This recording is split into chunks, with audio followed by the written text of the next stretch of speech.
Hey, you hear the ads, law firms bragging about some giant verdict. To them, it's a trophy, it's a number, and it's good for them. But if you've just been in a car accident, what does it really do for you? Here's the truth about David Femininio. He wins big, of course, but he knows it's not about the headlines. It's about you. That money pays your medical bills, it keeps your family steady, and it matters only because you need it. That's the difference. With David, it's never about showing off. It's about fighting for you. You can give David a call at 855-65-CRASH or visit him on the web at getdavidgetpaid.com.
248-539-9797.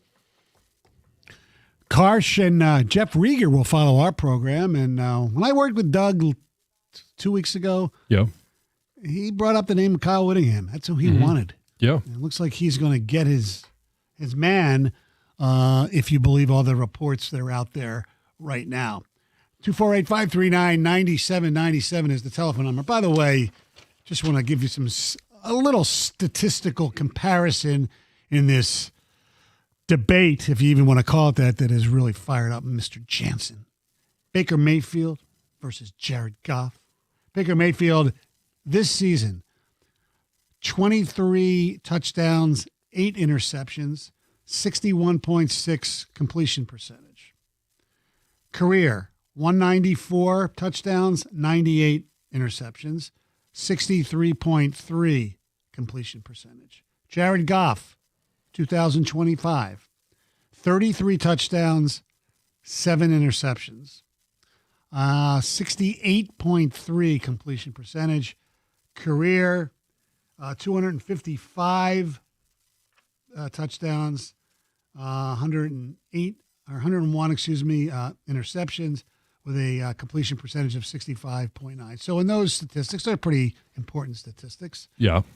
Goff is the advantage. The only thing that, and I didn't even look it up because I don't have to, where Baker Mayfield has a significant advantage is probably yards running. Sure. That doesn't make or break a quarterback. Yeah. And Jared Goff has taken a team to a Super Bowl, didn't win it. Has taken another team to an NFC Championship game, didn't win it. Baker Mayfield's done none of those. Correct. And I believe, although it was a close game, Jared Goff beat Baker Mayfield in the playoff game, right? Yes. And beat him, a couple of years ago in the regular season, beat him again this year in the regular season. And so and I'm not sitting here saying that Baker Mayfield is some horrific quarterback. I'm not. I mean, I do like, as just a football fan, watching Baker Mayfield play. Yeah. But I don't think there's much of a comparison between Jared Goff and Baker Mayfield. Just because Baker Mayfield can run better, yeah, that's ridiculous. And look, he is better at evading. There's no doubt. But you know what? Jared Goff is better. We pretty much agree. Others don't. Let's go to Stacy. You're on 97.1. Good morning, everyone. This call will be recorded. Oh. Happy holidays and Merry Christmas to you and the team. Go Blue, John. Go Blue. Full disclosure, I'm a Packers fan. Okay. But I love watching the hometown Lions play, and this is my take. Dan Gamble doesn't have the Ben Johnson luck that he had the luxury of having in the last couple of years, where these games are always decided on about 5 plays. We all know that if those 5 plays go well for you, most of the time you're going to win. Every time he's tried to roll those bones, he's got snake eyes. It seems just lately, we did it in the Washington. The turnovers are the worst, but the Washington game, both on national TV, and this last one, both on the nation watching us, we showed our butt. It was just ugly. And Dan has tried the gamble program. It just didn't turn out. And I think those trick plays kept all the other defenses a little at bay and gave us that little nook and cranny where Gibbs could get out there or J-Mo could take off for a large one. And just those plays just vanished. You're right. They didn't have a lot of trick plays this year. I don't believe. That's number one. Number two, Stacy, I think the fourth down stuff, he went a little overboard maybe this year, but they won games because of the fourth down stuff too. Yeah, we celebrated the fact that, a large part of them being in, the number 1 seed last year, 15 wins, and even before that, going to the NFC Championship game, was because he won more of those battles and more of those calls than he lost. Yeah, and like yesterday, they were 2 for 2 on fourth down, I believe. Yes, they were. But I do agree that you also have to know your team. Right. And if you don't have the ability to protect your quarterback in those fourth and gotta-have-it situations, or you don't have a run game that where you can rely on in those fourth and gotta-have-it situations, this year, I disagree with some of his calls. Yeah, me too. He was waiting for these. You could just see Gibbs just couldn't make it out there, and that jet sweep yesterday at the end, I think, why didn't we throw a couple of those out there? Because that worked for them. That could have worked for us. Even J-Mo, you didn't see that. I haven't seen that in a while. Just to get them around the end or get some open space. And everybody was hoping, and again, because the Lions are the darling of the industry or the league, they want that. Wow, look at that cool play, pitch back, hook and ladder type thing. Nothing. And to try to run those out to make a spark, it just didn't happen. And everybody, including myself, wanted to see that, and we got cold. Well, it happens. Yeah.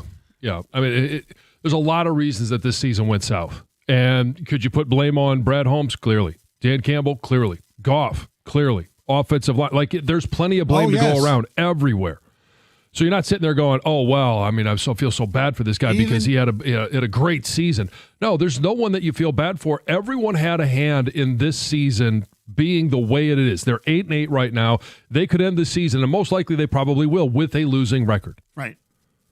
For the first time after 3 years with a winning record. And look at the National Football League. I mean, Kansas City Chiefs. Out. They were in the Super Bowl last year, right? Mm-hmm. They're going to probably have a losing record, right? Yeah. Yes. I mean, it does have. I think there's 4 teams every year the last 20 years who made the playoffs the year before that didn't make it. Yeah. So the Lions definitely are not unique. It's not giving them a pass for it. No, but now they've got to find a way to retool. They're going to have to do business differently. All right, they were able to build their team to a certain level, but that only got them to the NFC Championship game.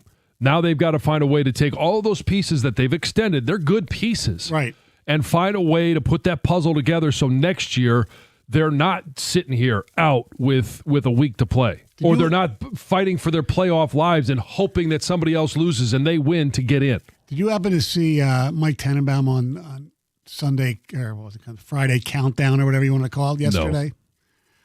No. Or Thursday, whatever. Anyway, his hot take was that the Lions should trade St. Brown.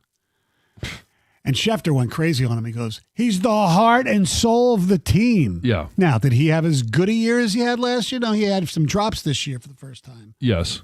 And it would not stun me if he didn't play this week. Because he played through some banged up stuff. There's no doubt. Sure. All right, some ticket texts. Larry in Commerce says, I hope Brad Holmes got a 12-foot ladder for Christmas so he can get off his high horse. To be able to get down without getting hurt. Yeah. The window has slammed, shut, and shattered. I don't believe that. No. There's too many good young players that they have wrapped up that leads me to believe that the window's over. Yeah. Does it have to be rebuilt, retooled, restored, whatever word you want to use? Yeah. Yeah. And honestly, I mean, I'm curious to what the priorities people think they are. Mm-hmm. And we'll have a bunch of time leading up to the draft and obviously leading up to free agency. That's going to be the thing that happens first. But, I think it's a must. They're going to have to address the interior of that offensive line, even if they don't do anything else. And I know this will be another year where, hey, we don't do something on the edge opposite Aiden Hutchinson. They have to fix the offensive line. They have to. Yeah, it's the heart and soul of their team. It's what this team was built on. Our quarterback doesn't matter as long as our offensive line can't block or we don't scheme for a full-out blitz on the part of the other defenses. Game was mismanaged. There were times where you try to figure out that you're sitting there, well, I think this guy's going to blitz, so why couldn't the Lions figure that out? Yeah. I mean, I do think we got out-schemed. We got out-schemed twice by Brian Flores. Yes. Twice. And it wasn't even close. No. He did a great job. That dude should be a head coach in the NFL. Yes, I agree. There's no doubt about it. Let's go to Michael here on 97.1. Michael. Season's greetings, gentlemen. Thanks for taking my call. You're welcome. I'd like to start off by saying that I think Jared Goff is an elite quarterback, and to argue otherwise it doesn't make any sense. Well, I will argue I do not think he's elite. I think he's really good. There's a difference. He's clearly in the top 10. Yeah. Here's my question. Why would the Rams trade for Stafford, who was 6 years older, admittedly beat up, and give all that additional treasure along with Goff when Goff had already led them to a Super Bowl? Why would LA make that trade? Because they thought Stafford They was thought better. Stafford was better. They and- lost confidence in Goff. And they thought Stafford was better. And if you're going to ask, we were comparing Goff and Mayfield. I think Matthew Stafford's a better quarterback than Jared Goff, don't you, John? Yeah, I mean, his numbers prove it. And he's having an MVP season this year. Yeah. And the other thing about Mayfield is he can extend a play. Right. And, sometimes your offensive line isn't being able to – I'm not talking about rushing. I'm just talking about extending the play. Mahomes is the gold standard for that. But there comes a time when sometimes your quarterback just has to get out of trouble and give you a shot. And, yeah, Goff is what he is. His last three playoff games have not been that great. And I should say his last two playoff games and his Super Bowl appearance have not been that great. So, there's something there. Well, I thought yesterday there was one play where he did evade and threw a third down play. I mean, they had that one drive that took for a 19-play drive. They had 3 long third down conversions, and that was on Jared Goff. Yeah. So that was pretty damn good. All right, 248-539-9797. It's the Costa and Jansen Show with Heather. I am in for Mr. Costa, 97.1. Hey, we all love celebrating Fridays, and hopefully this is a special Friday for you. It's an extended weekend. Maybe you had yesterday off, today off, and you want to start the weekend off right. FanDuel Friday is turning it up with NBA Happy Hour.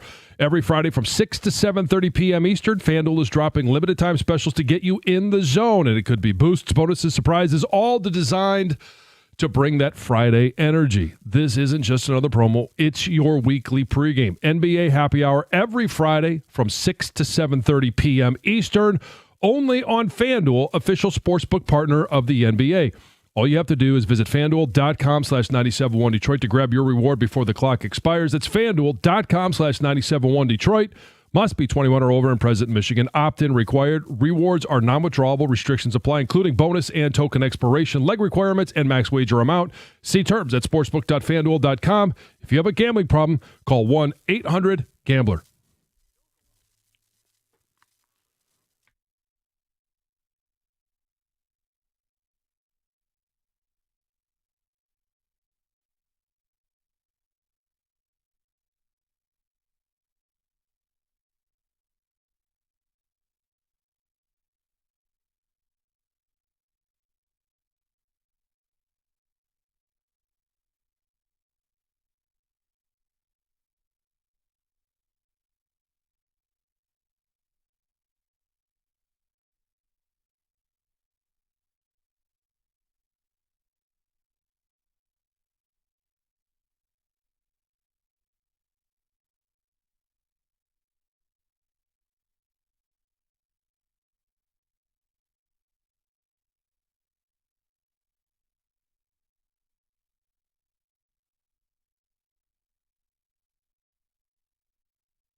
248-539-9797.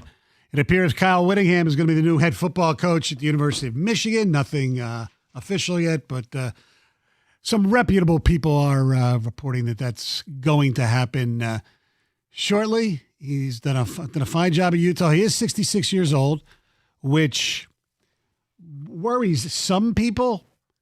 But there's a person out there who is considered right now one of the best coaches in the country who's 64, and that's Curt Cignetti. Mm-hmm. So age to me is not a big thing. I mean, yeah, if you're going to sign him to a 10-year contract, that would trouble me. But yeah. I think it's, it'll be, 3-5 years, something like 4 or 5 years, whatever. And, is it a fit? I don't know. I mean, I don't know how he'll fit in with what goes on in that building. And we have no idea what that building's going to look like, John. I mean, no. With this investigation, if Ward Manuel's, going to be fired or leave after he hires Kyle Whittingham, we have no idea. And a lot of questions. He does play a tough brand of football, but I don't think he's immune to slinging it around either. No. I mean, you look at his offenses, and they've been very good at running the ball. He's had quarterbacks that, the last couple of years he's had, been plagued by injury with all of his quarterbacks. So it'll be interesting to see what he wants to do in Ann Arbor. And as somebody pointed out on text earlier, the upgrades in Michigan, in this state, from Jonathan Smith to Pat Fitzgerald to Sharon Moore to possibly Kyle Whittingham, is immense. And football fans from both, fan bases should be very happy with their hires. Mm-hmm. Let's go to Fred. You're on 97.1. Hey, Mike. Hi, Fred. John. Good morning, Fred. How are you? I'm good, John. That game got lost yesterday, but it got lost back in February. I mean, these guys did nothing to improve. And I don't know whether that's Brad or whether it's a directive from management, but got to tell you, Rod Wood's a nice guy. I'm sure he's an excellent guy, but he's not Howie Roseman. Well, hold on. First of all, Rod Wood has nothing to do with player procurement. It's Brad Holmes. Well, then I guess you got to ask Brad why.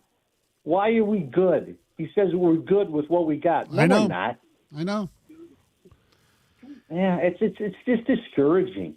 You had a chance. I mean, yeah, you had a chance to build your team, get some free agents in, and you didn't do it. They did what they warned they wouldn't do, and that's fall in love with their own guys. Yeah, they've paid a ball and not gone outside the family to add anything to this roster. That's disgraceful. Yeah, I mean, their biggest free agent signing this offseason was DJ Reed to replace Carlton Davis. And that was a 1-for-1 swap. And, DJ Reed was pretty good until he screwed up his hamstring, and then he missed, 5-6 games, whatever. Yeah, and then when he came back, and he certainly was not the same player. No. He was a shell of himself. And they need DJ Reed to play much better next year. Yeah, and going into the season with DJ Reed, which we all thought was a nice replacement for Carlton Davis, we thought Terrion Arnold would take a step forward. And then you had Kirby Joseph, Brian Branch on the back end, and Meek Robertson mixed in there as well. You thought that was going to be a strength of this defense, and it's been anything but.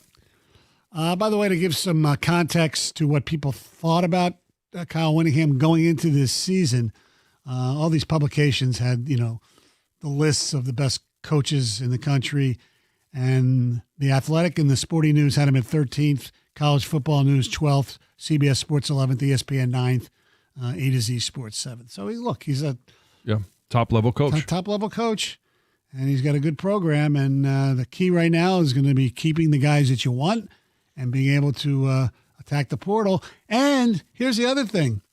He has no real Midwestern ties. It's going to be interesting to see who they hire as coordinators and even the general manager. Do they keep Sean McGee? I can't believe I'm using the word general manager for college football, but it's a whole new world. I know. Do they keep Sean McGee? We talked last week about the rumors of Courtney Morgan coming here even without DeBoer. So who knows what will happen there? But I don't know. Courtney seems to be tied at the hip with Kalen DeBoer. Yeah. So he seems like a very solid, safe hire This isn't going outside the box with, Rich Rodder or something like that. He's not a Michigan man like, Brady Hoke, which I think is important that you don't be a Michigan man right now, to be quite honest with you. But I think the program needs an enema. And Kyle Winningham is he's the guy, I think, to really help shape things. Look, you have to know rivalries. He's been in rivalry games. I mean, the Utah-BYU rivalry is just heated. It's not. Yeah. Well, I'm not saying it's Michigan-Ohio State. That's the Holy War, right? No, is it? I don't know if it's called the Holy War. Is it, or is that? I mean, Miami Notre Dame's convicts versus Catholics. Right? Yeah. It might be the Holy War, but it'll be interesting. Hey, John, you know what I want to ask you? What was the best gift you got yesterday? Oh, and all this Christmas stuff. What kind of stuff did you get? Yeah, it is the Holy War. BYU and the Utah Utes. The best gift I got yesterday. My wife and kids did a nice job. In fact, I'm wearing a couple of the presents I got right now. I got a new flannel. Oh, the Jansen collection. Yes, yeah, added to the Jansen collection. Okay. Yeah, in a long sleeve thermal underneath it. So okay. Yeah, it's. How about I know you don't celebrate Christmas, but Hanukkah. There's gifts given at Hanukkah, right? Well, no, we decided no gifts. No gifts this year. No gifts. What we did is it's hard to get somebody when they have everything already. Exactly. Well, I asked for the moat. What do you find the radio host that has it all? I asked for the moat cleaner, John, and just a little too expensive for my wife, I guess. No, we decided as a family, our family and my sister-in-laws and their kids, to instead of us doing Hanukkah this year, we would just buy a lot of toys and important stuff for people who are less fortunate. And we did a whole wrapping of the gifts like the Friday after Thanksgiving, and we did that. Okay. So that it felt good, I bet it did. To me, when the kids are that age, do they need a Hanukkah gift? No, they get enough anyway. Yeah. I got a birthday coming up on Monday, so I'm sure I'll get something nice. Yeah. And which trip around the sun is this? 6'7". 6'7". I'm going to be hip for a year. Yes, you 6'7". 6'7". Yeah. Your kids will even like me more now because Uncle Stoney's 6'7". Oh, I know. I already got we sent the text, the picture I always send when Stoney's in. Hey, it's and they love see your very happy smiley face. And they were like, hey, I didn't, they saw your Michigan football sweatshirt and they said, hey, I didn't realize Stoney was a Michigan football fan. And I said, well, that's what makes him so unique. And they see you at the tailgates, right? Right. Why else would I be at the tailgates? Right. But, I said, hey, he's a Michigan football fan and a Michigan State basketball fan. Right. That's part of what the uniqueness of one Michael Steven Stone is. Yes. Say one. So that's right. So what'd you get your wife? I got her a new watch. Oh, nice. Yes. So the one that she had was broken. Like an Apple Watch or just No. It's just no. She is not into the smartwatch thing. It's one more of a, it looks nice. Yeah. Yeah. So, yeah. I haven't worn a watch. Now her wrist looks nice. I haven't worn a watch in decades. Why not? I just, I had this stupid expression that makes no sense. Time is an equinox, so I don't care about the time, especially when you have a phone that has, the time on it. Yeah, sure. Yeah, you can look at your phone. Yeah, but you look at your phone. I guess you're always looking at your phone, so you always know what the time is. Yeah, exactly. Yeah. I mean, I like to go places without my phone sometime, which then I need a watch to tell the time. I guess you do. All right, 248-539-9797. We will put this puppy to pasture and get you set for the Carson Anderson program coming up next, 97.1. Hey, value-driven banking begins with First Merchants Bank. When I have a question about my finances, as we all do, of course, I'm going to turn to my bank, and it's First Merchants Bank. I know that their attentive local bankers are 100% interested in listening to my situation and in helping me find the answers that I need. First Merchants doesn't provide cookie-cutter solutions or check-off boxes when it comes to financial advice. They're going to take the time to learn about my life, my personal financial goals, and work with me to build a plan that fits my situation. And that's because First Merchants Bank really cares. They care about you and see you as a person, not just as a number, and they're going to do all they can to help their customers and communities succeed. And Talking about communities, you can count on that since First Merchants Bank is staffed by local bankers who know and are passionate about the needs of the local community because it's their community as well, and we all have to work together to help it continue to prosper. To get started on your personalized financial solution today, you can visit them at firstmerchants.com. That's firstmerchants.com. First Merchants Bank, helping you prosper. Member FDIC.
248-539-9797. It was not a Merry Christmas for Lion fans. It might be a Merry Christmas for Michigan fans if you like Kyle Whittingham, who it appears is going to get the job. Kyle Whittingham took over for Urban Meyer. He was on his Urban staff at Utah. I wonder if Kyle Whittingham got some advice from Urban Meyer before deciding whether to take this job or not. That'd be very interesting. And if he did, did Urban Meyer just call him the Wolverines in conversation, or he actually used the Michigan word? Kyle Whittingham's record at Utah, 177 wins, 88 losses, 109 and 70 in conference play, which includes the Mountain West, I guess, and the Pac-12 and a little bit of the Big 12. And in bowl games, he had lost his last 5, but he's 11-6 in bowl games. So I think the coordinator is going to be an interesting what that staff's going to be. How many are they going to keep? It's a great question. I have no idea. Yeah. Without naming names, what do you think would be – how many guys would you like to see them keep? I think you need to keep a couple, don't you? Sure, yeah. I mean, for continuity for the players that are there, some of the recruits that are coming in. I have no idea. I would expect maybe Tony Alford would still be there with that running back room, right, and Savion Hyder coming in. I don't know what he wants to do with the coordinators. Obviously, he's a defensive-minded coach, so what does he want to do with Wink and the defensive staff? And with him leaving Utah the way he did, with handing it off to a coach in waiting, a lot of his coaches are staying at Utah. So it's not like he's bringing his entire staff with him. Let's go to Jason. You're on 97.1. Hi, big fan. I just had an idea. Why doesn't he bring his offensive coordinator from Utah, just him? He had a very explosive ground game, and I would like to see what he was able to do through the air. He obviously didn't have much to work with over in Utah, but I think if he was to have some sort of hybrid explosive ground game and through the air, we'd be very successful and be able to keep a lot of our people. Do we know he's not going to? Well, he hasn't been hired yet. So do we? Are you under the assumption he won't bring him? In theory, I don't see why not.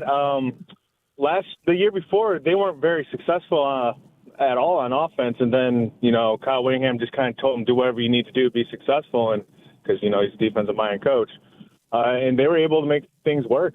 Even with the quarterback, they had a very mobile quarterback. Can't think of his name this early in the morning on a Friday, but yeah, he had near 1,000 rushing yards himself. So I just think it'd be interesting if he just brought him and see what he can make work, with what he has. It is interesting. It is kind of ironic that Whittingham defeated Michigan in Jim Harbaugh's first game with Jake Rudock at quarterback, right? Rudock. Yeah, I don't know who he's going to bring over, or because it's not just like NFL where guys can leave for a title. Where now there's buyouts, and there's if their OC was planning on being a part of that staff going into next year. I mean, he's got his own guys that he knows he's already developed. Does he have the offense going the way he wants in Utah? Does he want to stay there? What? I don't know what the staff will look like. 248-539-9797. The Lions coming up next week. Now they have time off before the Bears game, and obviously it doesn't mean that much.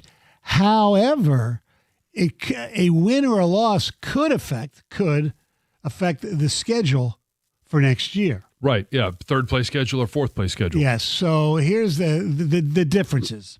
Obviously, they play each team in their division twice. This year, or coming up in 2026. Their NFC division that they all play would be the NFC South. The AFC division is the AFC East. So the 3 other games that are scheduled, the difference is third place, they'd be at the Rams and have home games against the Colts and the Commanders. If they finish in fourth place, they will be at Arizona and home for the Titans and the Giants.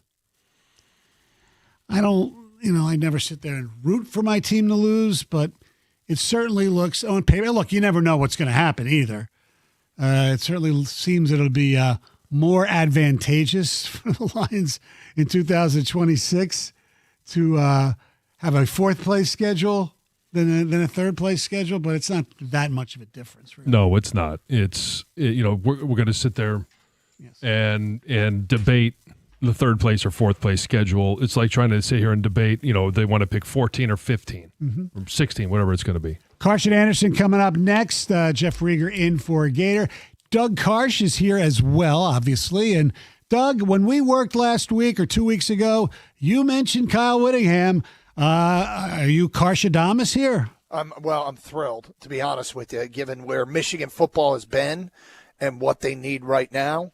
I've been on, as we got into this process probably about 10 days ago, I said, this to me is the guy. This is the guy that Michigan needs right now. My theory was centered around, and John, you played for Lloyd Carr. I felt like Michigan needed a Lloyd Carr type figure, and I'm not sure that there's outside of Kirk Ferentz, I'm not sure there's a better one than Kyle Whittingham, and they weren't getting Kirk Ferentz. And I get that he's older, but I don't have an issue with that. Things have changed so much. Well, Signetti's 64, so he's only yeah, right. I mean, and you're talking about a guy who is, his integrity and the way he runs his program, it's all steak, little sizzle. This is a guy who wins in the trenches. Staff's important here now. Let's be clear. Yes. Staff is very important when you're coming from a Utah. And so the coordinator hires and, the rest of the staff, close eye on, because I do think he needs, I heard you say the Michigan man thing, and I'm not against, I think you have to have some Midwest or Michigan guys on the staff to help navigate the new context for Kyle Whittingham. But I love the hire. If indeed it gets done, I love it. Yeah, and people are worried about the age, but to me, at his age, he thinks OnlyFans are people that are like him. Here we go for his football acumen. There we go. So obviously, we'll also delve into highly what was a very unmerry Christmas for a lot of people rooting for the Honolulu Blue yesterday. Or actually, they were wearing black. Yeah, it sucked. I mean, it's bitter end, right? Yeah. Bitter end team and a program with a ton of promise, just a bitter end. Mm-hmm. And I don't know what else can be said. No, it was definitely, obviously, being out of the playoffs, being eliminated that way. It was a long shot to get in the playoffs anyway, hoping that you were going to have, a Green Bay couple of losses and you were going to try and do your work, and that was win games. And it didn't feel like at any point in that game, like they had the same energy the fans were going to have of scratching and clawing, trying to get a win. They just looked a little discombobulated. Some of it was obvious why, but it just was an awful game. And they actually looked like a team that had what we used to say in the old days, I-75 eyes. Well, they both said, St. Brown said, also Sue said they didn't want to play on Christmas. Yeah, I know. So, hey, they didn't really play on Christmas. No, they didn't, which infuriates one John Jansen. Yeah. All right. Karsch and Anderson with Jeff Rieger sitting in for the Gator coming up next. Merry Christmas, everybody. 97.1.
All right, Karsh Anderson here on 97.1. Doug Karsh, and that is not Scott Anderson. That is Jeff Rieger today. Hello, Jeffrey. How are you? Doug, Merry Christmas, or What's at up, least man? after Merry Christmas. What's going on? No, not a lot. You been good?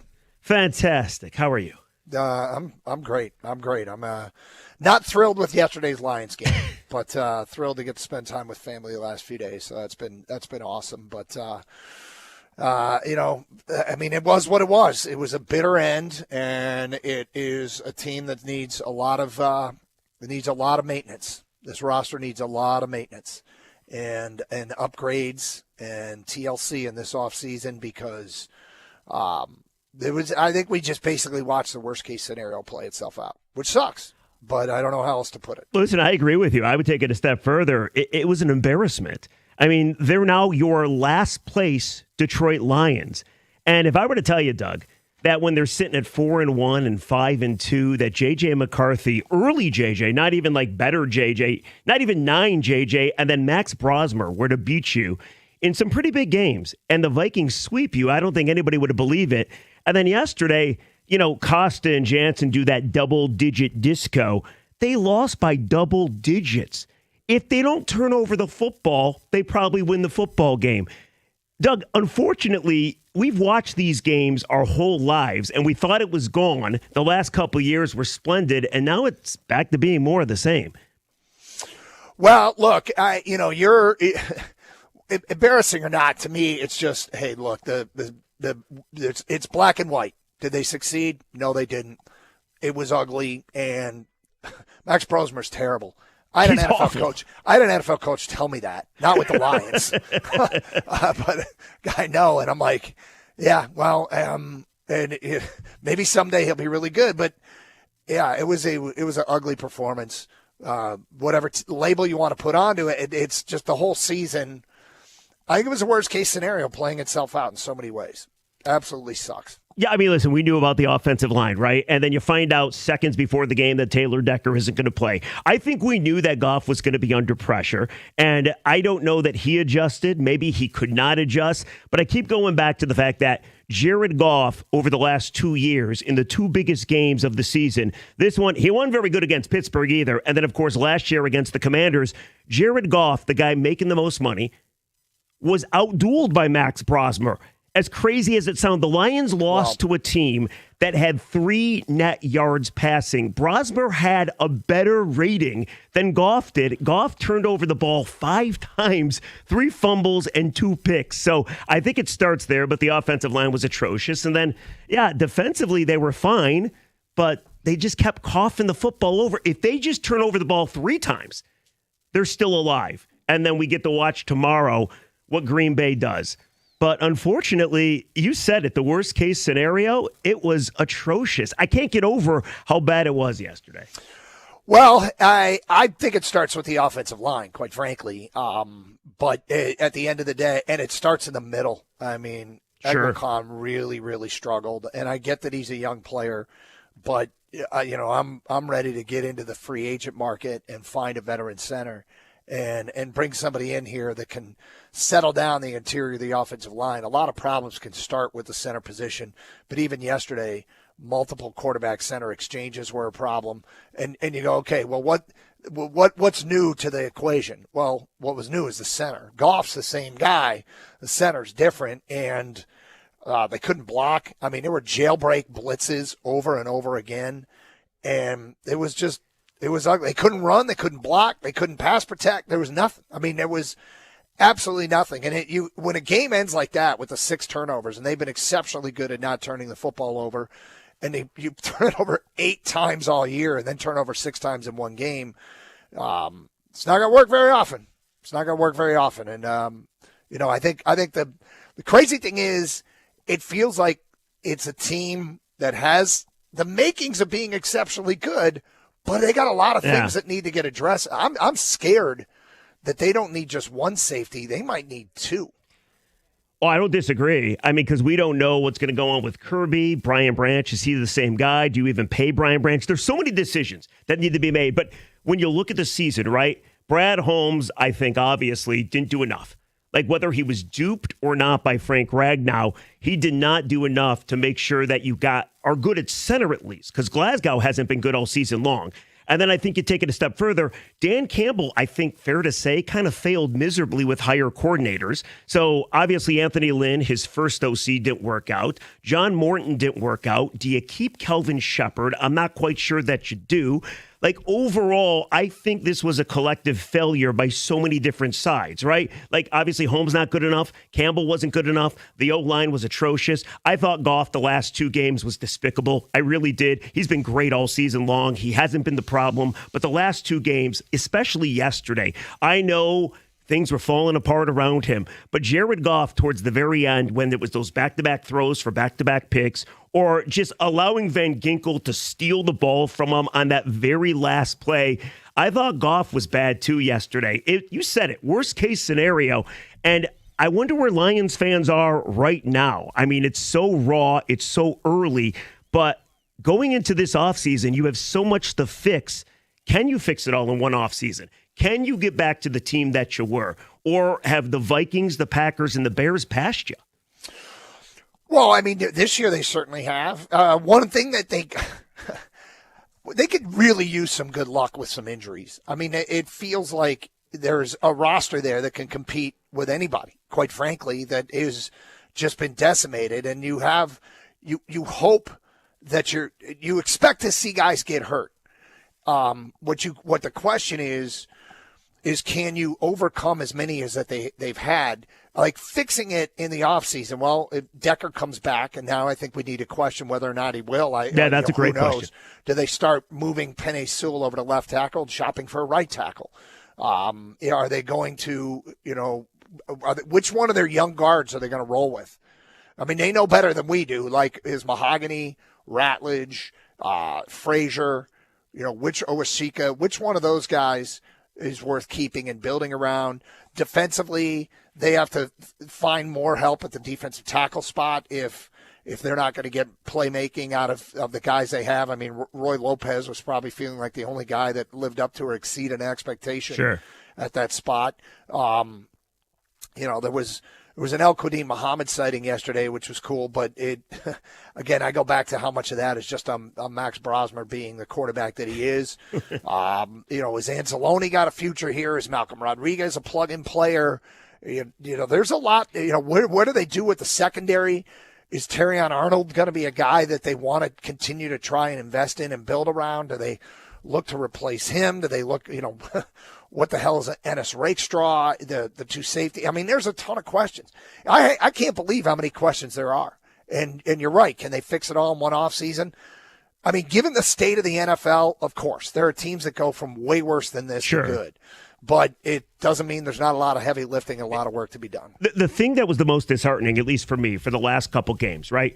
You look at a Steelers team that had a backup guard, actually a 4th-string guard, and a backup left tackle, and they ran it on you for 230 yards. And then yesterday, you mentioned Brosmer a bunch of times. They're missing their center, talking about the Vikings. They're missing their left tackle as well, and they ran the ball for 100 and some yards. But obviously, it's a little misleading with the Jets sweep. I guess my point is, we Lions fans talk injuries all the time, and it sucks, right? Because Kirby's out and Branch is out, and the offensive line is decimated. But you will go against, in back-to-back weeks, 2 teams with just as many injuries, and you lose woefully. And especially yesterday. I mean, yesterday, that's a Minnesota team that probably didn't want to be there. And they're banged up, and they're playing for absolutely nothing with a guy that probably should not be playing quarterback, and you can't find a way to beat him. See, to me, I watched that game yesterday, and it's the same thing we've watched. Like, I can't believe it, but then you believe it. I think the biggest thing is, and it's different for each person, Doug, and I'm curious when it happened for you. You got to realize that this wasn't the team that it was the last 2 years. And I think once you realize that, you realize they're just an average football team right now. Now, can they get better in the offseason? We'll see. Brad Holmes has done a hell of a job to get you to this point. Can he finish the deal? Dan Campbell's done a hell of a job to get you to this point. Can he finish the deal as well? Or has the beautiful window, the NFC title game, and then 15-2 in the 1 seed, has that closed? You know what I mean? And we'll find out, but that's a real worry moving forward. Well, yeah, I guess when I looked at the team that was on the field yesterday, I'm not totally surprised because on the team that they put on the field yesterday was a pretty average NFL team. Yeah. And with a woeful deficiency up front on the O-line. I mean, there was no run blocking to speak of, and there was no pass protection to speak of. And I don't know what you're supposed to do under those circumstances. I have one gripe with play calling, which I almost never do. So we'll get to that as the show goes on. But, yeah, there's not a lot you can do when you can't win in the trenches. And they were losing woefully in the trenches. The biggest mismatch on the day was Minnesota's defensive front against the Lions' offensive line. Hate to say it because that group has been exceptionally good, but you look up at any given moment. I mean, there was a time yesterday where they essentially had a rookie and 4 backups out there. And so I get against a really good defense, you know, it was a worst-case scenario. And I'm not totally shocked that they couldn't. I guess I'm surprised they were that much outclassed, but you know, with the way that game played itself out and who was on the field, it's almost to a degree predictable. But no, I don't think anybody predicted that. Well, I don't predict it. Like I said, to a degree. To a degree, I could see them losing the game against that defense with that O-line. But the Brosmer thing is just unbelievable. Like, that kid he couldn't do anything. And it was, you know, a jet sweep. That jet sweep finished him off. Doug, it got to the point where he completed a pass, and I was shocked. It got to the point where they allowed him to throw the ball. And I was shocked. It felt like they would have been better positioned when you look back. Just take a knee 3 times and punt it back. Right. Exactly. Well, that's why Drew Brees said, listen, this is going to sound stupid to Ian Eagle, or Noah Eagle, rather. He said, this is going to sound dumb. The Vikings should take the safety because at least they're still going to be up 4 points, which is more than a field goal. Then at least they can give themselves some pretty good field position because if you're going to give the Lions this great field position, you know they're probably going to score and your lead's going to go away. Like, it's gotten to that point. Your offense, talking about yours, the Vikings offense couldn't do anything, and yet they still find a way to win the game. So as much as you talk about the fact that obviously the Lions' O-line was under siege and Goff was under siege, I cannot believe, which it's insane, that Max Brosmer won that game for them. It was a terrible football game. Oh, it was just a terrible and the Netflix, game. I mean, I know you're big on the broadcast. The Netflix broadcast is pretty bad too, right? It felt like one long commercial for a Netflix ad. Like, hey, let's have a football game where we pay $150 million for, and all we're going to do throughout the commercial, the football game, is tell you about, I don't know, Stranger Things and You, Part 7. Pinky Blinders. There you go. They had a set. They set up a set in a suite, but whatever. Hey, we'll get to your phone calls and feedback coming up. It's Carson Anderson. Rieger is in for Anderson. Well, we did it. We survived another Christmas, and we've got that holiday hangover, and there's one place to cure it. It's Twin Peaks. Let the beautiful Twin Peaks girls help you escape the stress of another holiday by serving up all your favorites while you enjoy all the amazing sports action in the most comfortable lodge setting. That's right. This weekend is packed with basketball and hockey action, college football games, full slate with the playoff implications on the line. Why go to Twin Peaks? Well, it's a no-brainer. Grab the crew and show out in the ultimate man cave. We're talking about 50-plus TVs, some as big as 98 inches, showing up to 8 games at once. A draft beer system pouring your favorite draft at a bone-chilling 29 degrees. A bar that features exquisite craft cocktails and high-end bourbons and tequilas. A scratch kitchen with some of the best dishes around, like the house-smoked ribs, wings, and brisket. Hand-cut New York strips, cut and breaded to order, boneless wings and tenders, and hand-smashed and seared burgers. And if you forgot already, it's all served up by the beautiful and hospitable Twin Peaks girls. Couldn't think of a better way to spend a weekend. It's Twin Peaks, eats, drinks, and scenic views.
Well, yesterday pretty much just sucked in about a million different ways. Lions, a wounded animal put down is what it felt like. And now they got an off season to go to the lab and try and fix it. Doug Karsh, Jeff Rieger in for Scott Anderson. We welcome in Kang to our producer. And Kang, before we get to the phone calls, overall, your thoughts of the state of the Lions following that playoff eliminator yesterday? Yeah, I never had real hopes. I don't want to say real hopes. At some point during this year, I kind of felt like things were just too off too often. You know, even when they won a game, the very next game they would lose because obviously we know they've won back-to-back games in a couple months here. It just seemed like something was always off with this team. And the press conferences afterwards were always, we got to clean this up. We got to execute this better. We got to do this better. And it was always something. It just never seemed to flow back-to-back games. And it was when the Lions actually beat the Giants when I thought, I just don't think this team's good enough. I don't think this is the year. And it happens. Sometimes it's not your year. Do injuries play a factor? Absolutely. But overall, the lifeline and the bloodline of this team is the offensive line. And they just haven't looked the same the last 2 years, compared to the last 2 years this year.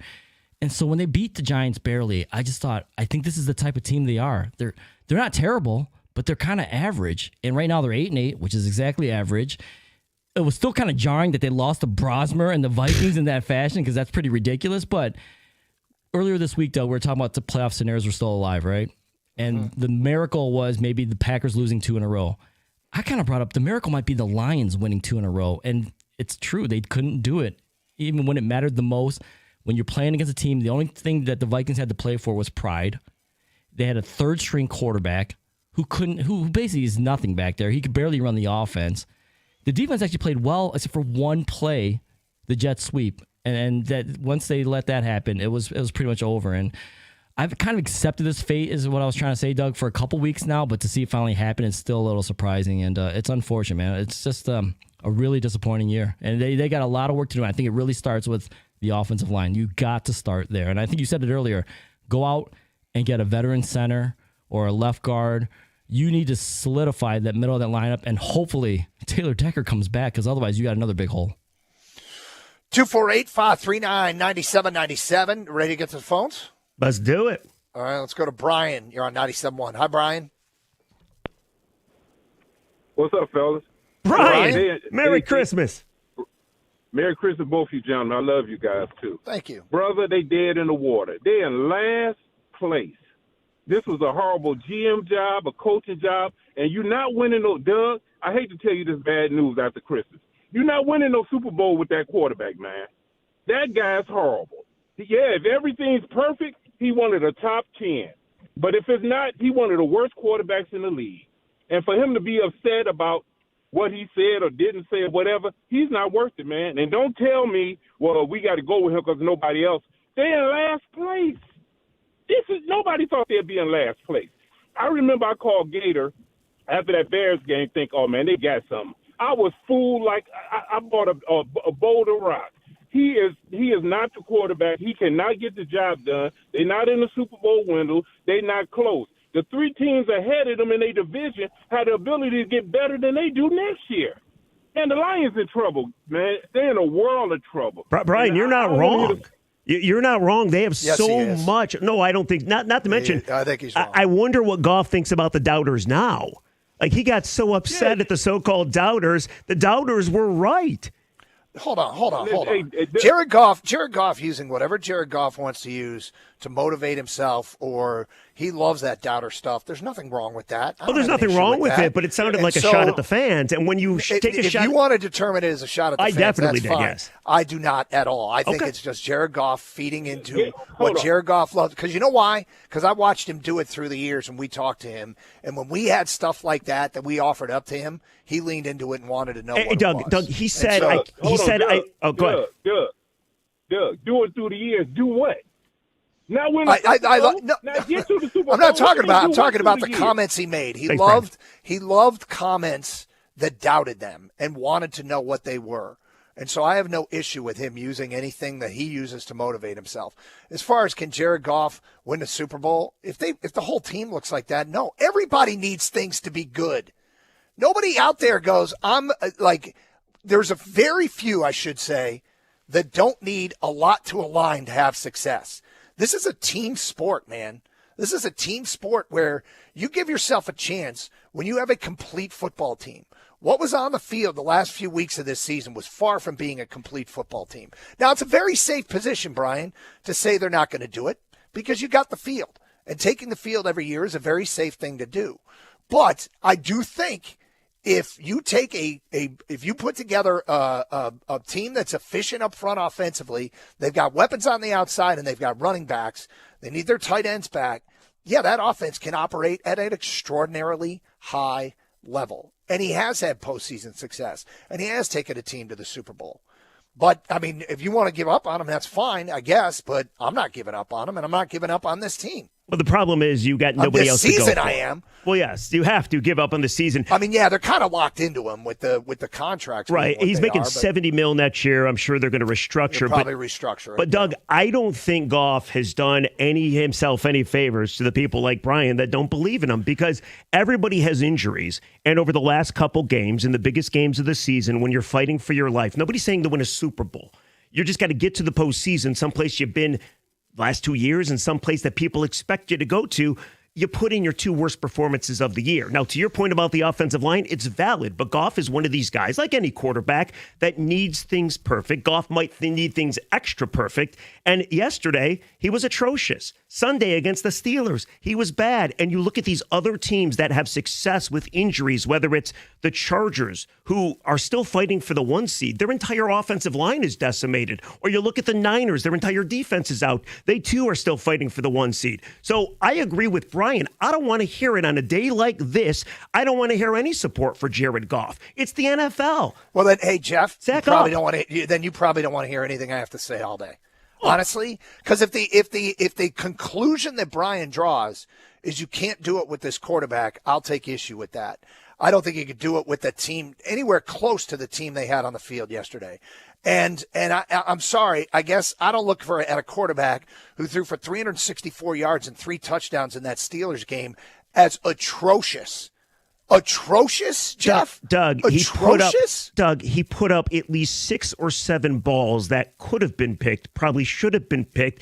And that play in the end zone on the safety, can he get rid of it? Do you think that was a good play? I don't think Jared Goff has played great. No, I don't know why are we defending Jared Goff. Jeff. He makes the most money on the team, Doug. I defend Jared Goff against absurd criticism on a quarterback that threw for 364 yards. You mentioned 2 or 3 bad plays or whatever you think, because he didn't throw 6 or 7 passes that could have been interception. That's an over-exaggeration. A, and B, hold on, Jeff. Sure. I let you talk. He did take a sack in the end zone. Yeah, he could have thrown that away. So there's a few bad plays in a game. Good quarterbacks are going to make bad plays. And let's work with the definition of atrocious. Like, this is where I defend him. I defend him against criticism like that. Yesterday was a terrible game, okay? From who? But from Goff. Okay. But for you to go atrocious, 364 yards, 3 touchdowns, no picks, was atrocious. Collectively, that's where Jeff. That's where I defend him. Defend all you want. I'm not going to defend him. I'm not going to defend him on yesterday's performance. Collectively, but you lumped in a game where he played pretty well and called it atrocious. Collectively, over the last 3 games, 3 must-win games, Jared Goff was not good enough. Now you'll say he put up 34 against the Rams. I'll talk about those back-to-back 3-and-outs that lost them the game. Okay, I agree with that. I agree it wasn't good enough.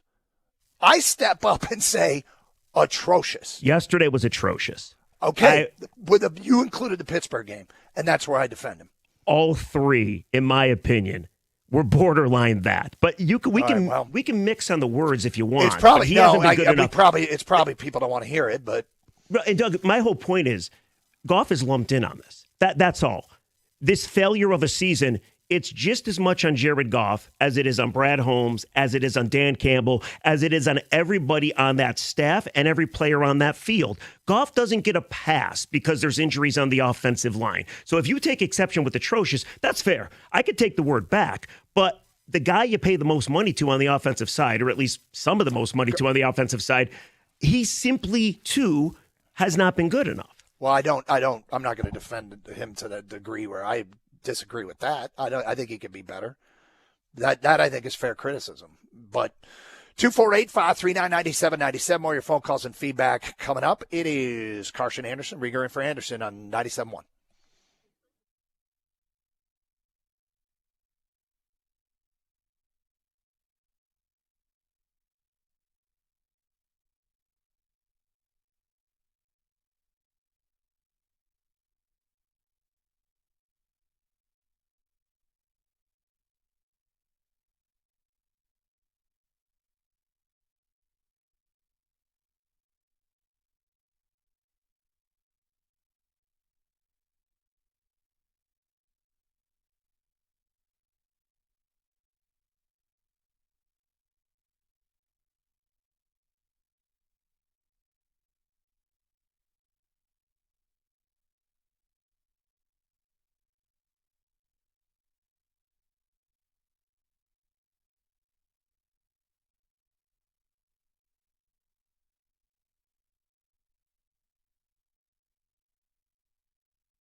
Feedback to the Carson Anderson inbox, 248-539-9797. You can text us, and we will read text messages on the air. Mark writes in, I don't blame Jared Goff at all for yesterday's game. The line was atrocious, and he was left trying to make risky plays because nobody else was. That team did not want to play, and that coach was outcoached again.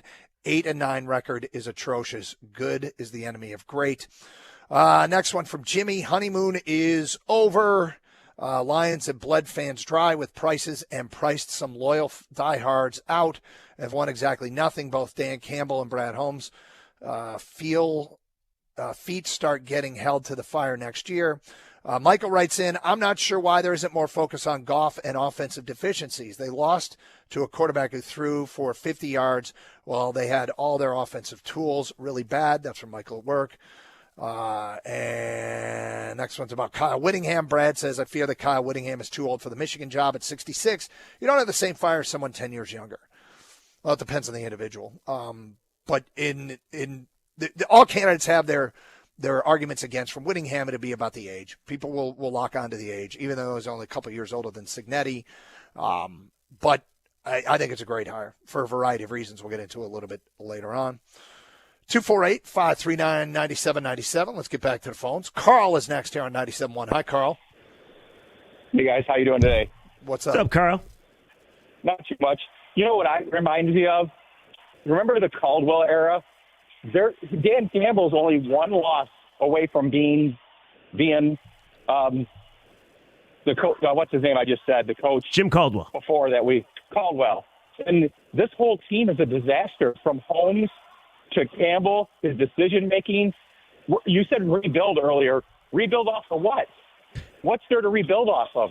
You know, it starts with the GM not putting – you even said that isn't that. You put up low 30s and you lose by giving up 40.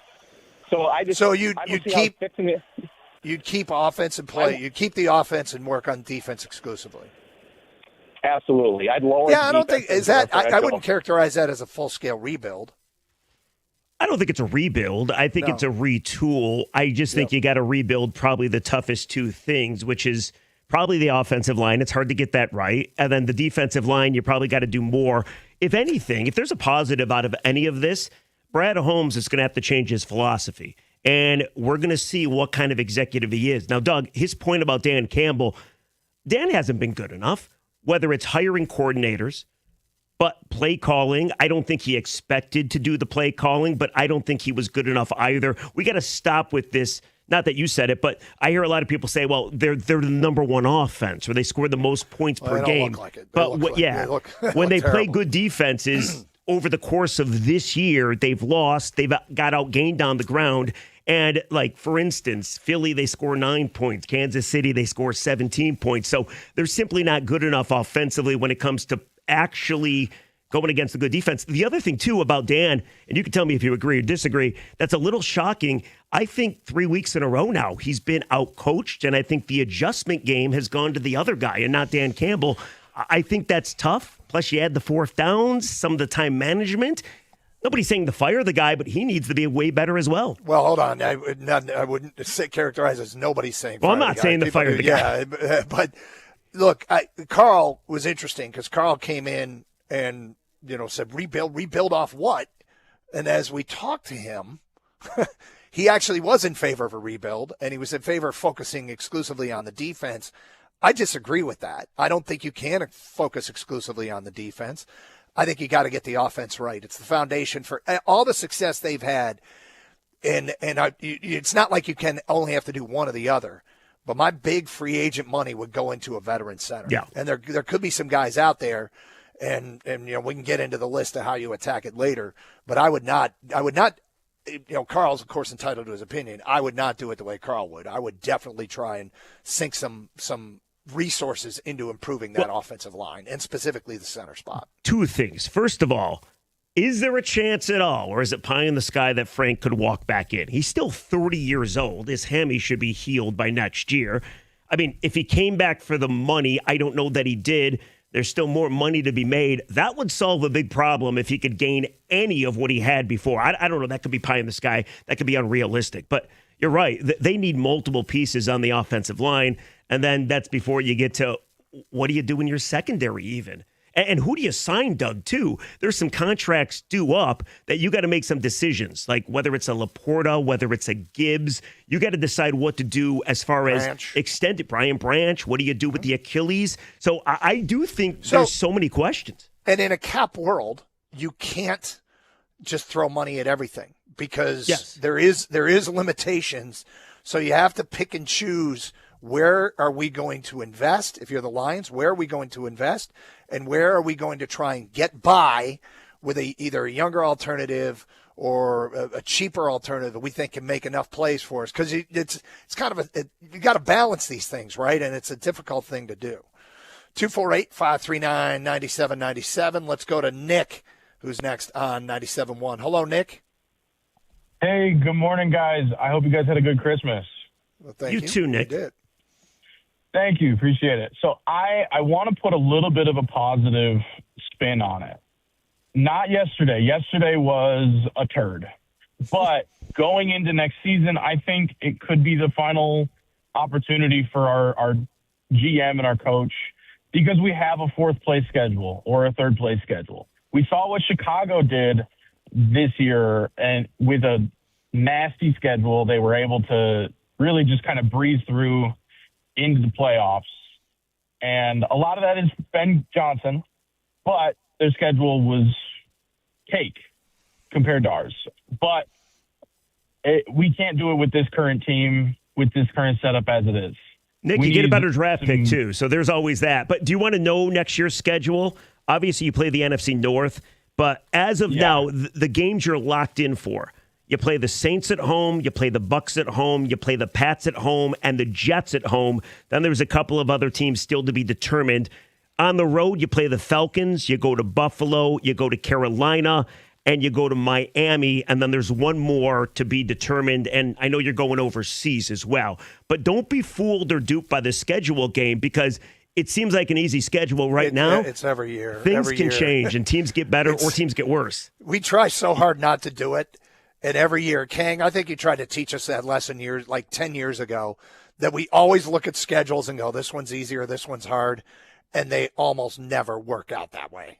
I mean, it's a dangerous game to try and predict how good or how tough or easy your schedule is going to be. And now so more than ever with free agency, trades, it's the turnover, coaching changes. I think it's even worse now, Doug, that you can't look at that schedule and play that schedule game.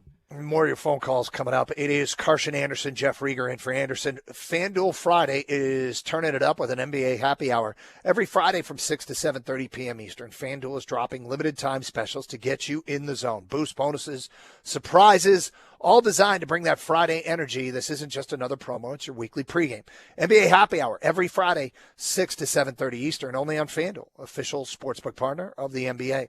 Visit FanDuel.com/Doug to grab your reward before the clock expires.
Hope everybody had a great holiday. Doug Karsh, Jeff Rieger in for Gator, 248-539-9797. In the 11 o'clock hour, we'll get to the Kyle Whittingham story, as it looks like he will be the next head coach at the University of Michigan.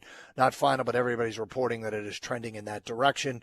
A lot of venting today, understandably so, over a terrible performance yesterday and a disappointing, bitter end to the season. Man, that sucked. And, hey, now it's into an off season with a lot of work to be done. And, I mean, I guess one of the questions is there a rebuild here possibly? Is it a full-scale rebuild, or is it more of a retooling? Is it, where would you put your resources to try and fix this thing? And we've already had at least one caller didn't think it was worth fixing, that it was going to be that bad. But let's get back to your phone calls, 248-539-9797, and your text as well. But next up is Steve on 97.1. Hi, Steve. Hey, guys. What's up, thanks Steve? For hey, question for you. I know it's a team sport, and it goes from the top of the organization down to the coaching, lots of reasons why they weren't successful this year. But honestly, I think Jared Goff is the least of their worries. Could he have played better? Absolutely. But I give you the hypothetical. Look at Patrick Mahomes. Lots of people would put him as one of the best quarterbacks in the league, if not the best. And how different do you think it would be if he were on the Lions this year? Do you think they would really have made the playoffs or had a Super Bowl run? Hey, Steve. Look at how it went with Kansas City. Steve, they won 3 them. Super Bowls. Patrick Mahomes at times has put his team on his back. He was running for his life as well. Said. No, would Mahomes be better than Goff here? Absolutely, of course. Yeah, I would actually probably take Mahomes. I would take Mahomes over Goff. Yes, but he didn't ask what the resumes were. He asked would he be any different. I think yes, Mahomes would probably create more plays. He's more mobile. And he makes ridiculous trick throws. But, I mean, I think that's an extreme. I wouldn't go that far to say even Mahomes wouldn't have success with this team. But I do think it'd be fascinating to see what this team could be if they could block, man. Well, you saw it the last couple of years, and Goff was fine. Goff was good. Yeah. But the problem is, Doug, I don't dispute the offensive line is a travesty right now. And, some of it's not their fault, obviously, with the injuries. And I don't know that it's going to get any better moving forward. But, yes, Mahomes would be better.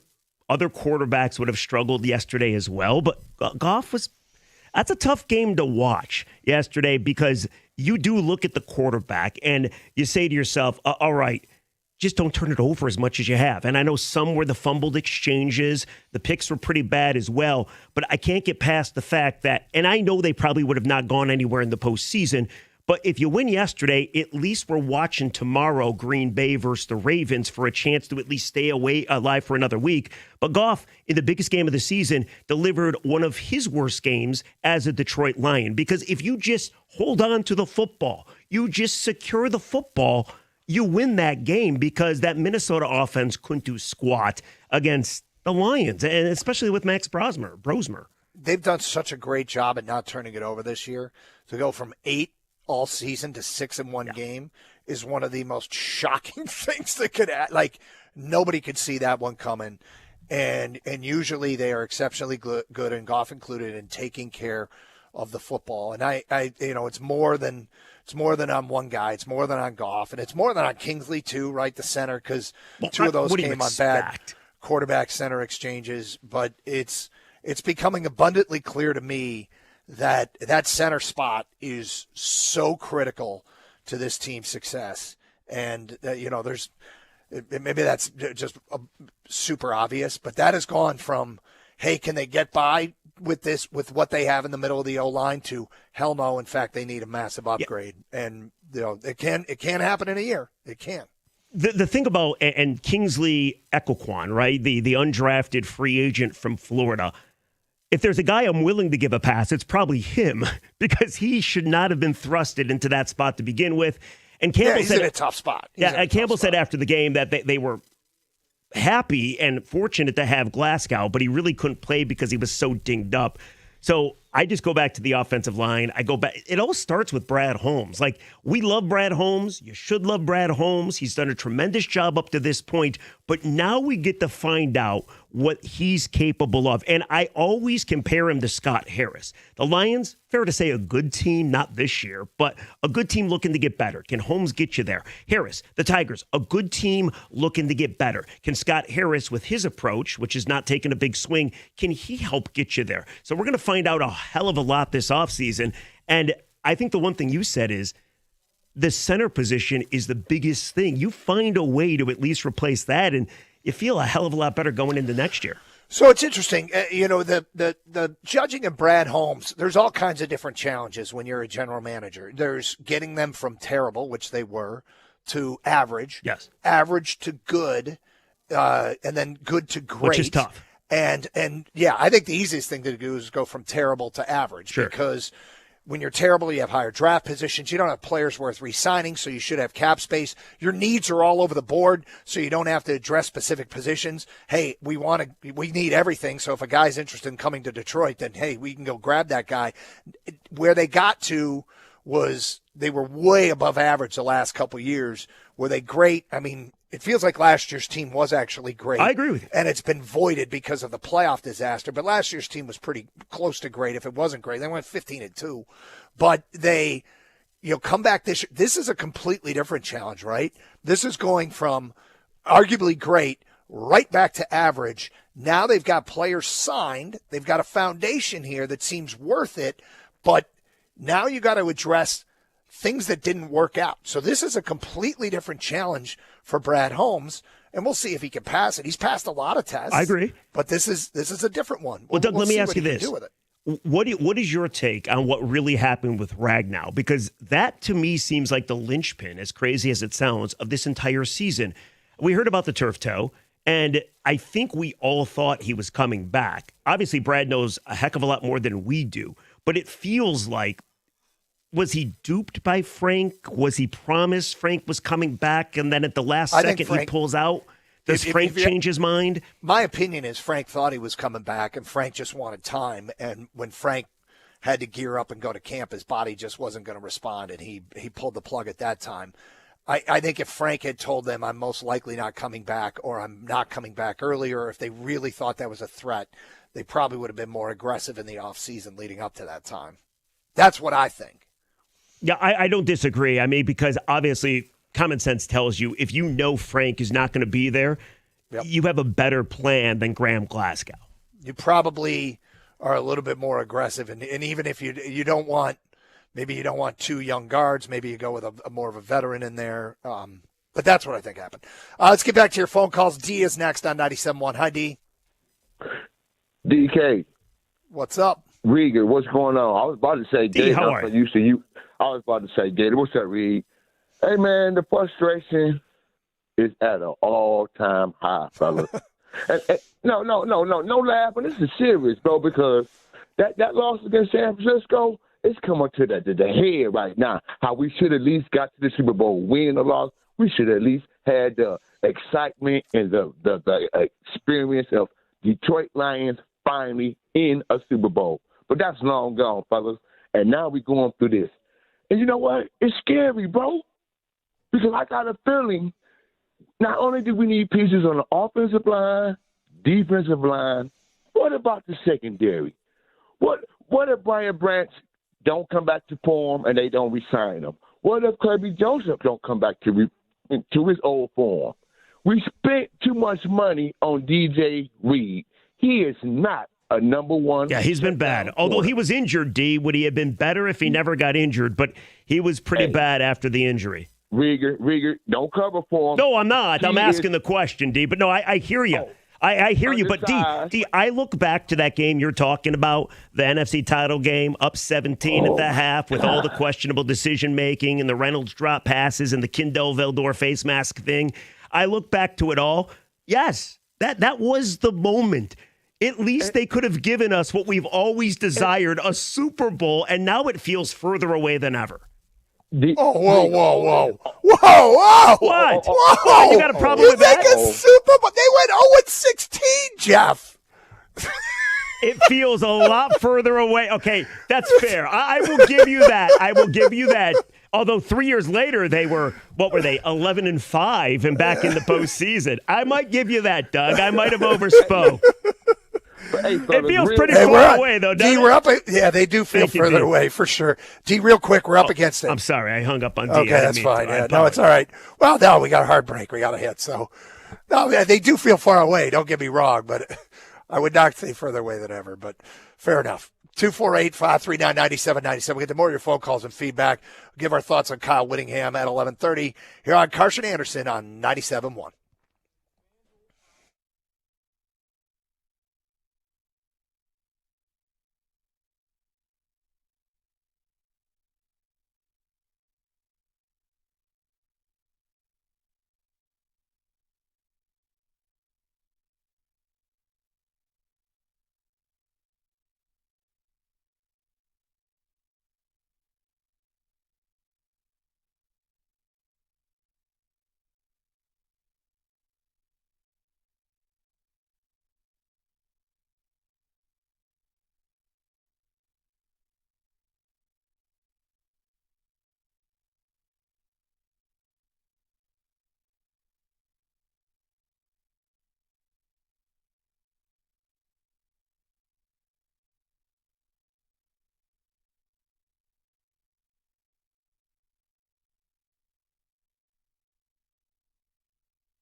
Brought to you by Precision Garage Door Service of Southeast Michigan. Michigan appears to be zeroing in on a new head football coach. Former Utah headman Kyle Whittingham has been named as the leading candidate in Michigan's coaching search per ESPN this morning. Whittingham's credentials are expected to be brought to Michigan leadership today. If he is approved, a deal could be done as early as this afternoon. ESPN's Dan Wetzel said that's important as the NCAA transfer portal window is looming next week.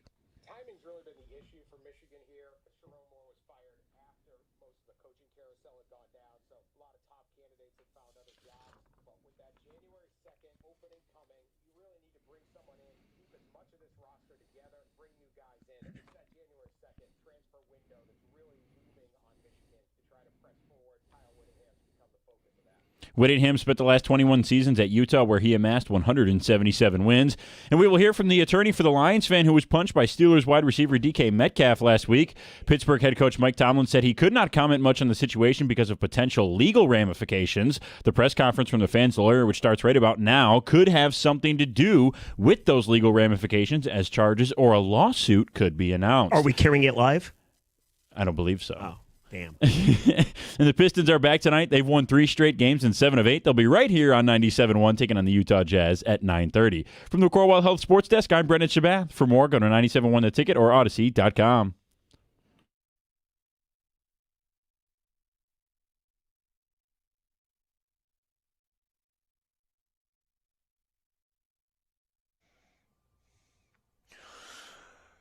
Doug Harsh, Jeff Rieger in for Gator, venting today, and understandably so. Worst case scenario, very disappointing season and a very disappointing finish to the season. And unfortunately, a lot of work to be done as you look forward. This is not a team that just needs a piece here or there. It feels like it needs a lot of maintenance in this offseason. The roster needs a lot of maintenance. Brad Holmes going to have his hands full. He's passed a lot of tests, but this is a different one. How do you deal with this disappointment? And, he's got some tough roster decisions to make. I mean, and Jeff, I do always wonder in a situation like this, is an incredibly bold move in order, like a trade of a player that we didn't see coming or a free agent signing that we didn't expect. And he hasn't, his bold moves have been in the draft and he's made good picks, but it might be time for him to shift his focus a little bit, because I don't think you want a rookie center next year. I think you want a veteran center. Teams closer to winning than rebuilding.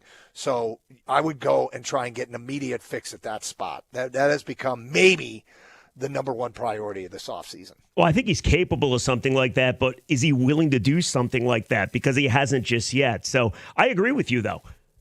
You have to fix this offensive line. You cannot have all the core players that you have signed long-term and then go back to war next season with a similar offensive line. You need a legitimate, better line, and we'll see if he's capable of doing so. But when I made the comment at the end of the last segment, it feels further than ever away, and you quickly corrected me. Whoa, bro. They went 0-16 in 08. You're right. But watching this team over the last really month, it went from, wow, I'm surprised they're playing this average, to below average, to, wow, they are in a world of hurt right now, and it is a big upheaval to fix this thing. Yeah, I don't disagree with that. 248-539-9797, phone calls, feedback. Let's go to DJ. You're next. Hi, DJ. Fellas, what up, though? Deej, how are you, bud? Oh, I'm good. Merry Christmas. Doug, yeah, same to you, my dog. Doug, I'm on you. Because I've been calling this show for 3 or 4 years talking about what, Doug? You say it for me. What's always my focus point? They all line. Period. So the thing is, man, I'm literally putting this on Brad Holmes. So let's be clear. He's the best GM in my lifetime that I've seen. I think he's a very, very, very good GM. He gave us arguably the best draft a couple of years ago in the history of the franchise. When Brad Holmes first got the job, I was so happy when he picked Penei Sewell, and he came back with Hutch. I said, yes, we got a guy who gets it. You start up front. But then he veered off from that and started getting a little too cute, in my opinion. The Gibbs, we can't argue Jahmyr Gibbs, but we probably could with Jalen Carter and not drafting Jordan Davis and those sort of things. Here's the thing, Doug, right? I'm listening to these callers and I'm cringing. If I know that I have a quarterback that can't move, guess what I'm going to always make sure I do? I'm going to keep a line in front of him. You get what I'm saying? Like, that's my priority, because I know that's what makes this engine go. Hearing some of these callers too, Doug, I've been sitting here cringing and being drove crazy, because although I'm not a Jared Goff fan, I got to be fair, man. I seen Patrick Mahomes last year against the Eagles running for his life when his O-line wasn't as good as that D-line. I seen Tom Brady lose 2 Super Bowls. I seen teams that had great defensive lines and offensive lines win Super Bowls with average or below average quarterbacks. So we just got to be fair. Brad needs to retool this offensive line and add some D-line and stay there and stick there, and we'll be okay. Well, I'm basically on board with everything you said. And look, as much as we could, like, I don't know that we have a Goff topic today that's widespread. If I know he's got some people out there that love him and people out there that don't like him. The truth is, he's going to be the quarterback.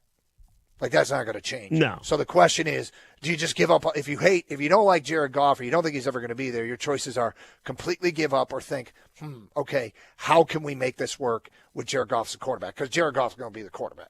There's no question. He's just going to be there where he is in his contract. He's going to be the quarterback, and their belief in him. But I've been more critical of Goff than most people, I feel, over the last 3 weeks, but it doesn't change the fact that who are you going to go get? Unless you're going to make a blockbuster trade to trade for Joe Burrow, which is not happening, Jared Goff's your guy, and you're going to restructure him, which means he's definitely going to be your guy and around for a long time. And he's proven that when the offensive line and the blocking is good enough, most days he can get the job done. Even yesterday, on those third downs, those 3rd and 16s, 3rd and 9, 3rd and 15, he was given time. And he made some pretty nice throws to obviously extend that one scoring drive that they had. I did wonder why Brian Flores went passive on those third downs, because it feels like he called off the dogs on those third. Maybe the O-line did a great job on those third downs, but it was nice to see that is your quarterback. You just got to protect him. Let's go to James next on 97.1. Hello, James. What's going on, fellas? How you feel? Hey, James. We're great. How are you? Thank you. Good. Just touching on what you guys were on before I move on to what I was about to say. If you don't have a good offensive line, it doesn't matter who you trade to get as quarterback. You'll be running around in circles like Joey Harrington back in the day. But moving on to what I was called about, it might be time to make a move. And I think one of the things that propelled us forward was what we don't normally do. We held on to Barry Sanders too long. We held on to Megatron too long. We traded Matthew Stafford and made great strides. It allowed us to get guys like Sam Laporta, right? Yeah. So maybe it's time to look at dealing Monty. It tastes bad coming out of my mouth, but it might be. I mean, running backs aren't as valuable as quarterbacks, but we love a good David Montgomery. It might be time to look at, like you said, making that trade of somebody that we don't really want to get rid of, but you can't fall in love with pieces if you want to get somewhere. So, to be clear here, the premise being using Barry and Calvin, David Montgomery is a nice piece. I don't know how much you would get for him, but you move on. It's not like moving on, trading Barry or Calvin. And I don't know if that was even your point, but I just want to make sure that we're clear here. The cap hit. What are you getting for David Montgomery? Well, I don't think much. His cap hit's $8.3 million next year. I think there's a real scenario where he's not on this team. Not to mention, he already seems flustered by the way they're using him. You saw the social media post from a couple days ago, which was very cryptic with his jersey on the shelf. So I wouldn't be shocked if Demo wasn't on this team next year. I wouldn't be either. And I don't know how, he's obviously a big David Montgomery fan to put him in. I'm not sure what the point of bringing up Barry and Calvin were, other than he was trying to think that he must love David Montgomery. I just don't know that you're getting a whole lot for him. You're as valuable as he can be and has been to this team, and there's no question. Loved his contributions. Oh, God, yes. Part of the problem is when you're calling plays, you might have plays for David Montgomery, but when you're not you're moving the chains and getting a lot of plays, somebody's not going to get the football, and it's been a lot for David Montgomery, unfortunately, lately. I mean, you can move on from him. You'd need another number 2 running back to keep Gibbs from carrying the load all the time, and you don't need him getting more wear and tear than necessary. But I just don't know you're going to get a whole lot. Yeah, the funny thing is it's probably easier to find a backup running back than it is to find quality offensive linemen. So you say goodbye to David Montgomery. But, man, this running game, Doug, and I know its offensive line has a lot to do with it, but my God, every game they've lost, they've got outrushed. And I keep going back to that Pittsburgh game. 15 yards rushing. They were so bad rushing the football that they didn't even trust themselves deep in the game on the 1 yard line to call for David Montgomery to rush the football into the end zone potentially. So it's wild how the run game went away as well. I know it has a lot to do with the line, but that's the bread and butter. I've always thought, the grit thing, this team dominates you, they out-physical you, they bludgeon you. That's been missing for over a month. Yeah, they haven't been winning battles in the trenches. And, if you get into, the defensive line too, winning at the point of attack, collapsing the pocket from the interior. Hutch off the edge is obviously going to be a problem for teams and probably will be moving forward. He's at a career high in sacks this season. But he could go next level too. He could go next level too, and it would be helpful. Maybe getting somebody a little bit more productive on the other side, which is a topic that has gotten some attention here in Detroit. Maybe that happens. I haven't heard any of that. But there's clearly work to be done, and I'll be highly disappointed if there aren't major upgrades at certain positions in the offseason. There's no way, I suspect there will be. There's no way, right? Like, for instance, Scott Harris, I thought for sure he would add around Tarek Skubal because it seems like he's keeping him, right? And by the way it looks right now, he's not going to do that. That's rather shocking, but he can always rest on the fact that they were one of the best teams in baseball for like 4 months last year, right? This year, Brad Holmes, you can't do nothing. You have to make massive improvements. If not, then you're not the guy for this job. So I would be floored if Brad Holmes isn't active. Like Rico and I had this conversation the other day, and Rico's like, well, you got to make Brad Holmes change his philosophy. I think he was well aware that his philosophy probably wasn't working before yesterday. Well, I mean, I'm sure he wasn't thrilled with the way the season was going. And I mean, they have higher expectations than to be anywhere close to a 500 team. 248-539-9797. More of your reaction to the Lions' loss coming up. Looks like Kyle Whittingham's going to be Michigan's next coach. We'll get to that today at 11:30 here on 97.1. Oh, listen, people, there's two kinds of football fans. There are those who know how great Windschuler's cheese spreads are for parties, and those who are in for a real treat when they discover them for the first time. You just can't go wrong with the original or sharp cheddar, bacon, or pepper jack. Spread them on crackers or pretzels, burgers, sandwiches, anything you can use for an extra kick of flavor. Yesterday was Christmas. I had the Windschulers on hand. We're sitting around watching that Lions pathetic football game, but Windschuler's cheese spreads made it so much better. Make Windschuler's amazing cheese spreads the star of your party. You'll find them in the dairy section of your favorite grocer. Go taste! Go Windschuler's.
Doug Karsch alongside Jeff Rieger for the show today. It is Karsch and Anderson here on 97.1, and extraordinarily frustrating finish to the season for the Detroit Lions. People venting today, and understandably so.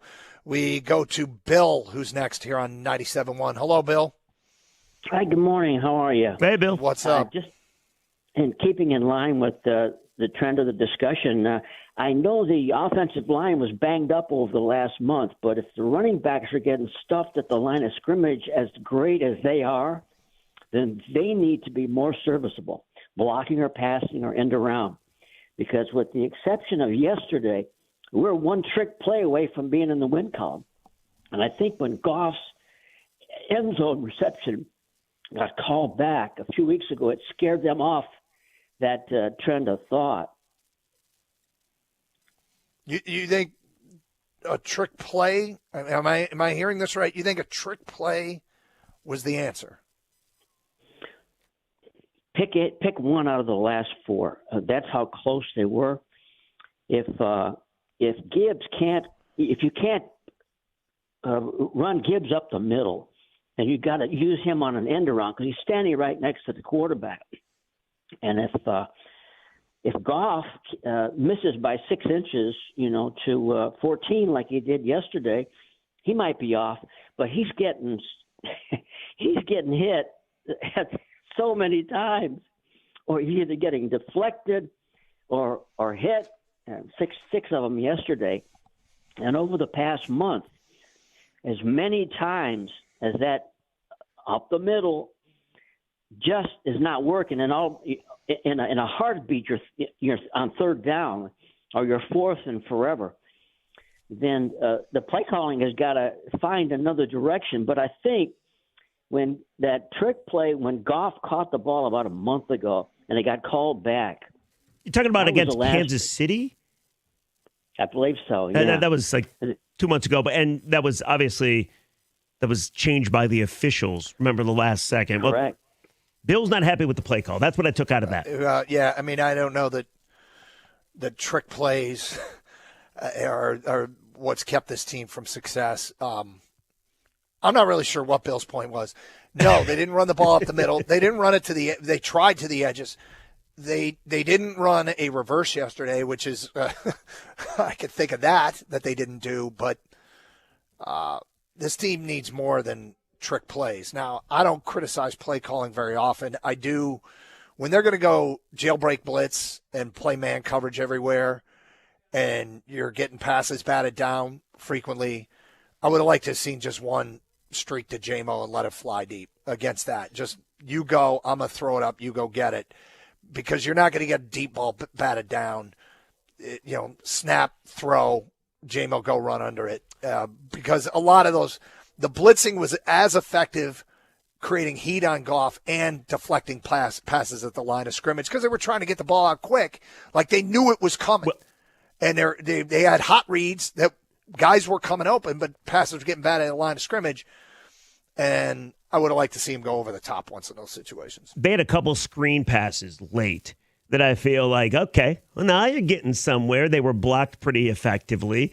But other than that, the offense was just woeful. Doug, I do wonder, though, if there's a pecking order of blame, right? Like, who is most responsible? I know everybody is involved, but who would you blame the most? Whether it be Holmes, Campbell, they haven't been perfect by any stretch of the imagination. For the outcome of this season? Outcome of the season, or just really the last 3 games. Like, we boasted about the fact that Campbell doesn't lose 2 in a row. Hard to believe he's lost 3 in a row now. I think their biggest problems are up front offensively. I think it's the offensive line, Holmes. And that would probably fall on Brad Holmes. They didn't get any breaks with injuries, but at the end of the day, because yesterday at one point they had a rookie and 4 backups out there. So, but you can't have Pro Bowlers as backups. But I think that if probably the critical mistake, in retrospect, was it letting Zeitler go? Would they be better off if they just kept Zeitler? Could they have begged him to stay? Zeitler? Sure. Could they have kept Zeitler had they known Ragnow was going to leave? Would they have been a little bit more aggressive to keep him, to say we need another veteran presence in there? The genesis, that's where, in retrospect, it all started to fall apart, where the problems began which eventually sunk them, was with Ragnow's retirement. That's where I think the problems began. Now, should they have known it was coming? Only they know that. And you know, that's where it would fall on more Holmes. And I agree with that. I would probably go Holmes number 1 and then Campbell number 2. But you keep bringing up the fact that at one point, a rookie and 4 backups. Right tackle was Owasika. Right guard was Ratledge. The center was the undrafted kid from Florida, Kingsley Equaniquan. Equan, yes. Left guard was Christian Mahogany, and the left tackle was Dan Skipper. So in a perfect world. Yeah, it's far from what you want, right? That is a very tough thing to deal with. With that being said, I keep going back to the great equalizer. That they had Brosmer. Like, it blows me away. Like when you sit back and you think, like, that dude beat you. Mad. He beat you 3 net yards. Well, I would argue he didn't beat him. I would argue that the Vikings defenses ultimately would beat him. And I would agree with you, but he did a real nice job of not turning over the football, even deep in his own territory. Like, he found a way to get rid of that football. I thought for a second it was intentional grounding. And then I'm like, oh, wow, he got rid of it. They made him punt. Well, it's a sad state of affairs, and you think if they'd only taken 3 knees every possession and punted, they might have had a better chance of winning. But that's the way yesterday's game went. Let's go to Bob, who's next on 97.1. Hi, Bob. Bobby. Good morning. Good morning, guys. Merry Christmas. Happy New Year. You too. How much can we blame what's going on with the Lions this year on outside factors? And the one I'm talking about is the NFL fiddling with the schedules, a lot more primetime games, Thursday night games, overseas games, all that. I want to be clear on this. I don't blame them for the Lions' problems, but the quick turnarounds that they are making regularly now with 3 games on Christmas, 6 teams playing, I'm not surprised we're starting to see some horse crap football games. Yesterday's game was terrible. That game was terrible. And I'm not associating this with the Lions' issues, but I think the NFL needs to take, because they've added an extra game. They've taken away a bye week. They're talking about adding an 18th game. Oh, they will. This is absurd. The amount of injuries shouldn't be a shock. I can't remember what the exact number is, but between Thanksgiving and Christmas, the Lions, I guess, jammed the most games in the history of the NFL into a short period of time, is what I read that they were going to do, and then they've obviously done it. I think the ask of the players and the players' union needs to step up. Nobody makes a decision for the betterment of the game. They need to be playing 16 games with 2 bye weeks and less Thursday games. I think the league would be. Absolutely. I think the quality of the league would be better. Separate issue from the Lions' problems. But guess what? The league doesn't care.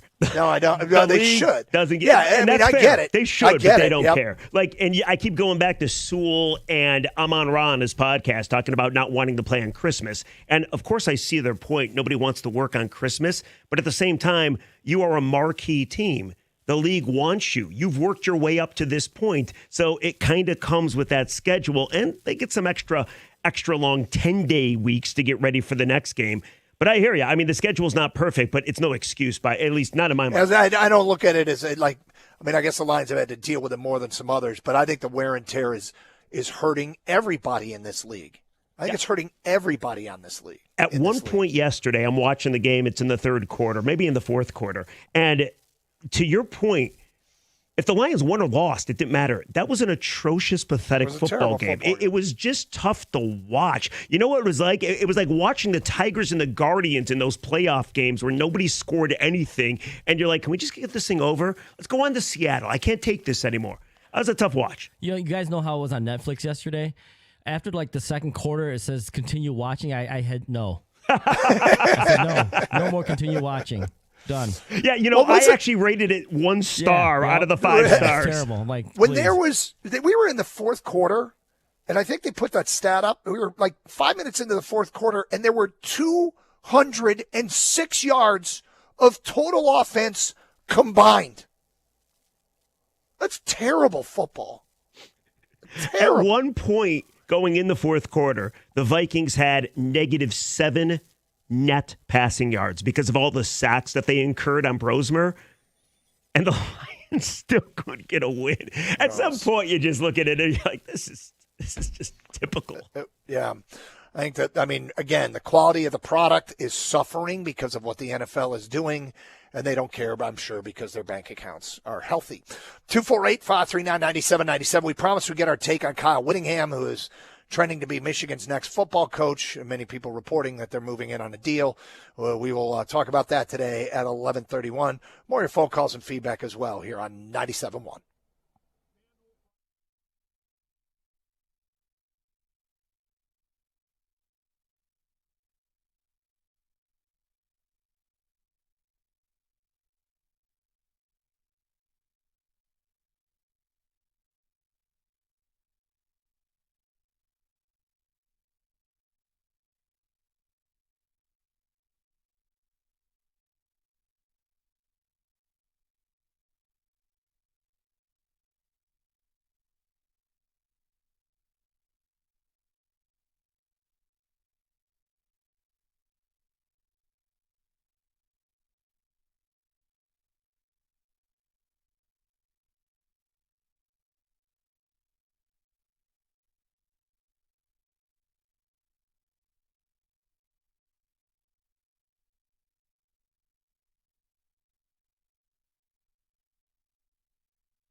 Doug Harsh, Jeff Rieger in for Gator.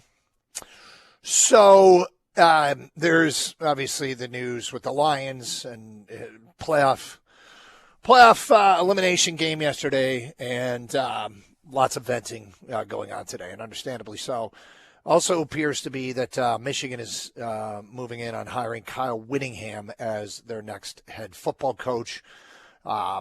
This process has played itself out, Jeff. I didn't envision we'd be going through a coaching search about 3 weeks ago, and so it wasn't like putting together lists. So as this whole thing started, and the more research I did, and the more I looked, about 10 days ago, people listening to this show might have noticed I locked in on Kyle Whittingham as what I thought was the best option for Michigan. I did not think they were going to get Kyle Whittingham because they could have had him already, and so I thought they would have hired him already. I'm personally thrilled, although it doesn't come without its challenges. And the reason I'm thrilled is, given the state of Michigan football and what's been going on for a while, and the problems they've had off the field, and with all that's gone on, I came to the conclusion I felt like Michigan needed a Lloyd Carr kind of coach whose integrity wasn't called into question, who did things the right way, who won enough. And the closest guy to that is Kirk Ferentz at Iowa, and I don't think they were going to get Kirk Ferentz at Iowa at any point. So who was like that? And it was Kyle Whittingham. And he's a all-steak, little sizzle kind of guy. His reputation is really, really good amongst college football coaches. He's considered to run the program the right way. His teams are tough. They're a disciplined program. They have scored some major wins. Like, they beat, Bama.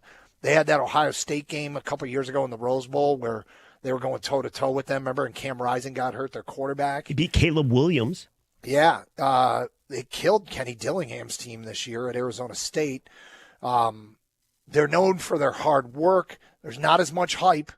But he's developed a reputation for developing NFL talent. And, Utah put out a stat that in the last 7 years amongst teams in the Big 12, they have the most guys in the NFL. And he did it all at Utah. And the resources in Michigan are going to be greater than Utah when it comes to recruiting. And it doesn't come without challenges. He's 66, man. Signetti's an older guy. Yeah, 64. Harbaugh's an older guy for that matter. But he's highly respected. He's done it for a long time. Utah churning out 10-win seasons isn't a surprise to anyone anymore. And so now, what are the challenges? Well, 66, right? I got a couple. Tell me if these are legitimate. Okay. Do you want to hear? All right. No Michigan Sure. ties or no Big Ten ties. Issue or no issue? It's an issue. And, I think it is very helpful when you come from an outside spot to have a transition team. I think there's guys on this staff that should stay. And it's up to him to choose who those guys are. But, Tony Alford, the running back coach, Lou Esposito, the D-line coach, Lamar Morgan in the secondary. There's others, but it's up to him as to which ones he wants to keep. And I think if not them, not Michigan ties necessarily, but Midwest ties. Yeah. Because the context of the Big Ten is different than the Pac-12, than the Big 12 that he's coached in. And so I think it's important to have like a transition team that helps you with, one of the first things you need to do is call the coach at Cass Tech and Orchard Lake St. Mary's and, Cleveland St. Ignatius or whatever, get to know the important people in that regard in the recruiting world and, to help you say this is an alumni group that you should absolutely go speak to. And this is an alumni group that you send your associate head coach to go speak. Like there's small challenges that come with. But yes, I think it is important to have a bit of a transition team with really not a lot of Midwest ties. What about the fact that more of a defensive guy, you're trying to get the most out of Bryce? I know obviously you want to get yourself the best staff possible, but does that worry you at all? More of a defensive dude coming into this? I mean, listen, he brings all the great attributes, right? Physical, tough, Big Ten, in the trenches. I think you like that, but hiring his staff is going to be pretty important. Huge. Yeah, and that's where you answer that bell, right? I mean, you can say, hey, look how he developed Cam Rising and Tyler Huntley, who's still in the NFL, and he was doing it at Utah, right? But yeah, I absolutely, your offensive coordinator and quarterback coach, O-line coach, like these are really important hires for Kyle Whittingham because, you don't make a hire to keep a guy, but you can look at this offense and go, okay, 3 freshman eligible offensive linemen, freshman eligible running back, a elite one allegedly coming in. Maybe you might get Justice Haynes back, and you got the quarterback who's young. His best receiver's young. Maybe wanting to keep those pieces in place to try and win now are important. And so, yeah, I think that he needs to be cognizant of trying to get an offensive staff that helps keep that offensive group together. I got one last one for you. Big deal or no big deal? And I think he kind of joked about it himself, but he said he himself was in the transfer portal after he decided to go into semi-retirement. I guess I wonder two things. Number one, did he make that announcement when he knew Michigan was a potential, or he was going to leave regardless? And then I guess number two, he was kind of archaic when it came to NIL and transfer portal, but it now seems like he's coming around. Kind of like the Fitzgerald thing. Yeah, I mean, we're talking about a guy who I'm pretty safe assumption that Michigan probably has exponentially more NIL money than he had at Utah. Let's start with that. You can also recruit a different way at Michigan than you can at Utah. At Utah, you're probably having to find diamonds in the rough more than you do at Michigan.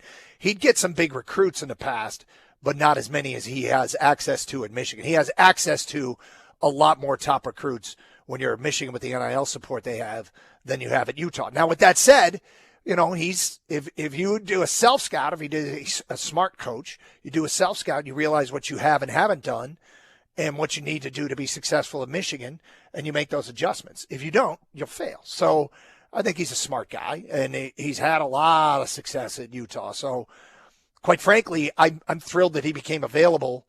And, it was a reason why, again, if you've been listening to the show about 10 days ago, early in last week, I started getting on the Kyle Whittingham bandwagon and thought he'd be perfect for Michigan right now.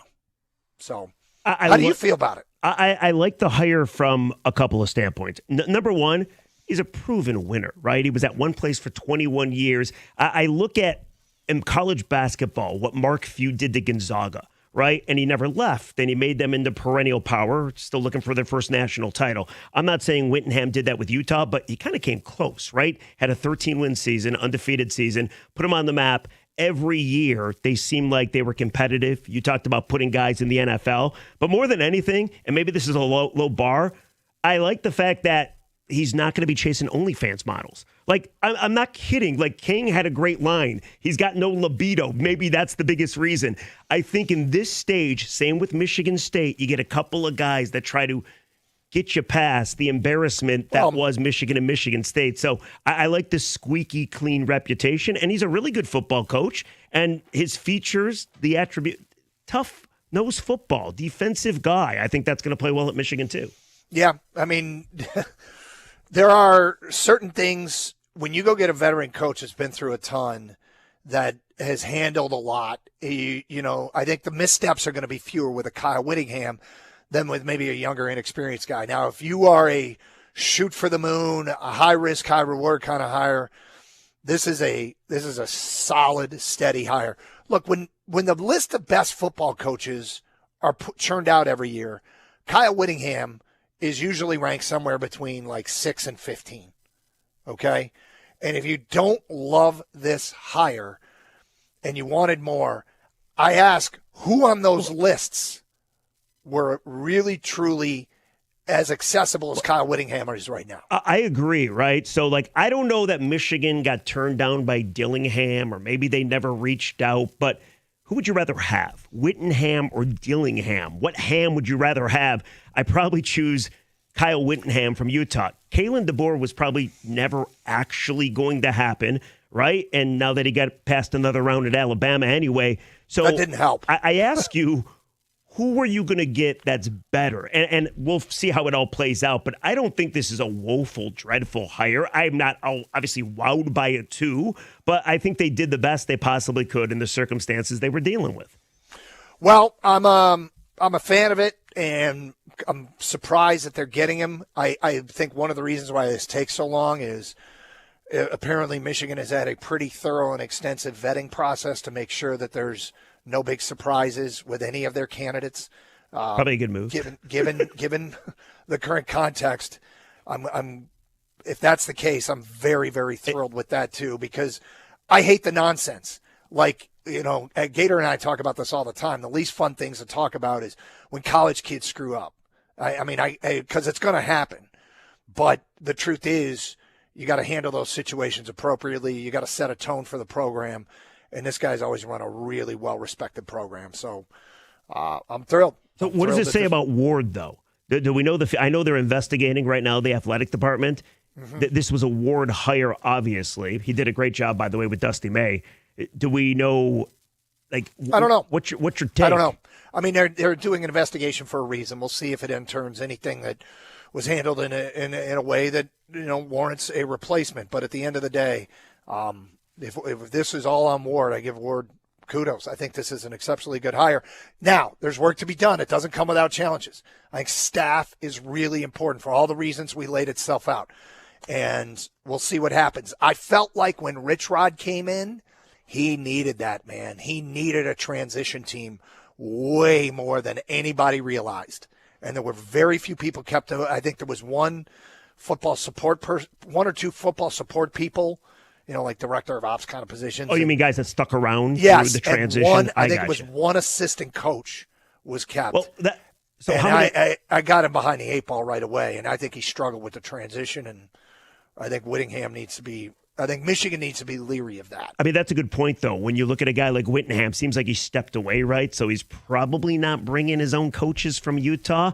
Furthermore, is he going to be able to bring players from Utah? Like you see some coaches, Signetti did it, of course, comes over to Indiana, brings his whole damn team, and they have success. You probably don't expect a ton of that with Michigan, considering the circumstances. Yeah, I mean, you never know.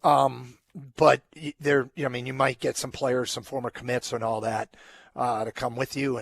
But I think his first job is to get his strong staff in place and sit down with this roster before January 2nd and sell them on his vision. 248-539-9797. All right, a lot of people want to talk about the Lions, of course, but if you want to get in on this, feel free. It is Carson Anderson with Rieger in for Anderson here on 97.1. Hey, we did it. We survived another Christmas. And if you got that holiday hangover, there's one place to cure it. It's Twin Peaks. Let the Twin Peaks girls help you escape the stress of another holiday by serving up all your favorites while you enjoy all the amazing sports action in the most comfortable lodge setting. That's right. The weekend is packed with basketball and hockey action, college football, bowl games, and a full slate of games with playoff implications. In pro football, why go to Twin Peaks? It's a no-brainer. Grab the crew and show off that ultimate man cave. We're talking about 50-plus TVs, some as big as 98 inches, showing up to 8 games at once. A draft beer system pouring your favorite drafts at a bone-chilling 29 degrees.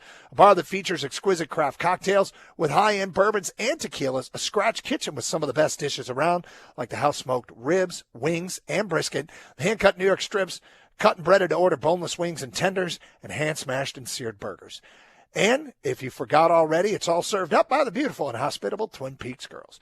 What a great way to spend a weekend. It's Twin Peaks. Eats drinks, scenic views.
Doug Harsh, Jeff Rieger in for Gator. Hope everybody had a great Christmas yesterday and enjoying this holiday season. Whatever you celebrate. 248-539-9797. We got open lines. A lot of people venting about the Lions. Of course, we just gave our 2 cents on the Kyle Whittingham hire. Let's go to Steve, who's next. Well, and it's not done, by the way. I should be careful with how I word that. All the wording is that Michigan is moving towards hiring Kyle Whittingham, and it could be an announcement today. But let's get to Steve on 97.1 The Ticket. Hi, Steve.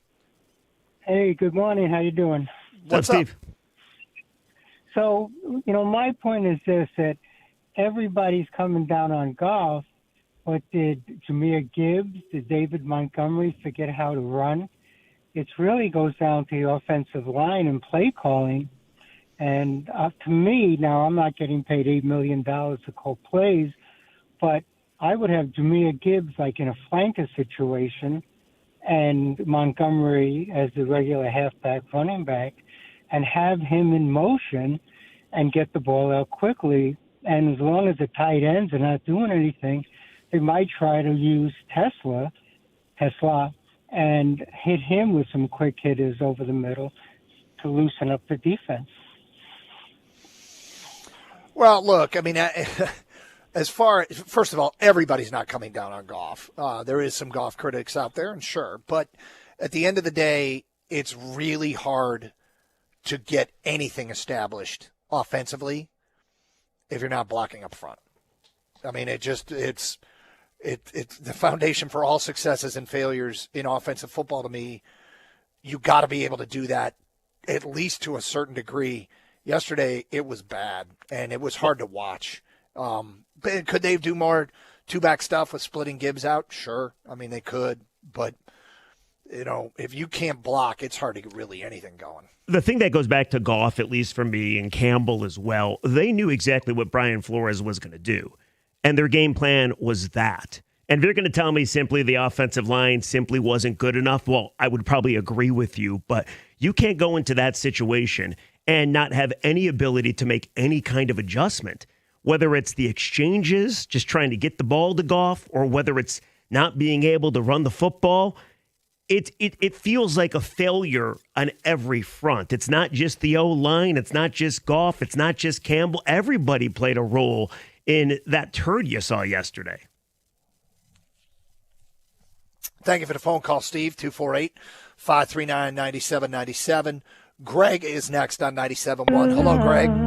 Oh, you want to sing, Doug? Well, what do we got here? Well, what would you call that, gospel? Sounds like country? Is this? I don't know. Is this peak like 70s soft rock? Isn't it? I mean, that's right up your alley, isn't Karen it? Carpenter? No. Oh, Karen Carpenter, some of it. yeah. You're big on the Brandy. That was like in the 70s. Yeah, that was Looking Glass. Steely Dan, big Steely Dan fan. So, what do you listen to these days? I got a lot on the playlist, from hip hop through to country, but I could get into yacht rock. Who am I kidding? I'm a yacht rock guy. I figured your playlist was like various defensive backs coordinators and and head coaches talking about press conferences. Yeah, my playlist is coaches' press conferences. Yep. Let's go to Kevin next on 97.1. Hello, Kevin. Hey, Kevin. Hello. Hey. Happy New Year. You too. Yes. I just wanted to say, as far as the Lions' responsibility going forward, who's going to be most influential is going to be Sheila Hamp. She helped bring us to this point. She's gotten a lot of credit, and I think if she needs to recognize the situation for what it is, and she needs to be putting pressure on Dan and Brad to get the job done here going forward. Well, I'm going to suspect that they feel pressure themselves, but she could have an influence. I mean, she could come in and I get a little leery of ownership making decisions, but and being too much of an influence because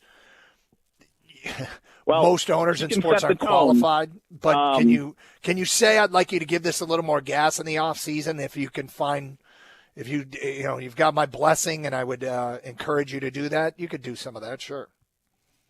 Yeah, that's who we blame the ownerships during the old Ford years, and The new board should be taking responsibility, good or bad, here going forward as well. I think the whole organization is probably feeling some stress. They're not going to be able to raise ticket prices. They've already announced that.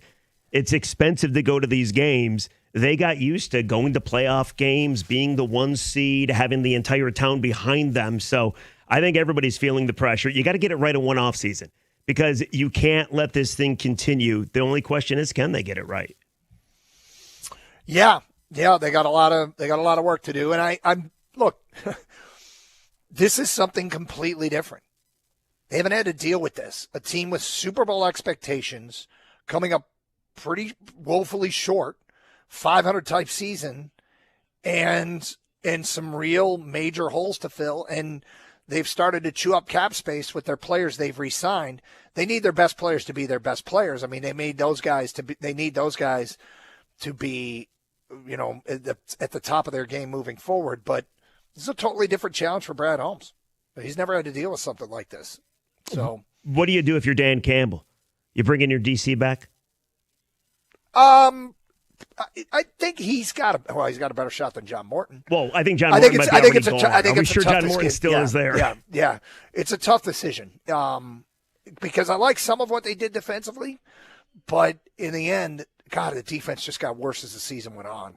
And so I think that's a tough conversation he has to have. I and don't it's know something that I'm not ready to make that decision yet. I gotcha. Like from what you've seen over the course of the last 6 games, and listen, Minnesota, I don't know that you're going to be wowed by holding them to minuscule yards, 3 yards passing, where nobody's going to throw a party, right? But over the 5 games before that, the D's given up about 460, 470 per game. That's the worst defense in football. So I think, and this is my plan, you can tell me if I'm wrong about this, I think you probably have to say goodbye to Calvin Shepard because I don't want to risk next year going into a totally revamped defense. You get healthy, maybe you make a couple moves, and then you realize that your DC's no good. Then you're wasting another year in your window of trying to win a Super Bowl. I mean, ideally, yeah, I mean, you're great on both sides of the ball. I would love to see what would have happened if they had both their safeties out there running around. I think it would have made a huge difference.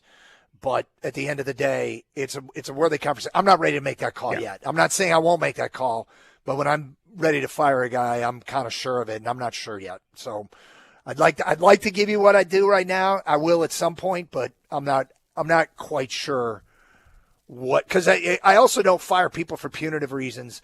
I want to figure out what's best for the organization, and is continuity something that they want, that they're concerned with? Because I think continuity matters. But 248-539-9797. We'll get to more of your phone calls and feedback.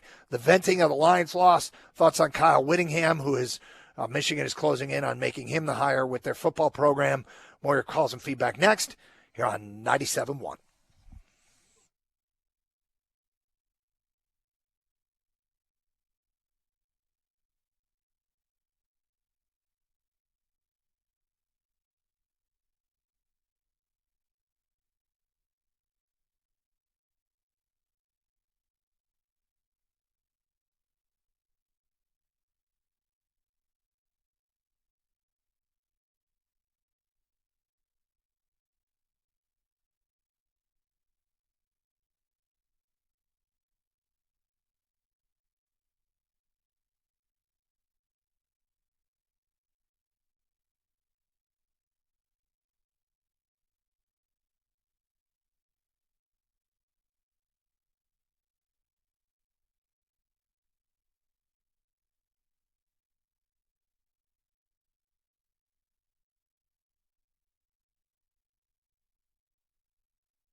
Brought to you by Mastercraft Heating and Cooling. Ryan Kennedy was the fan who had an altercation with Steelers wide receiver DK Metcalf last week. In a press conference with his lawyer this morning, Kennedy attempted to publicly set the record straight after what he says are false accusations surfaced that Kennedy used racial and derogatory slurs towards Metcalf at the game. Here's the plea Kennedy gave to Metcalf moments ago.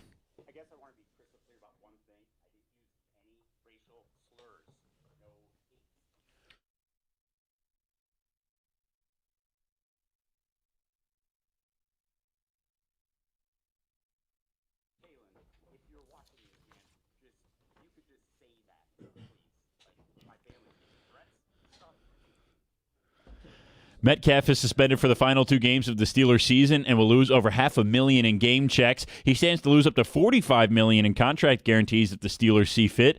Kennedy nor his lawyer would say officially if they are planning to bring about any official legal remedies to the situation just yet. And Michigan football could be getting closer to hiring its next head coach. ESPN said this morning that Kyle Whittingham has emerged as the overwhelming favorite to land the vacancy in Ann Arbor. So much so that Michigan leaders are expected to review Whittingham's candidacy this morning and move swiftly with a deal if he is approved. The Pistons also take on the Utah Jazz tonight on the road. That game gets started at 9:30 p.m. Our coverage begins here on 97.1 at 9:05. At the Corewell Health Sports Desk, I'm Brendan Shabath. For more, go to 97.1 The Ticket or Odyssey.com.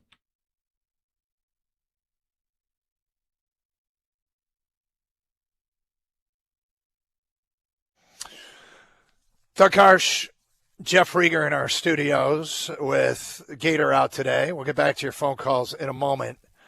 Doug, fan. I'm dying to know. What's your take? Rico and I talked about this on Christmas Eve for like 2 hours when it became known that he was going to have his press conference. Listen, DK should not have done what he did, obviously. This fan, Ryan Kennedy, though, don't you feel like he's still heckling by using DK's full name, which we thought was the reason DK reacted to begin with?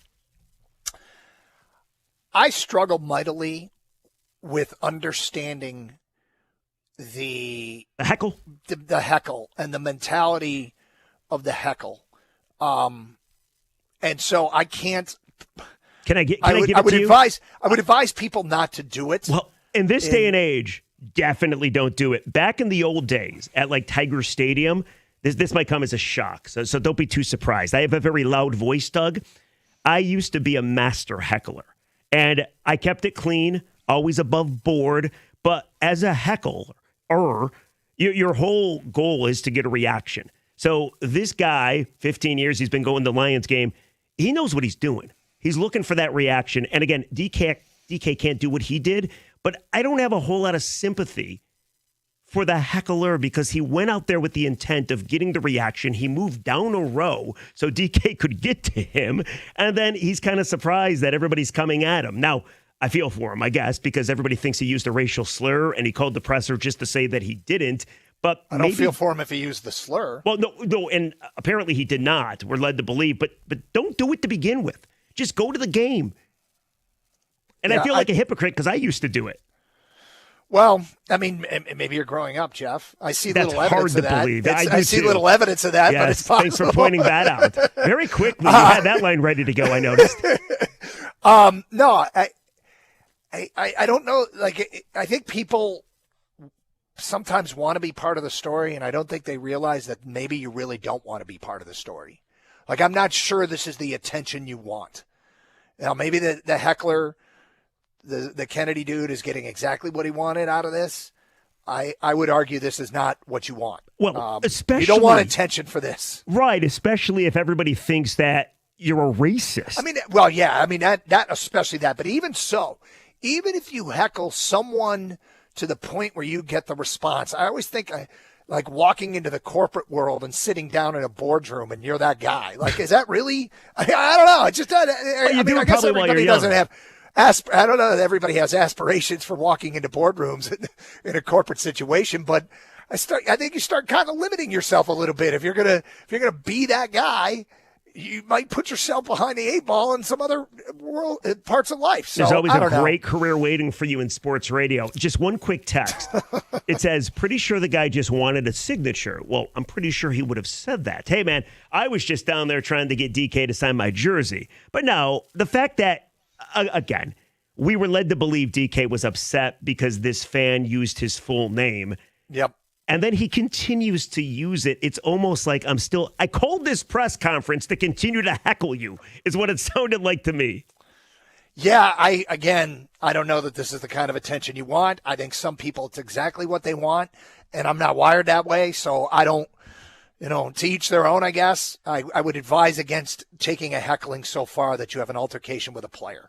Putting yourself in a position where you said he moved down to the front row. Has that been reported? He's moved. He moved. His seat was in the second row, and then he moved, so the interaction was able to take place. He got closer to where there could be a physical altercation, which. Right, and neither side is right here. I'm just not. It's not my thing, man. I don't know how. I don't know what goes into it, and I don't understand what you think the end game is here. It's wild. We had a security guard call up the other day, and he said he's been going for every game. This guy is loud and boisterous. So maybe DK's the one guy that took exception. I don't know. I just have never heard of a fan calling a press conference just to say, well, hey, man. If I would want my name cleared. I hear if you, the but I don't know that if does I didn't it. say it. I'm not sure it does it either, but I would definitely want my name cleared. But if that wasn't you said he used his full name again. He was still kind of trolling. Yes. Well, if I was an attorney, if I was his attorney, I would be like, dude, just don't do that. It's like Scott Boras and his limericks. If Scott Boras represented me, I'd kindly ask him to stop with the silly little Dr. Seuss rhymes when it comes to talking about my future. The Tarek Barrick? Yeah, I think it's absurd. At a professional level to have somebody representing you doing that. And if I were the representative of this kid, I'd tell him no more trolling. If you want people to take you seriously, you step up there and you just say, I never said that. I want that abundantly clear. And I've got witnesses around me. I'd have people that were around me that could attest to that. But wild. That's me. Wild. Yeah. You love this story? Is that what I'm sensing here? I can't get enough of this story. I'm just going to be honest with you. Yes. Yeah. I dig it. Even though you are no longer heckler guy. No, I can relate to this guy. No. I can relate to the story. One time, actually a couple different times, I got the reaction of an athlete, and now I feel like a schmuck. I'm going to be honest with you. Like, I feel like I probably should not have acted that way, but at the time, I was kind of all about. Do you remember Mike Henneman? Oh, yeah. Yeah. I remember one time we were right at Tiger Stadium. He was playing for the Rangers at the time. And we were where the Rangers were walking on the bus, trying to leave the game. And we were just hanging out, watching all these Texas Rangers walk on the bus. And I yelled out, I was like 15, nice outing, Mike. Now, he didn't even pitch. He took a step on the bus, got off the bus, got right in my face. And he said, what are you, some kind of effing He-Man? You have a couple beers and you think you can say whatever you want? And I'm like, Mike, I can't drink. I'm only 15. And everybody laughed around me, and I felt pretty good about myself. And now I kind of feel like an idiot for having that happened, but oh well. The only time I did anything like this is growing up as a big San Diego Padre fan. My hero was Tony Gwynn. Okay. I went to a game at Wrigley Field and was sitting in the right field bleachers. And I just kept yelling at him and trying to get his attention, like, Tony, you're the guru, you're the best. I kept calling him the guru for some reason. And, he never, ever responded. And I don't know if people know this, but he played basketball at San Diego State and was the career, Mountain West career assist leader forever, or whatever league they were in. He was a great point guard at San Diego State. And finally, the eighth inning, and I'm probably 6-7 beers deep, I yell out to him, hey, Tony, we're running full after the game. We need a point guard. And he turns and pretends he's shooting a basketball. And How I'm like, good did that feel? I thought it was awesome, but I wasn't heckling him. I was paying homage to him. But then the bleacher creatures in Wrigley realized he could hear them, and they just started to abuse him. I mean, abuse him. and how did that make you feel, Doug? I felt terrible. I was like, well, that wasn't worth it because now my guy is getting abused. But that's the only time I had any kind of interaction. And I was doing it in a loving way because he was my favorite player. And so anyway, that's my one story. But as far as this guy's concerned, if he's clearing his name and he didn't do it, good for him. If he's still heckling him, I mean, are people really going to take you seriously if you're still trying to heckle him from the podium but use his full name, which, he apparently took issue with. Right. That's all I'm saying. I mean, but by the way, it seems like the heckle DK's continues. a moron too. Oh, DK's 100%. I mean, you just can't do that. How much it's actually costing him is unbelievable to me. Well, he's lucky because the Steelers already said they're not going to void the contract, right? So he's not going to lose his millions, but he's losing $450,000 for having to sit out the 2 games. And by the way, the Steelers still need to lock up the division championship, right? So you kind of want your star receiver to play in those games. I agree with you. DK, a moron for how he reacted. This fan, ridiculous for how he decided to go about it. DK's got to be better at the end of the day, but I hate that this fan called that press conference. It kills me. Well, would you, if you were accused of that, would you call a press conference? If I was, I would have an attorney. I'd actually have an attorney release a statement. Issue a statement and then be done with it. So I guess he said in the cut that people are threatening his family. Now, whether that's true or not, obviously he can only tell us. I get what you're saying because you're accused of something like that. I'm sure that could affect your job. Word gets out. There's articles written about it. Maybe you get fired. So, yes, you want to clear your name 100%. But by listening to him, and all we can go on is how he sounded. Hell, do you got the cut? We could play it again. Yeah, I'm about to play it. But I just want to say I agree, Rieger. Like, I'm not doubting that he's gotten some threats and things like that. But if it's really that bad and you think it's that serious, stop trolling DK and just ask him to tell people that you didn't use a racial slur. Right. Doesn't it seem like but instead he uses his full name again. So it must not be that bad because he's using this opportunity to troll him once again. I think he's committed to the troll. Here, I'll play it.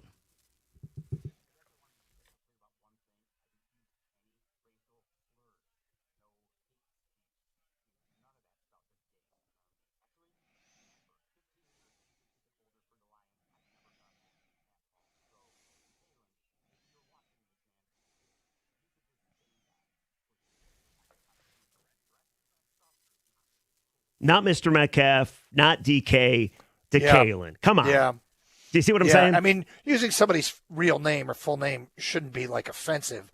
But yes, referring to him, if that is in any way what triggered him, doing it again is not going to get the intended the design. Like, that was not a results-based statement. He made that statement, but by including that, he asked for a result and then included that. You're not going to get the result. That was not a result. That was not motivated by getting a result. That I suspect it will be ineffective. But wild. Unless they're going to file a lawsuit, which I would assume they've already would have announced, and they did not announce that today. So that's what we were thinking on Wednesday, that they were going to try to sue Chad Johnson, who said it on a podcast that he used something racial, or DK Metcalf to begin with. But my goodness. I know, right? 248-539-9797. All right, we talk to the people next here on Carson Anderson with Rieger in for Anderson on 97.1. FanDuel Friday is turning it up with an NBA happy hour every Friday from 6 to 7:30 p.m. Eastern. FanDuel is dropping limited time specials to get you in the zone. Boosts, bonuses, surprises, all designed to bring that Friday energy. This isn't just another promo. It's your weekly pregame NBA happy hour every Friday, 6 to 7:30, only on FanDuel, official sportsbook partner of the NBA. Visit FanDuel.com/Doug to grab your reward before the clock expires.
Doug Karsch, Jeff Rieger is in for Scott Anderson on this Friday.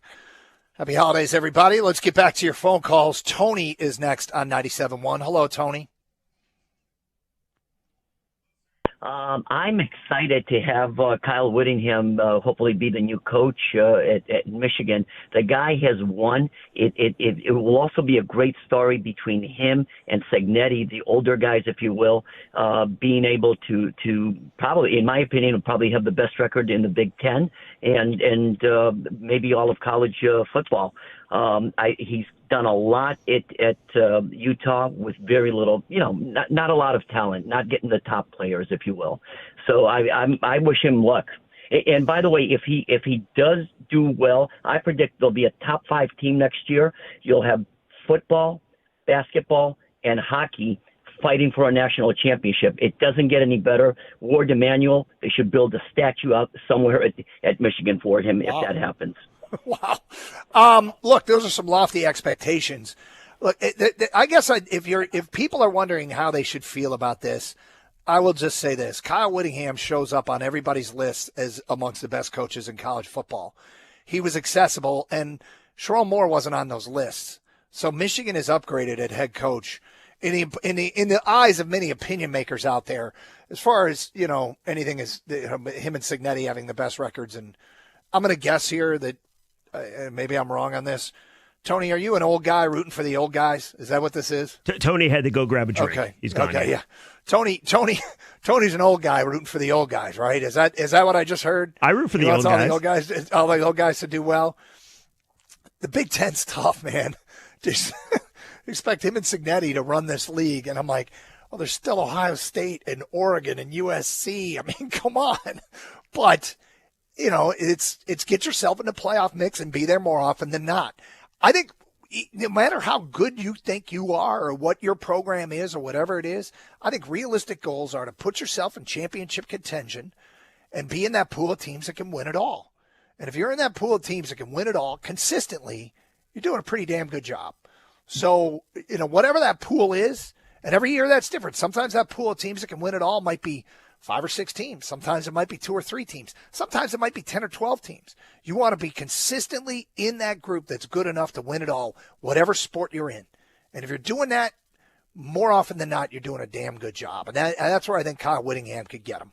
Yeah, with a team like Michigan, though, too, just in the here and now, you need stability back. Like, that was the number one goal.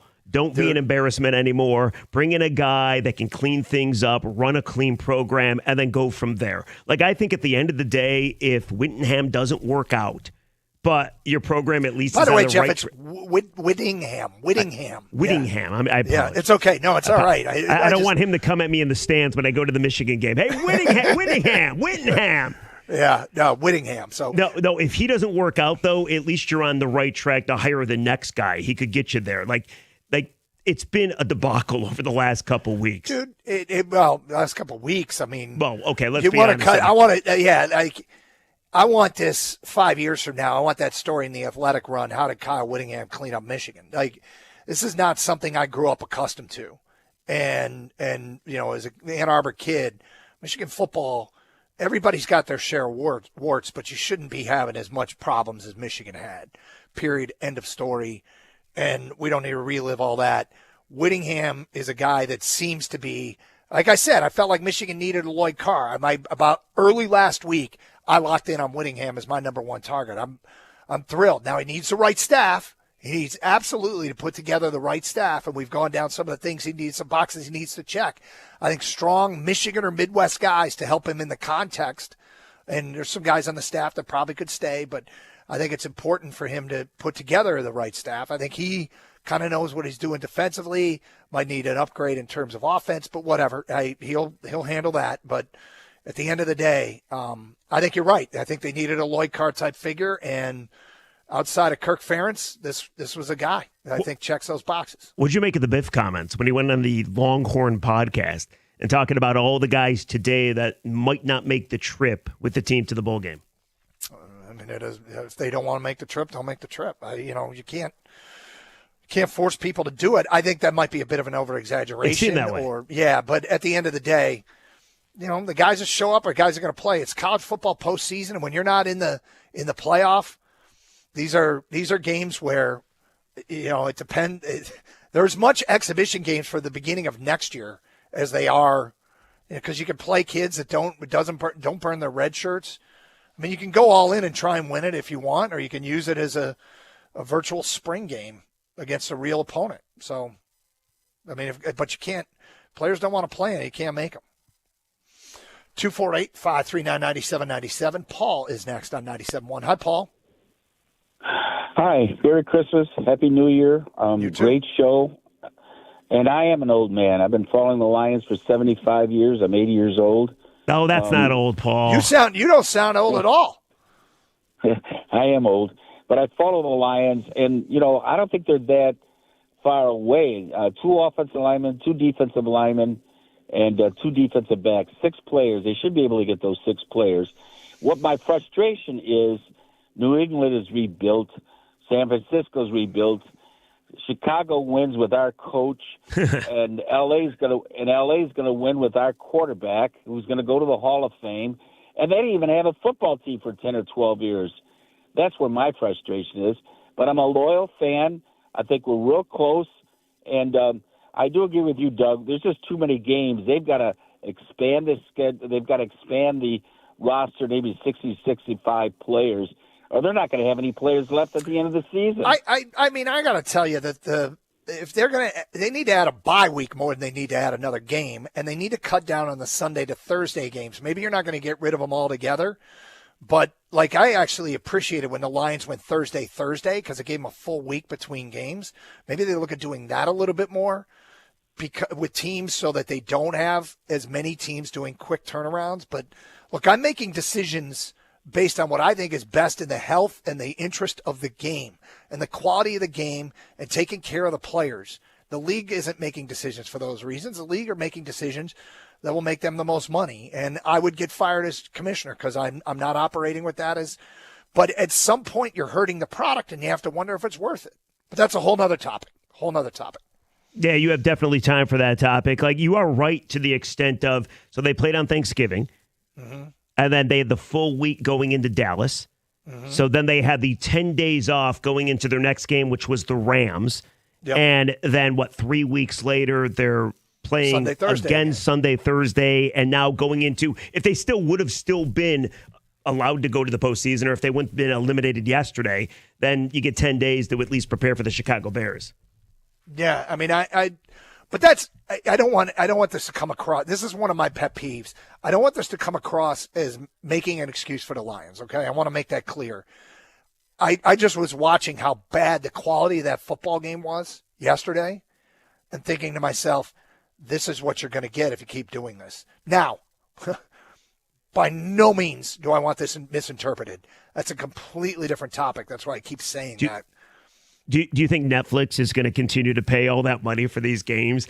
At the start of the season, they got to be thinking to themselves, wow, Commanders, Cowboys, that's a ratings bonanza. Oh, yes, Detroit, Minnesota, hell yeah. And we'll cap it off with AFC West showdown, Kansas City and Denver, and none of the games meant anything. And now, by the way, going into the final week, let's just say Pittsburgh wins this weekend.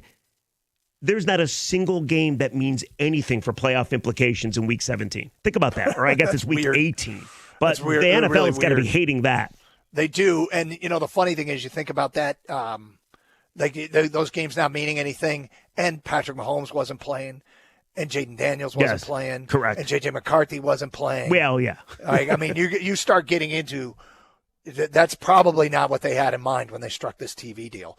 More of your phone calls and feedback coming up. 248-539-9797. It's Carson Anderson, 97.1.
Doug Karskater out today. Jeff Rieger is in. It is the Carson Anderson radio program, 248-539-9797. Let's get back to your phone calls. We go to Dave next on 97.1. Hi, Dave.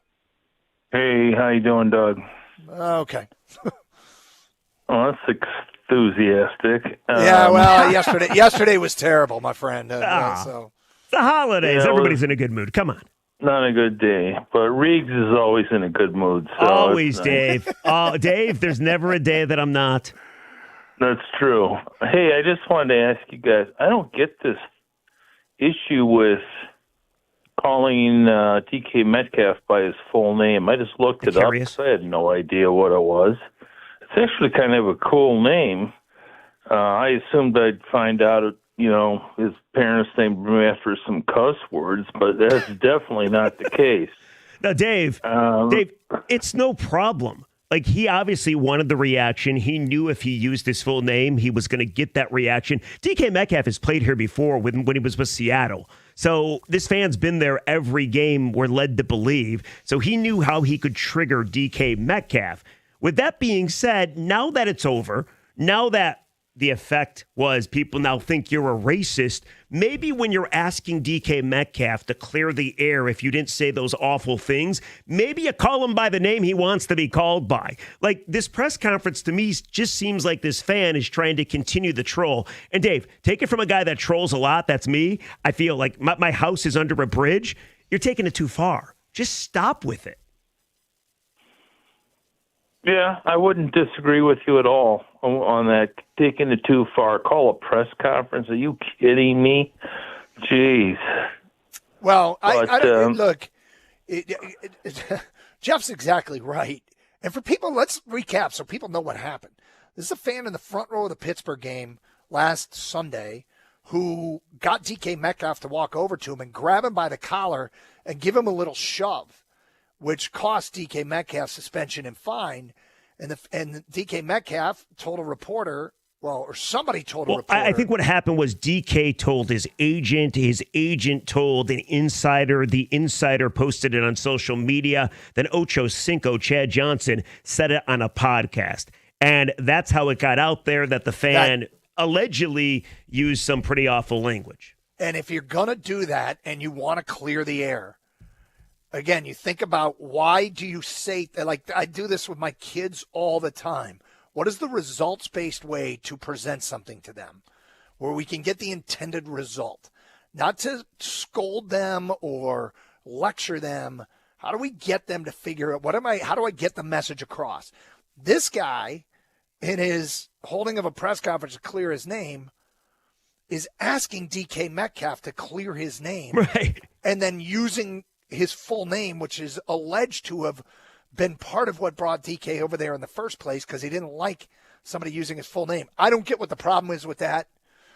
But, the fan, I guess, got the intended result. He got under his skin. But, man, what a weird series of events. Like, I'm not sure this is the attention you want. I just warn people. I think people want attention, but I'm not sure this is the attention. Doug, the interesting thing is there's a lot of people that agree with the fan. A lot of people like, oh, yeah, he's Detroit. Well, I don't agree with he's the fan, sticking... and I don't agree with DK either. No, the whole thing is ridiculous. Because at the end of the day, and I thought Aaron Rodgers actually said this the best, he's like, just because fans buy a ticket, they think they can say and do whatever they want, which, of course, is not the case. The fans should not have been doing it to begin with. I'm all for heckling, but if you heckle and then you get the response, you should understand that you tried to do that to begin with. It's what you wanted from the get-go. So now you're unhappy with how the response went down. DK should have obviously not moved over to the fan. But once he's over there, man, then let's handle it like mature adults. Let's just drop it. Be done with it. DK screwed up. The fans screwed up. Move on. But to hold this press conference, trying to extend the story and your 15 minutes in the spotlight, it's ridiculous. But maybe he doesn't care. Maybe he's independently wealthy. Maybe he has all the pretty good seats at the Lions game. Who knows? Yeah, right. It's funny you say that because I didn't even think. Do you think that's what he's trying to do is extend his 15 minutes? Yes, I do. Absolutely. Because I don't know. Because honestly, I guess he'll start doing the media tours and going around and talking to anybody who will talk to him. Oh, come on. It's got to die by now, right? It's kind of. Don't you think? But maybe. I don't know. If you really wanted an apology, that was not the way to go about it. Or not an apology, just the air cleared. Yeah, and by the way, I'm sure DK Metcalf, who was suspended for 2 games, lost his appeal for that suspension, is real quick to go on social media and say, by the way, that fan never called me anything. I'm pretty sure you're going to get that desired result if you're that fan. Not even close. Lions lose yesterday. Season essentially over. They're out of it. 6 turnovers after having 8 all year. And Brad Holmes has his hands full this offseason. Completely different challenge going from being the top of the heap in the NFC to a 500 team. It's super disappointing. And, there's a lot of hand-wringing of how we got here and a lot of talk about what's next.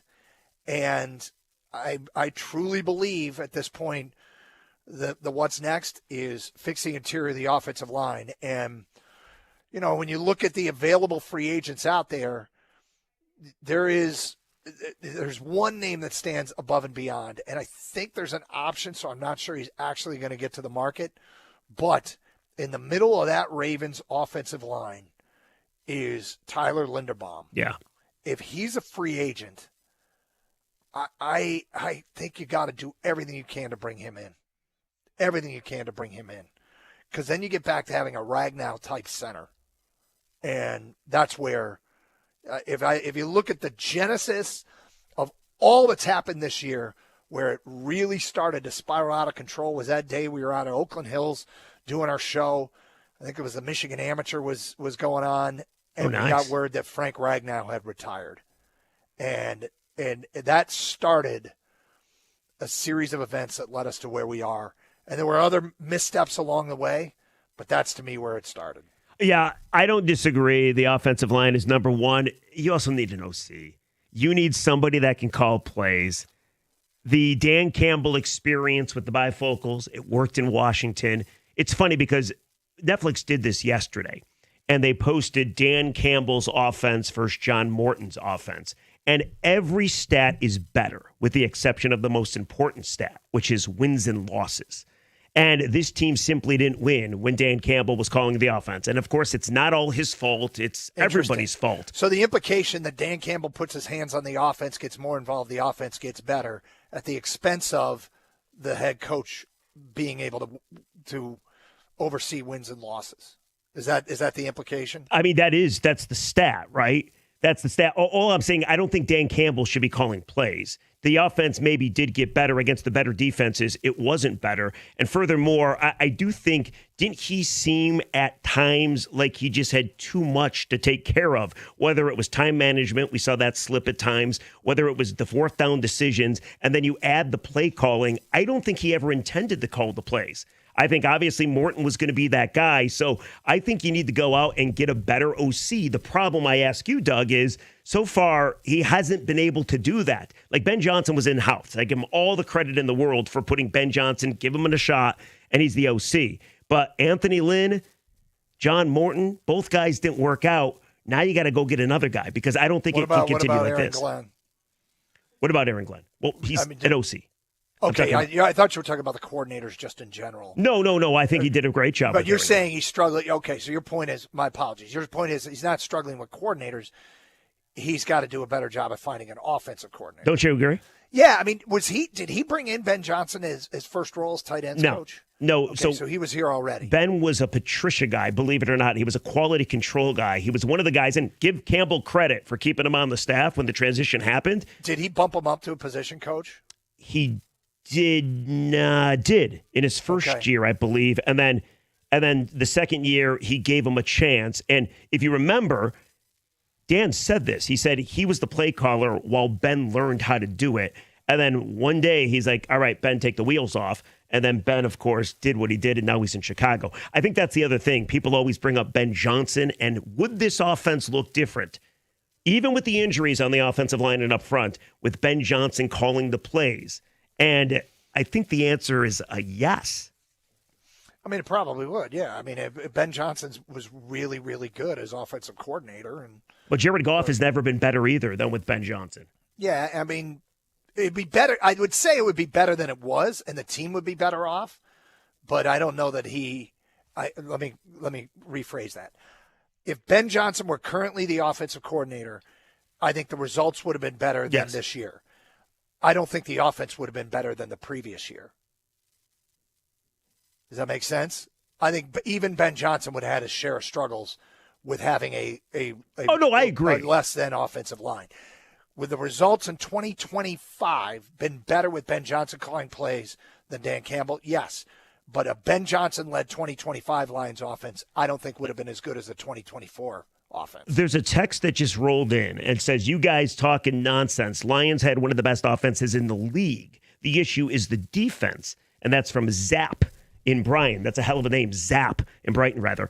But I guess my point is, you're right. Defensively, the last 5-6 games, they were not good enough, not even by a long shot. But offensively, I think you got to watch these games. And in the big-time games that they needed to win, whether it's the Los Angeles Rams or the Minnesota Vikings or the Pittsburgh Steelers, not only did they get outgained on the ground, but the offense way too often stalled. Like that Pittsburgh game, they were playing from behind pretty much the entirety of the second half. So, yeah, the offense looked fine, but when it mattered, they couldn't get the job done. Go ahead. Not all the big-time games. That Cowboy game did matter. The Cowboy does it, true, and absolutely did. And they put 44 up in that game. But I would, good. I would take you to the defenses, the caliber of defenses. Every big-time defense you played, you lost to. Now, are you going to say the Cowboys were a big-time defense? They were playing like it up to that point. They looked really good coming into that game, and it looked like they were going to. 100%. It was a terrible matchup at the time, and they took them apart. But look. The truth is, of late, they haven't looked anywhere close to the best offense in the NFL. Yes. So exactly. Don't get fooled by the stat, I guess, is what I'm trying to say. That stat's important because it shows you when they were fully healthy what they could be. But that doesn't mean you don't shore up the offense. You absolutely need to shore up the offense. I agree, but I also think you take into account of who it happened against. Like, for instance, when Dan took over the play calling, it was against that Commanders team, and that was a broke team. They put up 44, I want to say. They put up another 44 against Dallas. Second game of the season, They put up 52. So I guess my point is, when they played the better teams, they weren't as good offensively. So when people cite most points in a game by average, that's a little fake to me. Well, yeah, 34 against the Rams is nothing to sneeze at. I don't disagree, but it was those 3 consecutive drives. Dude. Doug, in the third quarter, they scored 3 total yards, or gained 3 or 5 total yards. Well, you're kind of changing what you're judging the offense on now. If you want to dismiss the points totals against the bad opponents, you can't dismiss the point total against the Rams and then say, well, yeah, but those 3 drives. I am just fighting the fact that they're not the best offense in football, whatever the stats say. They certainly aren't now. He scored 10 points against Minnesota, for crying out loud. They're far from it. Hey, it's Doug Karsh for Sarah Chevrolet in Sterling Heights. They're ready to slay the holidays with year-end savings on new Silverados. Lisa, 2026 1500 LT Crew Cab 4x4 for only $279 a month for 24 months with no money down. $279. Go now to 70.5 in Van Dyke and Sterling Heights. 87-SAY-SARAH, saysarah.com. Together, let's drive with GM employee discount, Costco, and current lease in the household. 10,000 miles per year, plus taxes and fees with approved credit. Offer ends January 2nd.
All right, let's get back to the people. Lots to talk about with the Lions loss yesterday. It looks like Michigan's getting Kyle Whittingham.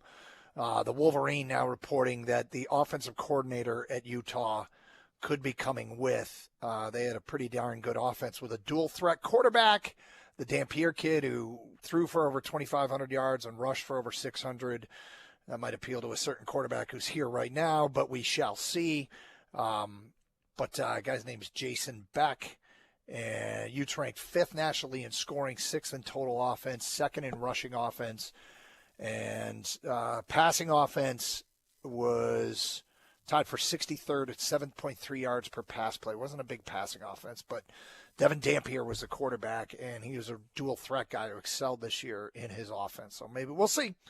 We'll see how it plays itself out. Back to your phone calls. Who do we got next here? One moment, please. Is it Monty? You're next on 97.1. Hi, Monty. Hello, gentlemen. How are you today? We're good, sir. All right. Just had a couple quick questions. Question number one. We know that Goff is a good QB, and we know that the offensive Monty, line is the the background issue. noise is a lot. Can you cut it? I don't know what it is, the scratching or what's going on in the background there. I got you. Let me move to a quiet area. Much better. It'll just help. Yep. Okay. Thank Is you. this a little better? Yeah, Yes. you're good. What's going on, Monty? Okay. Yeah, just a question. With the offensive line the way it is, do we think that Brad Holmes will come to the realization that for Jared Goff to be successful, he needs a veteran offensive line? You know, maybe one rookie, but everybody else, maybe Mahogany and maybe Glasgow are better suited as backups, quality depth backups, while we get like the best available veteran left guards, centers available so that we can keep him upright. And two, do we believe that Brad will finally realize that we need a Robin to Aiden Hutchinson's Batman, that we need somebody else on that line or we're still going to be unsuccessful? That's it. Thank you both very much. Well, I mean, I don't think Brad I don't think Brad wakes up this morning and goes, you know what, maybe we do need a better offensive line. I think he's fully well aware that the offensive line play this year wasn't up to snuff and has to be better. The standard, just to have anybody have success, quite frankly, let alone Jared Goff. Well, so yeah, I'm not worried about that. As far as, you know, what's weird, in the end, I'm not so sure that the overall pass rush was nearly as much of a problem as the run defense was. So I don't disagree with you. Even if you look at the total sacks, right? They were top 10. They're going to finish the season top 10 in sacks. They're I think fourth in the NFL right now. But the problem is when those sacks seem to be coming. And when you watch the games this season, and New York just sticks out to me like a sore thumb, right? Like, I know Hutch gets the walk-off sack to win that game, and they needed that game. We probably should have all saw the problems on the horizon in that game. But Jameis Winston had way too much time. They were running trick plays. So while, yes, they got their sacks, I feel they got a lot of sacks against backup offensive lines like we saw yesterday against Minnesota. Let me be clear. Yeah. I'm not saying it can't be better, and I don't even think it's a top 5 pass rush. But that's where they rank, and that tells me that they're probably a little bit better than we expected going into this year, A. And B, as the season went on, their inability to stop the run became a bigger concern for me. And so I'm not saying you don't have to, like what he suggested, go get somebody on the other side of the defensive line. That can also help the run defense. So I'm all for it. As long as that person, like if you're going to go get a guy and say, this guy's an edge rusher, but he's exceptionally strong against the run and not as good as a pass rusher, I'm okay with that. Like getting an edge rusher on the other side does help the run as well because it's not all about quarterback pressures. TFLs and stuffing the run is a big part of it too. Doesn't it feel like the defense, you have more guys that might be gone compared to more guys that are sticking around? Like, we know for a fact that Jack Campbell and Alex Anzalone and Kirby Joseph and I guess Terry and Arnold probably aren't going anywhere. But then the other guys, Did Alex Anzalone play his last game as a Lion at Ford Field? I got to believe the answer is yes. What do you do with DJ Reader? And what do you do with that secondary? That secondary looked really good up until the 2 injuries. And now you say to yourself, okay, you still got issues at corner. Are your safeties now good enough? I think the only people you know for a fact are coming back are Hutch and Campbell. And then you go from there. So while I agree with you got to stop the run, you got to kill quarterbacks too. And I don't know that they did that enough. Yeah, I mean, we want them to be all things, right? And of course, if you can find all that and do it all, great. If I'm going to address one part defensively, though, it's more run defense than pass defense, than pass rush. Pass defense, like the secondary needs some help. But, when you cover people exceptionally well, you're going to get a lot of quarterback sacks because of that. And I would argue that the Lions defense did not cover people exceptionally well, and they still got quarterback sacks. So, there's things that need to get addressed defensively, but I'm not as sold on the edge rusher opposite of Hutch as much as I am fixing the run defense and fixing the center of the offensive line. How many people do you actually need? Like, the more we started the show maybe thinking, all right, a couple of tweaks, you got to improve center, maybe an edge, maybe. Now you look at the situation. Is it even a bigger upheaval than we started at the start of the program? Meaning, is it possible to get back to Super Bowl contention, which you were last year, we think at least, in one offseason? Because there is a ton you got to deal with. Look at how teams turn it around. Look at all the last place teams that are in first place. Like this happens. Happens all the time. Then it's not as daunting when you look at the big picture. When we sit down and look at the Lions, and even if they don't fix everything, they can fix enough to be back there. Right. Because last year's 15-2 team was far from perfect. Far from perfect. They had problems all over the defense. Still went 15-2. So they need to get right what they can get right in this offseason, and it's not a few things. It might not be everything, but yeah, I think you can be right back in contending for the Super Bowl. It's a lot. It is just a Jeff, lot. It is. And I understand that. Like Dave Burkett wrote an interesting article talking about the 2011 Lions and how when they finally made the playoffs, they did next to nothing in the offseason, and they watched every team in their division pass them. And it took them a while, 2014, to kind of get back. I think Brad did that this year. He didn't do nearly enough in the offseason. And you see the Packers pass you. You saw the Bears pass you. We'll see what the Vikings do. And now it's a daunting task. You're right. It's absolutely possible. But it's a daunting task to repair the two major things that you have to, which are both lines. Well, I guess I don't look at it as daunting. I look at it as possible. And I think that they absolutely could do it. But it doesn't mean it's going to be easy. However we characterize it, there's work to be done. And then you wonder, too, you got to restructure Goff. You got to sign some guys. How much money do they legitimately have? You mentioned a free agent that you want to go after. Valid. Do they have enough money? So we got a break here, Jeff. We will get to more of that next. 97.1.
Brought to you by Twin Peaks. A deal is not yet finalized, but by all accounts, it appears former Utah coach Kyle Whittingham will be the next head football coach at the University of Michigan.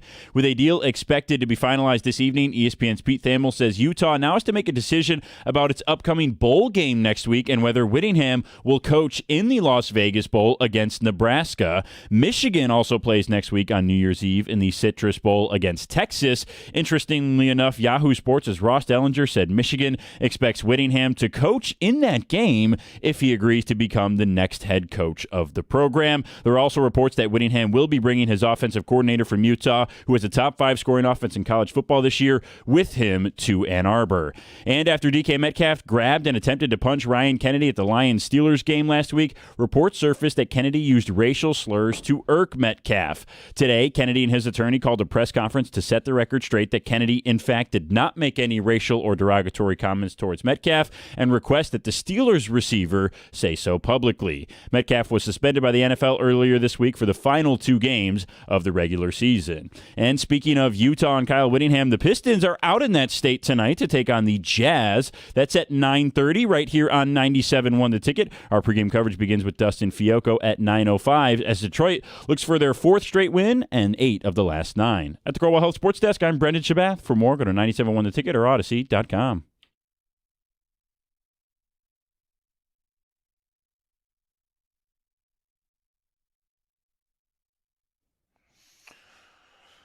Doug Karsh, Jeff Rieger in for Gator. It is the Carson Anderson program, final hour of the show.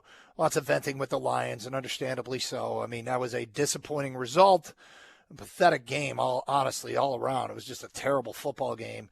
And unfortunately, the Lions did a great job all year of not turning the football over, turned it over 6 times. Like, that is, Jeff, the more I think about that, 8 turnovers all year, and then 6 in one game. How does that happen? How does that even happen? Yeah, I don't know. It reminds me of the Commanders game of last year, right? When everybody and their uncle was picking the Lions to win, a 10.5-point favorite, and then they just did nothing but cough up the football 5 times. I guess you could say you're due, Doug. It's wild to me that you lost to Brosmer. That's the thing that kills me. I think we could do a whole topic about the most startling, shocking thing that came out of yesterday. Yeah. I mean, could I have foreseen them losing the battle at the line of scrimmage? Offensively, yeah, I could see that defense giving them problems. Did I expect it to be that bad? No. They couldn't run block. They couldn't pass protect. Well, I mean, it was dreadful. Do you think the Pittsburgh loss, with how it happened and how demoralizing it was, did anything to this team moving forward? Like, I'm not saying they didn't want to be there, but yes. I think it's possible that took a lot of starch out of them. But now it shouldn't. Kind of feels that way. You got to be a pro. But, looking back, I wonder if they'd admit it in a quiet moment that that's where they really lost their realistic hopes of being able to make the playoffs and to make a run in the playoffs. They were going to have to get hot, and they fully, talking to Goff every week, I felt like he fully believed it. I think Dan Campbell fully believed that they could do it, which is great. They should. They didn't give up. But I do wonder how much damage. It's a good question. Did the Pittsburgh loss and how they lost it do some damage? Well, it's funny you mentioned that because during the Netflix, and I don't know how many people just stay tuned in because the broadcast was awful. I mean, Eagle and Drew Brees, not a great combination, but they did point out early in the broadcast that Dan Campbell made the quote to them saying, I only want to make the playoffs if we think we can make noise in the playoffs. And we're trying to figure that out right now. And I think the answer, obviously, right now is no.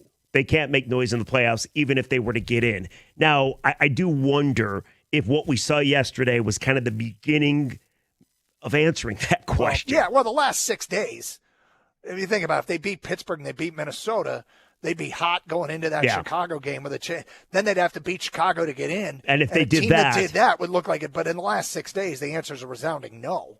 They weren't going to be a hot team going into the playoffs. And obviously it's a moot point because they aren't going to make it. But 248-539-9797. Let's get back to your phone calls. Rico is next on 97.1. Hello, Rico. Hello. I'm going to turn my radio down so I can hear your response appropriately. I'll say this. I'm like almost 70 years old, and I've watched the Eagles, They went totally bad for like a season or two. Next thing we know, they're in the Super Bowl. So why can't the Lions do that? Here's the thing. The Lions need to retool. They ain't going to finish with a 10-7 record because Chicago is actually probably frosting at the mouth, waiting on the Lions to come there for the last game. That game could be for a 1 seed. 9-8, 8-9, or whatever. But I'm gonna hang up and you tell me what you think. But what was the question? If they could, I don't know what we're supposed to tell. Rico, what's the question? The question is, can the Lions beat Chicago and get into the playoffs? No, they're out. No, they're already it's over. eliminated. Season done. Yeah, they're already eliminated. Yeah. So that's an easy question to answer. That was. No, they Even I cannot knew the beat answer to that Chicago one. or get into the playoffs. Your point about the Eagles is interesting, right? Because the Eagles famously stood pat and took a beating in Philadelphia last year at the trade deadline and went on to win the Super Bowl. So I've kind of been watching like the arc of the Eagles' successes and failures and how that they are people respond to them. They won a Super Bowl in 2017. Then they went 9-7, 9-7, 4-11, 9-8. Then 14-3, 11-6, 14-3, and back on top. They've stayed near the top with some bad seasons mixed in. The 49ers, right? The 49ers had just had back-to-back Super Bowl. Well, not back-to-back, but they went to the NFC title game a few times. They went to Super Bowls and lost, multiple Super Bowls and lost. Right there, we're talking about a 49er team that in between has a 6-win season and has 2 6-win seasons, right? The 49ers are back in the mix. They went 13-3, 6-10, 10-7, 13-4, 12-5, 6-11, and now they're back in the mix. If you're good, you can have a season like this and come right back. It doesn't mean the formula means you have a bad year, but that's why if you look at a lot of good teams, this can happen to you. You can just have one of those years, and you do your best to keep it from happening, and you have to address your weaknesses. But it doesn't mean they're doomed. It doesn't. They have to have a good offseason. There's a lot of premium on this offseason. I can't wait for the offseason because it will tell you what kind of executive that you really have, who's been outstanding to start and hasn't been as outstanding over the last couple of years. So I would agree with you there. The money that they have to spend is going to be interesting as well. So many questions, Doug, but they brought up the Eagles. And the Eagles had talent. They didn't have the coordinators. A couple of years ago, they had Matt Patricia running their defense. They had to fire both guys. And then they ended up winning the Super Bowl because they got it right. And then you know what they had? Yeah. They had a great offseason. That is like true. We're asking. Yeah, that's what it is. Whether it's coaches or players, Brad Holmes has to have a great offseason. Period. Right? Oh, I don't disagree there. Matt is next. I thought that was a statement, not a question. No, it's not a question. It's just for the first time there is some pressure. I guess my point is for the first time there is some pressure for Brad Holmes to have a damn good offseason. Like a damn good offseason. Because if he doesn't, and next year doesn't work out, now we're talking about probably a more legitimate hot seat position. Oh, no question about it. Yeah, you get this year. That's my point. Like he's allowed. There's not realistic talk about hot seat and Brad Holmes. No. But if he doesn't have a good offseason and things either don't get better or get worse, then there's going to be more realistic conversation starters. Do you remember how anticipated the Scott Harris press conference was? What he did at the trade deadline and how excited or interested people were to hear from Scott Harris. We carried it live right here in 97.1. I think there's going to be the same anticipation to hear what Brad Holmes has to say whenever he happens to talk. Didn't quite know what you were getting at, but yes. Oh, I think people are – look, he talked last year before and after the season. This year he's going to do the same thing. I'm going to be – I assume he's going to do the same thing. I assume we're going to hear from him. Oh, we will. Yeah, he'll talk after the season. It's probably the week after. It's going to be fascinating because I don't disagree too much with Brad did, but Brad last year in his postseason press conference, I think it was last year, he wanted to bring out all these receipts. A couple years ago when they made the NFC title game. Okay, is that what it was? I thought it was really odd, and he didn't need to do that. And, it was one of the few things where I was like, Brad, what are we doing here? And he made it sounds like my guess is it's going to be a little bit more humble tone this time around. It's got to be.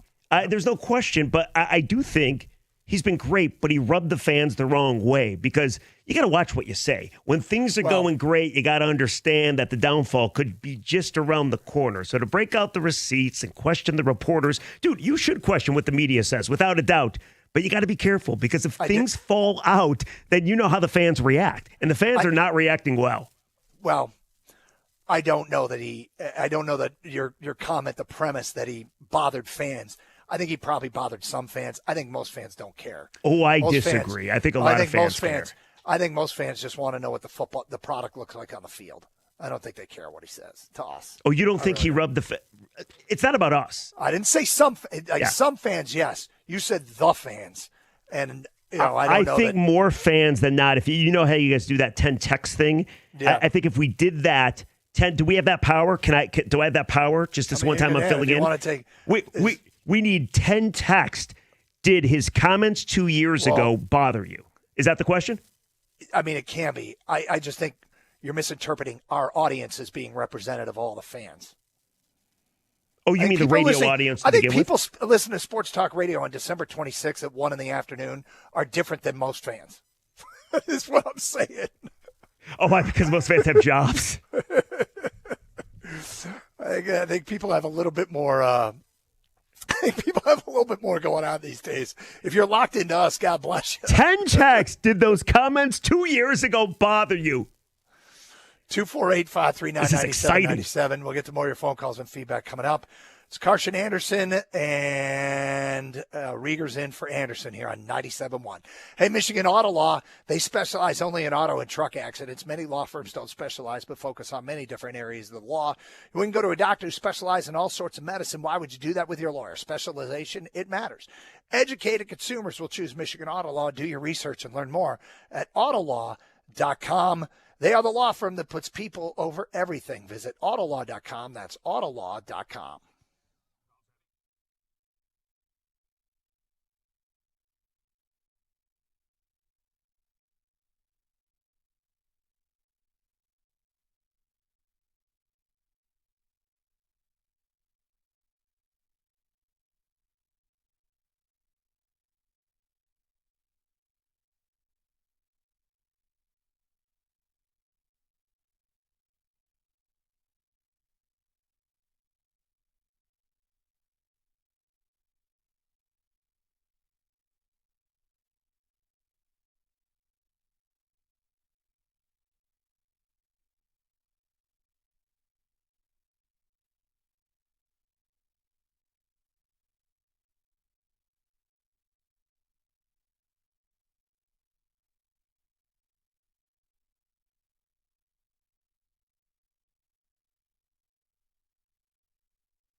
All right, here we go. Here's the feedback coming into the Carson Anderson. Oh, did we get 10 text? We did. Ooh.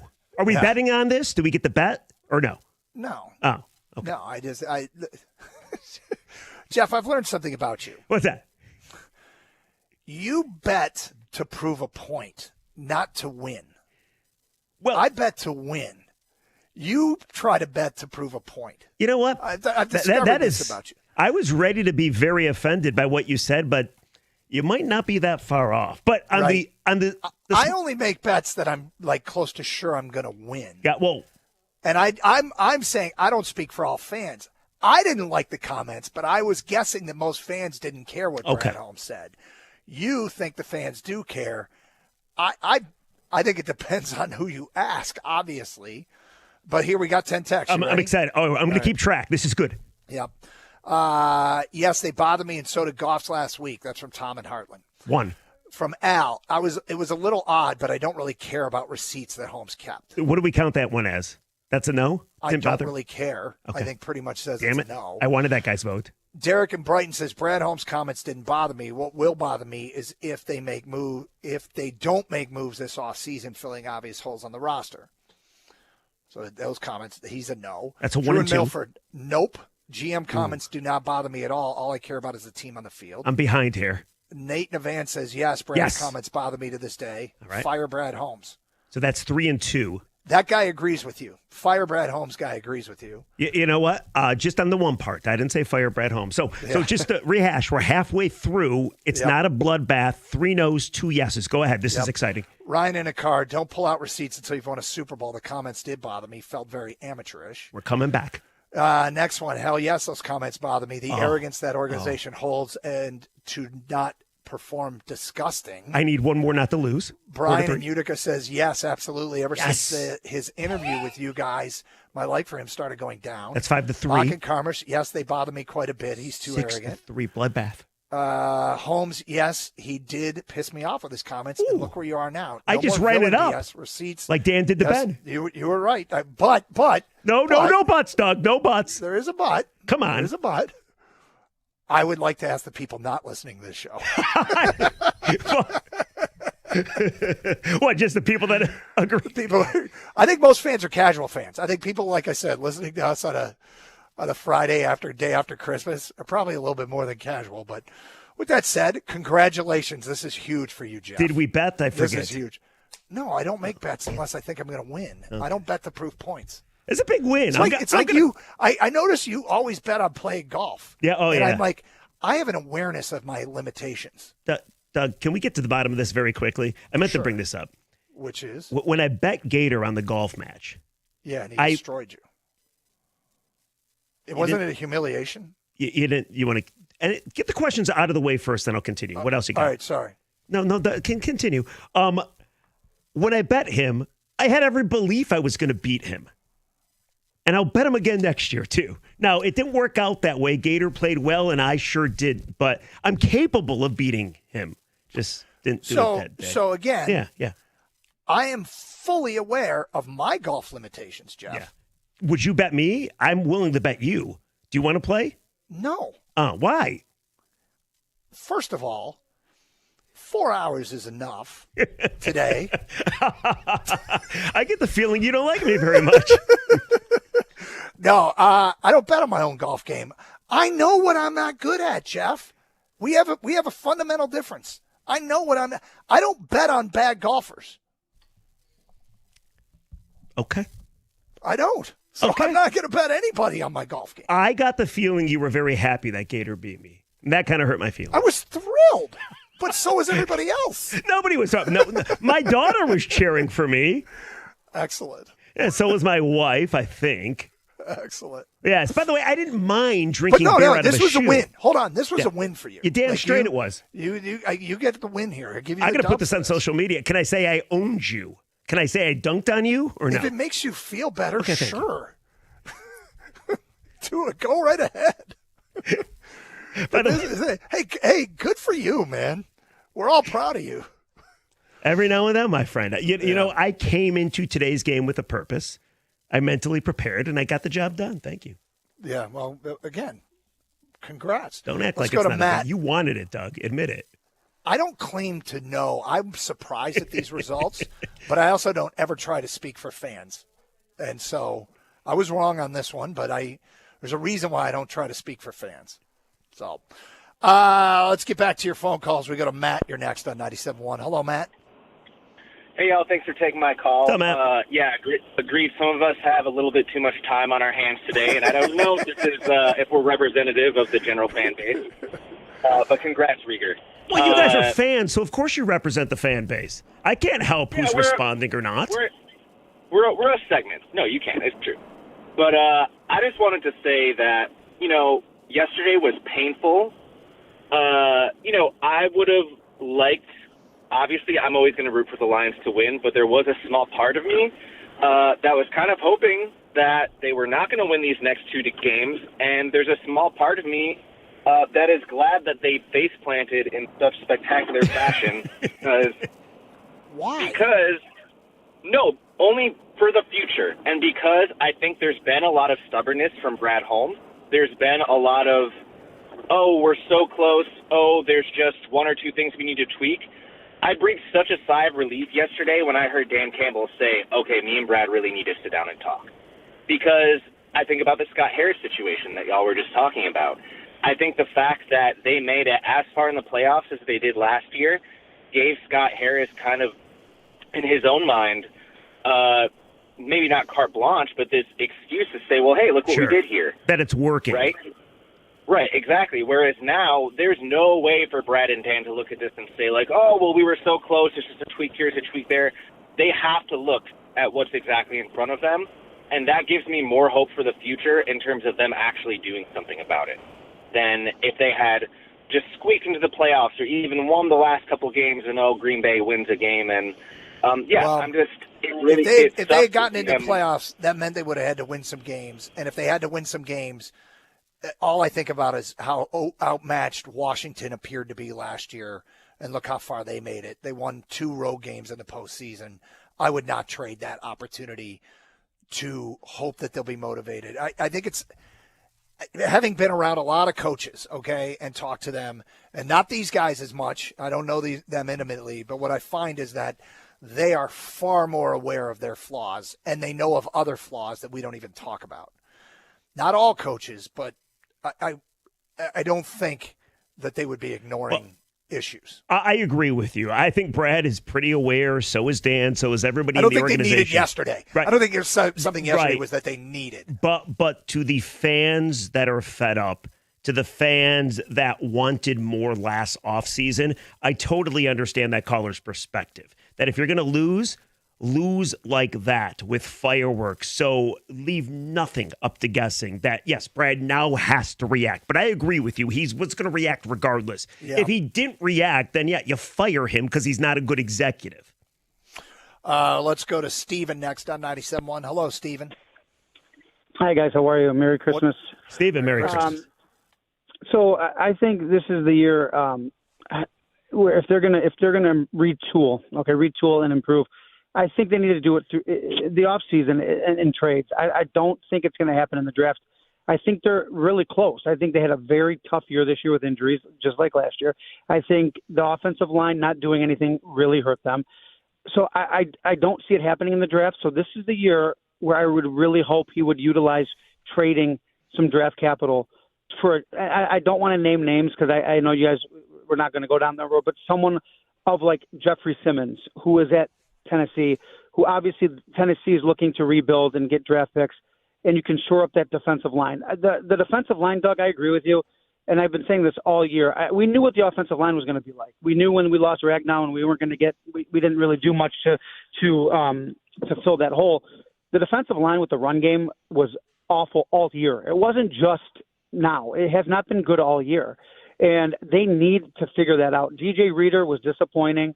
Ali McNeil was disappointing, and there was that article in the Detroit News about trading Ali McNeil. This might be the time to do it. Sure. But I think it has to get done in the offseason, and it cannot be wait until draft time and let's try to draft our own and sign our – they have to start trading. They need a veteran center. They do. A veteran center is become an utmost priority to me, and then you got to figure out Because what you look, let's be clear. You'd love to have a veteran, established veteran star player at every position. You really would, but you can't do that in the cap world. So which ones are you going to try and get away with, younger players or inexpensive players, and which ones you want to invest in? I got to tell you, that center spot is one that has become an utmost priority to me. And nobody disagrees, but he was talking about the defensive line and Ali McNeil and DJ Reader and Aiden Hutchinson.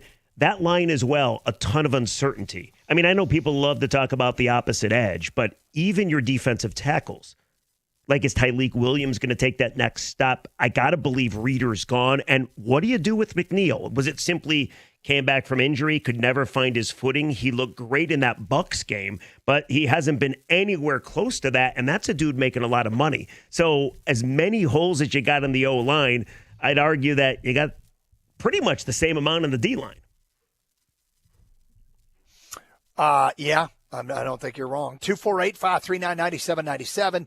We got open lines. You want to get in, keep talking Lions. Kyle Whittingham looks like he's headed to Michigan. We got a fan press conference today. I can't believe that's a real statement, but it is.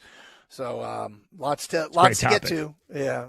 Well, you said you did 2 hours on this guy? We did an hour. We were talking Lions, and then word gets out that he's having a press conference. So Rico and I, it was fun. Rico was very passionate about it, and I just find it humorous. Yeah. It's Carson Anderson. Rieger's in for Anderson here on 97.1.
Doug Karsh, Jeff Rieger, 97.1. Rieger in for Gator today. It's the Karsh and Anderson program, 248-539-9797. Let's get back to your phone calls. We got Mark next here on 97.1. Hello, Mark. Hey, Mark. Gentlemen, thanks for working the holiday weekend here. Yeah, man. You're welcome. I'm on DK Metcalf's side on this one. That dude went all the way up there. And when you're pushing people's buttons, especially athletes with that amount of adrenaline, a flinch of a slap does not equate going into the stands and pummeling somebody. It's a in-the-moment, heat-of-the-moment reaction. I was shocked he got 2 games. And beyond just that, it's a question of just biology. I have actually had the chance to meet an NFL referee once, and that's why they allow shoving. You can't have their adrenal glands produce that much adrenaline in bodies that have that much testosterone and shut it off on a dime. It doesn't work. I'm shocked DK got 2 games. I thought it would be a fine. Why do you think other players don't do what he did then? Because I'm sure he's not the only one that's gotten heckled. I think he's the only one that's gotten it. I really think this is a rarity that a crackpot is going to walk up a half a section and maybe not racial stuff, but enough of slang language to where when DK got miffed, he then laid into the, okay, Decarius, I see how it is. So it might not have been racial, but he was making fun of his name and then laid into the spelling of it like people do with Eldrick Woods. Hey, Mark, I think DK Metcalf's no different than us, other than playing a game and making millions and having a great body, He's very right? different. I would disagree. Well, he's way different. The testosterone and adrenaline is a whole different biological I'm just saying, when you got a bad day, we've all been there. Road raging in traffic, getting pissed off at work. And I think he just got triggered. And obviously he went up to him. Now, listen, I am not condoning what he did. Not that he cares what I think. But if you do watch the so-called punch, I don't think he ever intended to punch him. It looked like a wrestling move. Like, I don't think. I agree. I think it maybe to scare him, but not to punch him. But you still can't do that. So I'm not surprised he got suspended a couple games. If the Lions offered up the security guard who was taking DK's side and saying this guy is a known rabble-rouser, I wonder if the suspension would have been different. Would the league have let the Lions? I don't know, but the Lions aren't even banning the guy. And thanks for the call, Mark. Usually, when something like this happens, a fan interaction, they'll find your season tickets and they'll ban you, Doug. And you're not allowed to go back. So they didn't ban him, so maybe that's a check plus for the fan. I'm not on anybody's side here. I'm not on DK's side, nor am I on the fan side. Sweet. I think they both. Well, I think they both messed up. I'm not. It's hard for me to get in the head and what somebody heckling what they think the end game is. That's one. And I mean, it doesn't sound like any fun to me, to be honest with you. So I'm not quite sure. I think some people want the attention, and I'm not sure you do. Douglas, certainly not that kind of it. And DK. You can't react that way. Plenty of players get heckled and show restraint and don't get suspended and don't get fined. I actually, you know how they teach classes for everything these days? Yeah. Yeah. I actually got asked. I was keeping this under wraps, but it's a good time to announce it. I got asked to teach a heckling class at University of Michigan. I will take you under my wing. I will teach you all about it. I know more than you need to know about the heckling. Yes, Jeff. I think I want to stop you right here. Yeah. Yes. I want to make sure people don't take you seriously. I don't think they are, Doug. I just want to make sure there's clarity here. Jeff indeed was not offered a position to teach a class at the University of Michigan. You I want to make sure that people understand. That you take. I just want to make sure. Hold on. Could I change it? Let's see how you react to this one, Doug. I got offered a position of heckling 104 at Michigan State. Do you have a problem with that one? Again, people do not. He's being facetious. I just want to make sure Doug, everybody at our higher levels of education are not offering Jeff Rieger jobs in teaching heckling. I just want to make sure. Will you stop? I was hoping to get a bidding war. If one institution is interested, maybe another one is. Doug, you don't think very highly of the listeners. You think you need to tell the listeners that I'm kidding? I'm just making sure that everybody is understanding not to take Jeff seriously, that our institutions of higher learning are not offering him a position as an instructor. So, wow. Let's go to Tom. You're next on 97.1. Hi, Tom. Thanks a lot, Doug. Tom, Gentlemen, how you doing this afternoon? What's up? Listen, I called a couple other times, and everybody's just finger pointing the defensive line, offensive line, defensive backfield, which I understand.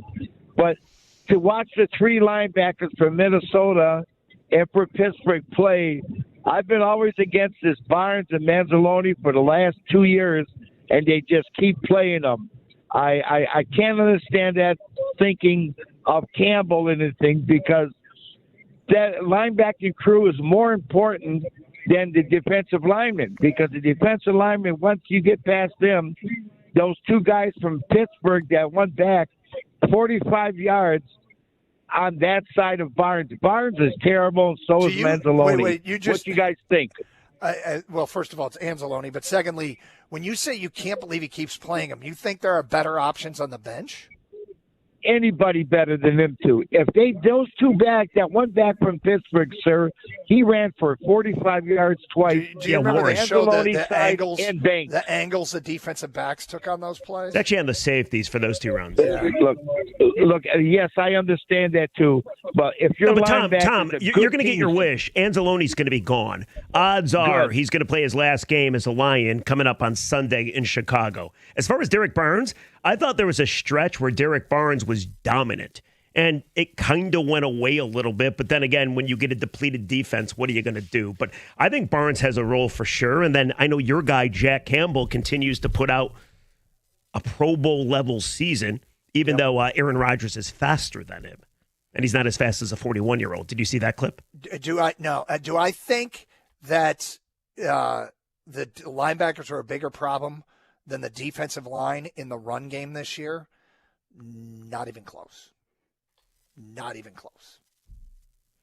I don't think the linebackers were anywhere close to the biggest problem in the run game. And quite frankly, they might have been the best they had in the run game was the linebacking position, personally. But 248-539-9797. Nancy is next. Hello, Nancy.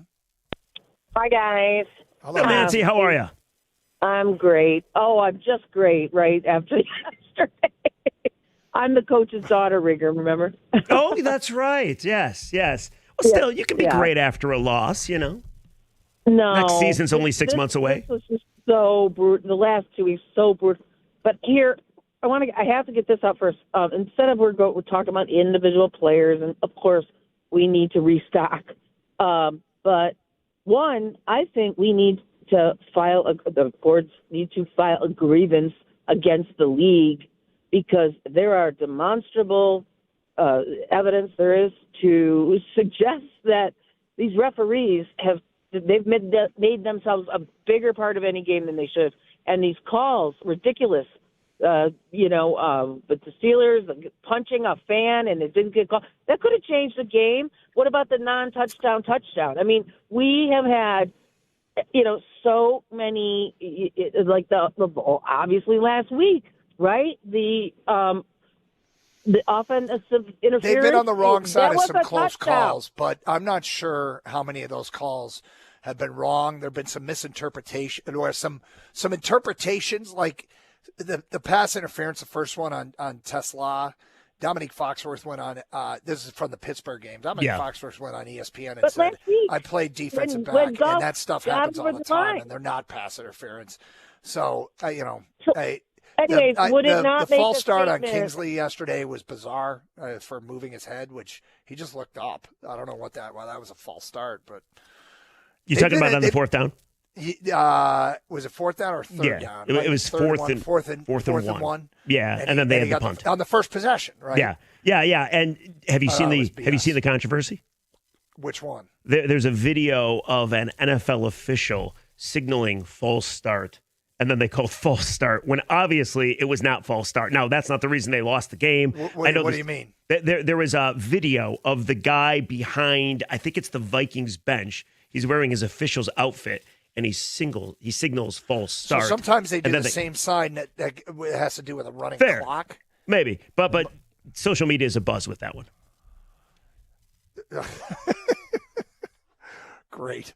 248-539-9797. Doug, you seem perturbed. What's the issue? No, you seem upset today. I'm not. I find that I'm going to go look for this thing during the commercial break. I'll send it to you.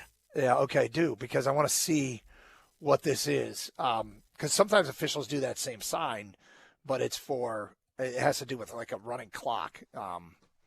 But nonetheless, so what is the implication? Is somebody on the sideline? The implication is that it's rigged, it's scripted, all the stuff we've heard before.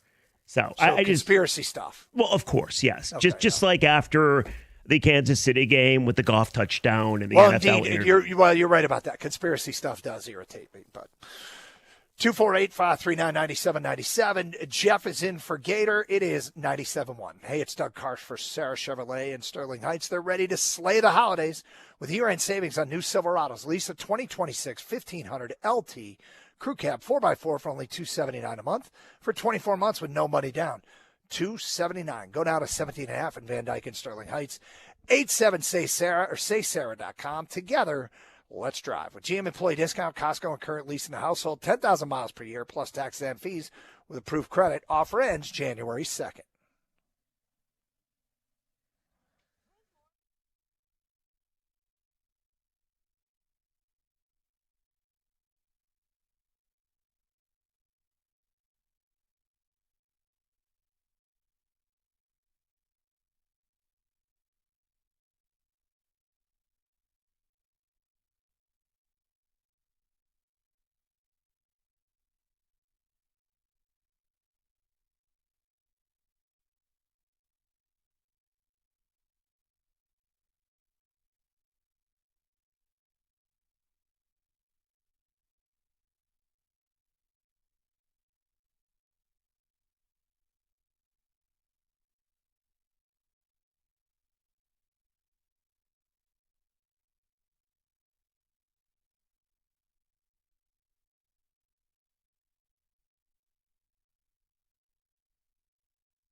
Jeff, I saw the video in question.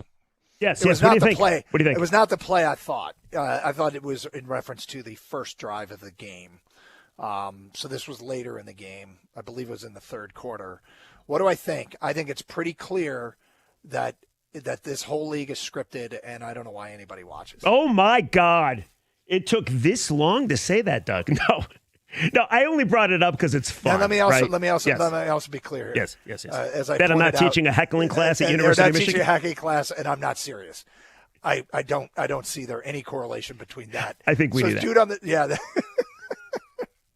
but conspiracy theorists will have at it for sure. Well, the first false start, people were losing their mind. Yep.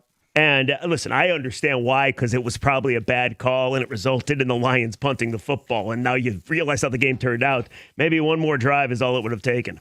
Mm-hmm. Yeah, I mean, could you imagine Minnesota's offense on a come from behind situation? No.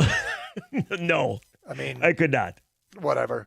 The Lions, we shouldn't make fun of them considering what the Lions offense looked like yesterday either. 248-539-9797. Let's go to who do we got next here? Is it Mark? I think we got Mark next. We got Mark. Hey, Mark. Hey, how's it going, boys? Good. Mark, hello. Living in Jacksonville, Florida now, but longtime Lions fan.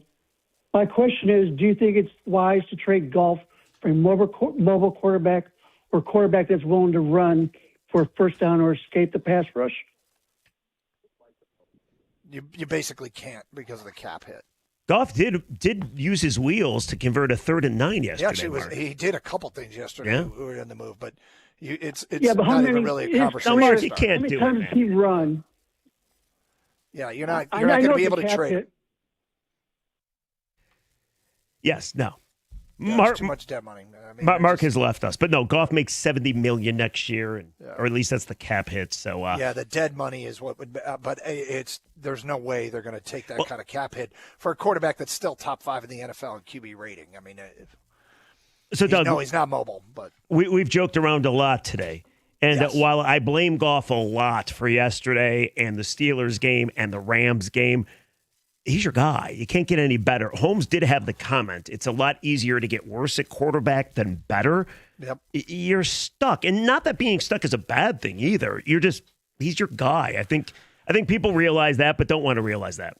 I look, and this is where if you think mobility of a quarterback is one of the most important traits, you will never be a Jared Goff fan. I personally do not. I think it is a trait, and I do like it when the quarterback is more mobile. However, all the things that Goff does that he does well, I put as more important than mobility.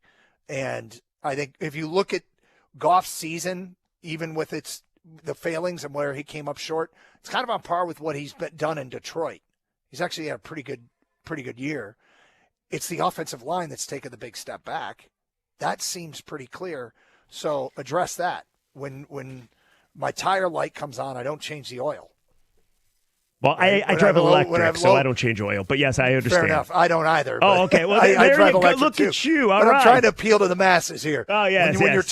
your tire low pressure light comes on, you don't change the oil. So I have a question that needs to be asked. Can you ask Goff this on Tuesday? Sure. Somebody will. Okay. Does he take back the golf carts? That line doesn't deserve them anymore. No, I bet that question doesn't get asked. You don't think you're going to? Well, why not? Why not? Yes. Because I think you'd want to hang up the phone and want to do the full interview. Last question. Are you sure he hasn't been hired for the heckling class? He's pretty good. I know, right? Dude, I have so much knowledge to pass down. In heckling? Yes, of course. Yes. We'll stay with I would heckling. agree. Ken, you've been listening Look at Doug. I've never heard Doug. Why don't you take this many shots at Gator? This is unbelievable. I am doing the Doug shot counter. You're up to 15. I am your whipping boy today. This is unbelievable. I'm not even getting hazard pay. Ken, you've been listening to all of this. Do you have any comments on everything that's been said today? I mean, it's pretty obvious. This is a humongous offseason for Brad Holmes and the Lions. I mean, this is where of course, you can have down years. This is clearly one. They didn't make the playoffs, but it's how do you respond? And when people fear about windows closing, this is what they mean. Now all of a sudden, you started the year with 2 all-pro safeties. They might not even start next year, right? But I think it all goes down to this. And this is where the biggest, humongous part of this offseason is for this Lions team is they got to shore up that offensive line. They got to find out if Taylor Decker's coming back. If Frank Ragnow decides to come back, that's humongous. But if he doesn't, they got to get a center to anchor that offensive line because everything with this team revolves around protecting Jared Goff and running the football. Everything else, I think you can kind of piece together somewhat. But if you get that offensive line going, then you get your identity back. And that's what I think this team has lost the last 2 months here is their identity. I think also, I know Brad Holmes says he does everything with conviction. You got to be able to move on from certain things, too. We see with Levi Onwuzurike, Pascal, Davenport, whatever. If Mahogany's not the guy, you got to move on. You know, like if you don't just be like, oh, I think he can get better. No, man, you got to know now. If you need a new center, go get a new center. You can't just count on these guys to develop, which it's kind of burned them this year, especially. I feel like they have they know better than everybody else who might be the guy and who might not be the guy, right? So act accordingly and figure out. I think the one area where I don't want it to be a drafted guy is center. I want a veteran center in there, you know? So get back to the phone calls. We go to Len next on 97.1. Hi, Len. Hey, Len. Hey there. What's up, Len? How you guys doing? Wonderful. How are you? Long time listener, first time caller. Great. Thank you. Can you hear me? Yes, go ahead. Okay, yeah. So I wanted to bring up two things. I guess all the rain is for all the Lions fans and the hope they had, the tears that's falling from their eyes. I'm glad this team didn't make the playoffs. It would have been a horrible showing. First thing I wanted to say is why, as a defensive coach, do they keep putting Davenport on the field, taking minutes from Muhammad? His energy yesterday was zero. He looked like a guy that was just running around trying not to get hurt for the 10th time this season. I don't know. I don't know the answer to that question. And I don't – how many snaps do you think Davenport played? Yesterday? Yeah. Did he play? I'm asking. Yeah, I'm going to look it up. I don't know that he was out there a ton. Yeah, I think Marcus Davenport is probably a guy that doesn't get his third year here in Detroit, just saying. No. Rico Beard in studio, getting ready to do a big 4 hours, talking to the fine Lions fans. What's up, Rico? Gentlemen, Merry Christmas to you all. How are you, Rico? Good, Doug. Good. That's good. You should be happy. You got your guy. Looks like it's all but locked up. Yeah, I think there's some critical things like staff related. I think it's really important that he gets the right staff. But I do like the head coach. I think it's what Michigan football needed. Just a steadying, solid, like no nonsense, all steak, no sizzle kind of guy who doesn't seem to be in any way invites any controversy to the program, and they need that. And by almost all metrics, people think this is one of the top coaches in the country, but there are challenges that come with. He's got to cross some bridges, but that's the guy I wanted. Yep. All right. Didn't go the Michigan man route. All right. Not as important. Because look, I will say this. It was based off of Michigan man. I feel like Michigan needs a Lloyd Carr figure now more than ever, and I think Kyle Whittingham's a lot like Lloyd Carr. Okay. And I think Kirk Ferentz is a lot like Lloyd Carr, but you weren't going to get Kirk Ferentz. So, yeah, I think Whittingham's kind of exactly what they need right now. All right. Yep. Crazy. Crazy that Kyle Whittingham's in Ann Arbor and Pat Fitzgerald's in East Lansing. Imagine that. So it is funny. Whittingham, who took over for Urban Meyer at Michigan. Right. Circles of life, man. What do you got planned coming up next? Oh, my goodness. Lions. I got a hard question for Lions fans. What is it? Or you're not going to give it? That's a tease. It's called a tease. Okay. Wanted to hear that. And we'll start the show off with that. Wonderful. Plus, if anything happens with Michigan, we'll go ahead and make it official. Yeah. Appreciate it. And, Jeff, thank you for being in. Do appreciate you being here. Have a great rest of your holiday, everybody. You too. Rico's next. Stay safe. Treat each other with respect. 97.1.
Happy Friday to everybody out there. Merry belated Christmas as we get ready to take you on a therapy session here in the city of Detroit, a much needed talk that we have to have today. Mike's off for today, but I do think we need to have an honest conversation today. And I know people don't love these types of conversations in this town, but guys, they're necessary. Missing the playoffs this season, that's a setback. You could try to dress it up whichever way you want, but it is. This was not a rebuilding year.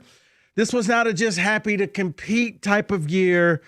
This was a team that told you that directly or indirectly that it had arrived. They were there. They were elite. They were all over television. They were on Christmas Day and they were on all of these primetime games. Expectations changed. The national respect changed, and with that comes responsibility. But you know what?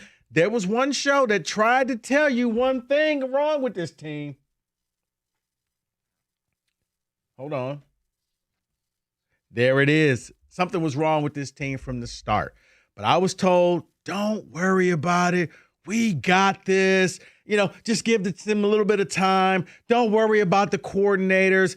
We can work that out. We got Dan Campbell. We have grit. You sold expectations. You sold legitimate. You sold contender talk, banners, national TV games, preseason hype, Super Bowl whispers that maybe this was a team. But then when it came time to cash that check, it bounced. Now, here's the part that people don't want to hear. This is what happens when expectations show up, but your team is not ready for them. Everybody loved Dan Campbell when he was biting kneecaps and playing with the house money. But when the games actually matter, when situational football mattered, when discipline matters, suddenly the margins mattered. And then they lost those margins over and over and over again. And no, you don't get to say it was bad luck with injuries. Every team has injuries, guys. Every team does. Look up and down the NFL. Depth is a part of roster building. That's on Brad Holmes. Let's talk about the offense. Because I've heard all year how elite it is. Funny how elite offenses just don't disappear for weeks at a time. Funny how elite quarterbacks don't need perfect conditions to function. You got beat by a quarterback yesterday that had a total of 3 passing yards at the end of the game.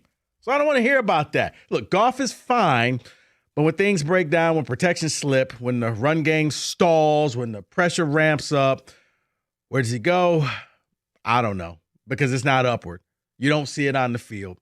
And look, don't get me started on the defense. You can talk about the culture until you're blue in the face, guys, but you can put your slogans on the wall. But eventually, you can talk about all the grit, but you got to be able to stop a quarterback who does not even belong in the league. It got to the point yesterday that they talked about it on the game. It would have been better for the Vikings just to take a safety because they were up 6. And you would have only been down 4 points, but they don't think that you could have came back and scored a touchdown. Here's the uncomfortable truth, Detroit. Whether you want to deal with this or not. This team was a good story. It was a good rebuild, but good stories don't guarantee good endings, let alone great endings. The NFL, it doesn't wait. Windows close fast. This was a show that told you that windows don't stay open forever. Other teams will pass you. So I just want to ask you some questions today. This season, it's a disappointment. This team shrunk in the midst of expectations. All I kept hearing was if you win 3 in a row, you couldn't win 1 in a row.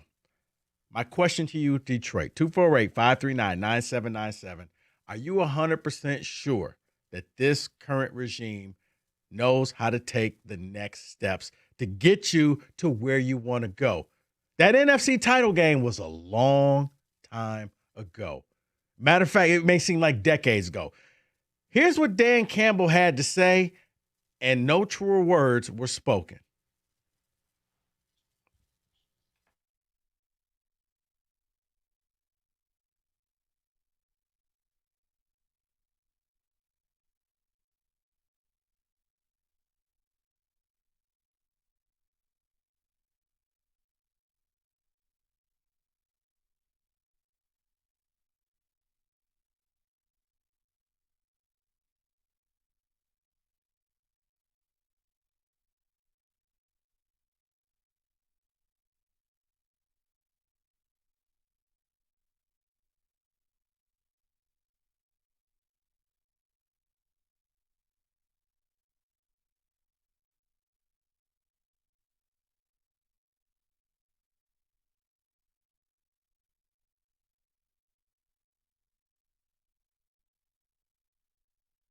That was Dan Campbell right after losing the NFC title game in San Francisco. He kind of told you right then and there, it's not guaranteed. It's hard to get back. And as you're seeing, Lions fans, this thing, it's going in the wrong direction. Do you still trust the direction of this franchise? 248-539-9797. You were 14-6, and you lost in the NFC title game. And I think everybody in Detroit kind of figured, okay, you got your feet wet, and now it's time. But we're going to take that next step. We're going to make it. We're just a player or two away. The next year you come out, you're 15-2. They're double-digit discoing everybody. You have home field throughout the entire playoffs. You never have to go on the road. You don't have to play in cold Philadelphia, cold Green Bay. It doesn't matter. You're here in Detroit. Rookie comes in here, Jaden Daniels, Washington Commanders, and they beat you. This year, okay, you play, let's lock up all our core players. I think we need what we have. You got Brad Holmes telling you, yeah, we already got Aiden. We don't need to add anybody. You got Dan Campbell saying we're good. You're now sitting at 8-8. You're 1-4 in divisional games. And as of right now, you're in last place in the North. Your offense, it's called the Chicago Bears. They're getting things done. You're not. Do you still trust the direction of where this franchise is going? Because we all saw what happened yesterday. Max Brosmer beat you. Just when you thought losing to J.J. McCarthy as he meditates under the goalpost was bad. David, I saw a quarterback that didn't belong in the NFL win a game. And really, it was the jet sweep, but I'm sitting there like, but not only he actually outplayed your quarterback because the Lions had 6 turnovers. It almost got to the point where it was laughable. Like, how else are you going to turn the ball over? What else are you going to do? Was it fumbles? Like, on a third down play and you just flat out drop the ball. Granted, it's a new center. And you know what?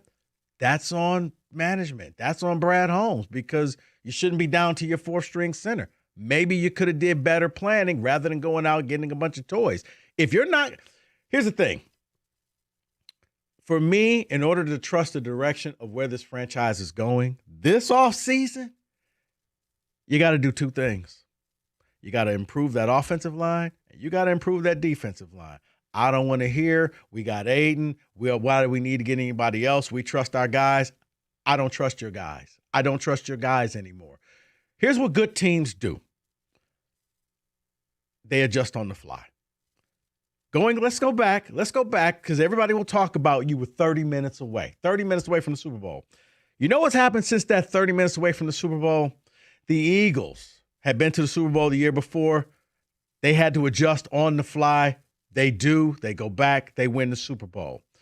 The Rams had won a Super Bowl previously. They adjusted on the fly. They made the trade. They got Matthew Stafford, and then they made trades. And then they got rid of the Super Bowl MVP, Cooper Kupp. They got rid of him. They adjusted on the fly. Why? No sacred cows. We just got to get better. We don't really care about egos. Let's just get the best people. The Niners bottomed out. Guess what? They're now in contention for the number 1 overall seed. You know what they did? They got rid of Debo. They're about to get rid of Brandon Ayuk. The Seattle Seahawks, they get rid of DK Metcalf, and they keep it going. Here, you locked up everybody this offseason. This was supposed to be the core that's going to take you a long way. This team's going backwards. From NFC title game to missing the playoffs flat out. Don't know what else to say. 248-539-9797. I ask you, you saw the game like I saw the game. Do you still trust where this team is going, the direction of this team? And if not, what needs to change to fix this, to get your trust back? Because we all saw it. We all saw it. 248-539-9797. I will get all your phone calls. I will get all your ticket texts next. 97.1. At least one good thing happened yesterday. I was able to watch the Lions game. As disappointing as it was, down in the new basement, done for me by Matrix Basements. You heard me talk about it. Guys, they can do the same thing for you. As a matter of fact, if you go to their website right now, matrixbasements.com, free consultation, they'll come up with a design for you, and you could be sitting in your brand new basement by the time the NCAA tournament happens. And here's the beauty of it. It's build now, pay later, no interest, no payments until the year 2028. I didn't stutter. 2028. Why do you need to wait to enjoy your dream space when Matrix Basements will hook you up right now? 0 interest, 0 payments until the year 2028.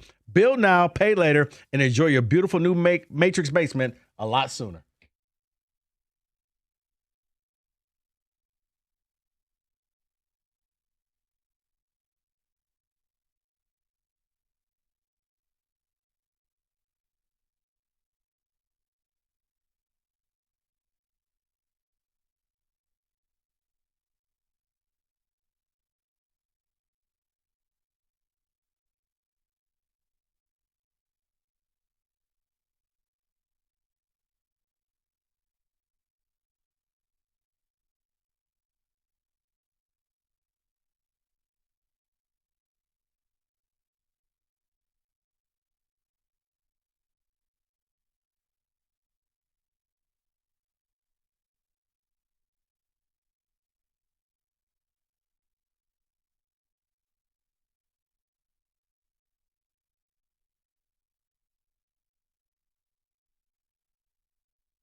That's Dan Campbell.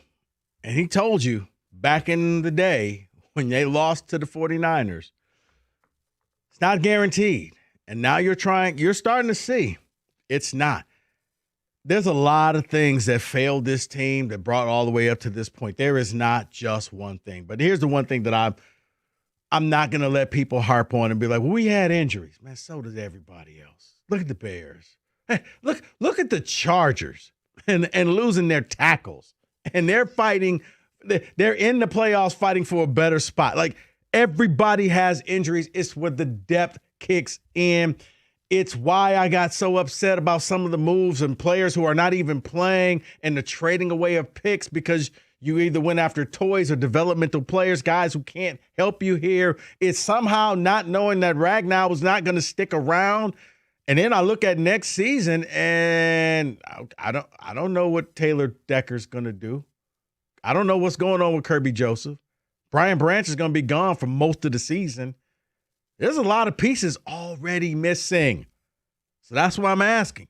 Looking at the direction of this team, where you at, Lions fans? You still trust that they can get this thing done?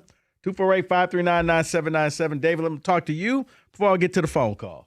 So here's the thing with the Detroit Lions and really the Detroit Lion fans here. It's because going into the season on this show, I'm very proud of this show because we spoke glowingly about issues that were going to be this year. Offensive line, the coordinator change was going to be a problem, and someone opposite of Aiden Hutchinson was what we discussed. And let me just give you what they had yesterday. At some point in that game, offensive line-wise, they had Coyote Owasaki, they had Tate Ratledge, they had Kinsley Ekukon at center, Christian Mahogany at left guard, and Dan Skipper at left tackle. Yeah. And I get it. Yes, injuries happen. It happens to everyone. And at some point, your offensive line may look that way. But let me hearken back to what you said, Rico, regarding the Tate, not the Tate Ratledge, the Tesla draft selection. Not the selection itself, but what you gave up to get. Oh, no. Say that Tesla. for the people in the back, because a lot of people think that I hate Isaac Tesla. No, it has nothing to do with Tesla. It's about what you gave up to get Tesla. Those third-round selections could have been used to maybe have better depth at your offensive line. That third-round selection, or a few that they gave up, could have been used to get help. Jalen Phillips. Aiden Hutchinson and Jalen Phillips. He went for a third-round pick for the Eagles. Yes. That third-round picks could help you this year. Correct. Because your safeties may not be there at the beginning of the season. So maybe you could draft two safeties. Oh, wait, you can't. You traded those picks. But, hey, Tesla, touchdown. Right. And so you end your season yesterday with that offensive line looking the way they did. And, yes, everyone's saying the center to quarterback exchange. That happens because Ekukon had not played a lot. You're down to your fourth-string center. So, Lions fans, you should demand that things look different in the offseason. You should demand that we can't just say we're good. You have to demand that things are done for next year. Your window is only open for so long. And if you don't reset in the offseason, it could be closed. Okay, I'm glad you said that because I was going to talk about that a little bit later on. But the window thing, I know they don't believe in that in Allen Park. You better put some WD-40 because you could hear it creaking. It's getting ready to slam shut. You are outside the playoffs, okay? Remember when you were sitting all fat and sassy, double-digit disco and everybody last year? You're done. And you still got a game to go. You still have another game to play against a coach who ain't going to feel sorry for you. Bears ain't feeling sorry for you. They want to give you a losing record, and literally you two have swapped places, and they went from worst to first, and you went from first to worst in the division. Correct. And then I'll also say this, and we can get to the calls, and I hate to be this way, but your GM was this way. Your GM wants to bring up receipts, so I want to bring up receipts. Because when I came on these airways and said 10 wins, I was looked at as negative. David, I was looked at as, how dare you say that? Oh, I said the same thing. I said 10 wins, and people, oh, you don't believe. Oh, you know. They're not getting to 10 wins, people. They're not. I thought Kenny was about to yell at me. No, I'll one-up you here, David, and I'm sorry to do it to you, but at the beginning of the season, I was like, when you said, I think we had a topic that was sign a paper that says that guarantees you 10 or 11 wins, whichever it was. I said, if they win 9 games, I said they might be a 9-win team. Yeah. I'm sorry, but here you go. If you want to hold receipts, here's my receipt. Yeah, trust me, I took a look at that receipt segment. The other shows were up at like 14, 15. Yeah, I didn't see that at all. I saw a problem losing your coordinators. 248-539-9797. Let's go to the phone lines. James, you're up first. You're on 97.1. Hello, how you doing? Hey, man. So this doesn't surprise me one bit at all because I've been a lifelong Lions fan of over 60 years, so I'm used to this crap. But I want to compare it to Rick Carlisle when we fired him and brought in Brown with the Pistons. I'm ready to get rid of Campbell right now and bring in somebody like a Brown that could take this to the next level. Because Brown brought us the championship the very next year. And even though Carlisle was taking us so far to the conference finals and the playoffs all the time, he wasn't getting the job done. Okay, but James, and I don't think James, going, let me ask you this question then.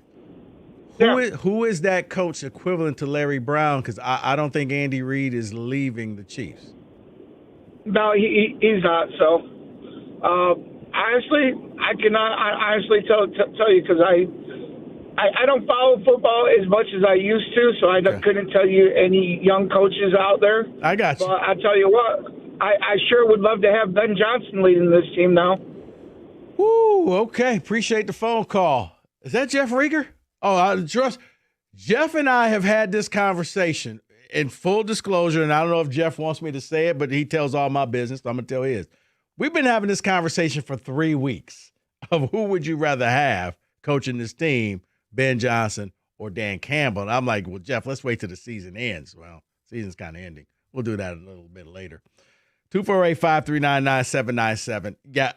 If you're going to say fire a coach, at least give me a name of another coach that you're going to bring in here. Andy Reid, he ain't leaving the Chiefs. So, I don't see that guy who's instantly going to turn and flip this thing around, who's just kind of sitting out there with nothing to do. But I get it. Lions fans, you should be disappointed. I mean, Max Brosmer? Really? Max Brosmer led the Vikings. It was just ridiculous. Like, stat-wise, it made 0 sense that the Lions lost this game. But when you have 6 turnovers, that's it. Because they had 3 passing yards, the Minnesota Vikings. A total of net of 3 passing yards. What? It's like, huh? It was negative until Justin Jefferson caught a 10-yard pass and brought it to 3. But it's like, you've got to be kidding me. But and they were sacked 7 times, by the way. The Vikings were sacked 7 times, only threw the ball for 3 net yards and won. David, it got to the point where the Vikings would have been better off just taking 3 knees and punting the ball back to Detroit and just waiting for Detroit to shoot themselves in the foot again to get better field position. I mean, I'm watching the fumbles like, did he just drop the ball? Van Ginkel just, thank you. Oh, you did it again. Thank you. Like, what is going on here? But that's where we are. 248-539-9797. Albert, you're on 97.1. Hey, Rico. Hey, man. How's it going? Hey. So I think the first thing that needs to be addressed, I think without a doubt, is the interior of this O-line. I think that's no secret. And I think what Brad Holmes needs to learn from his mistake in drafting ahead for Decker's inevitable retirement, I think it's coming sooner rather than later. He's beat up, and we can't make the same mistake that we did with Ragnow because look what happened. I think the people coming for Goff's head is we know what we need with Goff, and that's an O-line that can protect him and give him space in the pocket because we know Goff runs in quicksand. But I think another thing that needs to be addressed is this is a make it or break it offseason for Brad Holmes because that draft that he had with Gibbs and Campbell and Laporta, that seems pretty distant from now. And I think this year he needs to prove that he still has that scouting profile that everyone talks about, as well as even finding guys in free agency. And I think that's what he needs to show this offseason, is that he can go get guys on that D-line, because when there's no pressure on the quarterback, it's easy to come at the corners, but when they're covering for 10 seconds, it's not easy to cover for that long. And I think that all stems from a lack of pressure from the D-line. No, Albert, I appreciate the call, and I totally agree that They're going to have to address that offensive and defensive line. And here's the funny thing about it. I don't care what job you have. You could have been great at it 3 years ago. You don't get to keep polishing your trophy and saying, look at that trophy 3 years ago. Yeah, but what have you done for me lately? And your drafts lately have not been stellar. They have not been okay. They've not been good. They're not even on the team. Like, they're injured. Like, you drafted some busts. Let's just go ahead and say that. You drafted some guys who can't even make the field. Okay? The Eagles take Cooper DeJean. You took Enix Rakestraw. One's going to the Pro Bowl, and the other one yet to really see the field. Okay? The drafting and the receipts and the villain and all of that stuff when he was winning, yeah, it doesn't look the same when you're losing. Doesn't hit quite the same way. So, yeah, I look at this, and I'm just like, yeah, Brad Holmes, this is, in my opinion, his make or break offseason. You better forget all the cuteness. You better forget all the coordinated T-shirts at the draft. And how about you just go in there, do your work, and get the best players? Don't trade to get me a bunch of reaches. Don't trade to get me a bunch of prospects. How about you go out there and just draft some people who can start for you immediately, or who could be in your second team that if somebody goes down, you can fill that role immediately. I don't want you drafting somebody who has no picture on his profile because he's just learning the game because he was playing up in Canada. Okay? That's not helping you right now. That didn't help you against the Vikings. That hasn't helped you all season long. That's what I need to see. 248-539-9797. Your phone calls, your text next. 97.1.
All right, let's get to a couple texts before we get back to your phone calls for the Lions fans out there.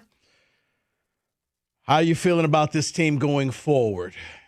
It's a long way away from the NFC title game. Out of the playoffs with still another game to go.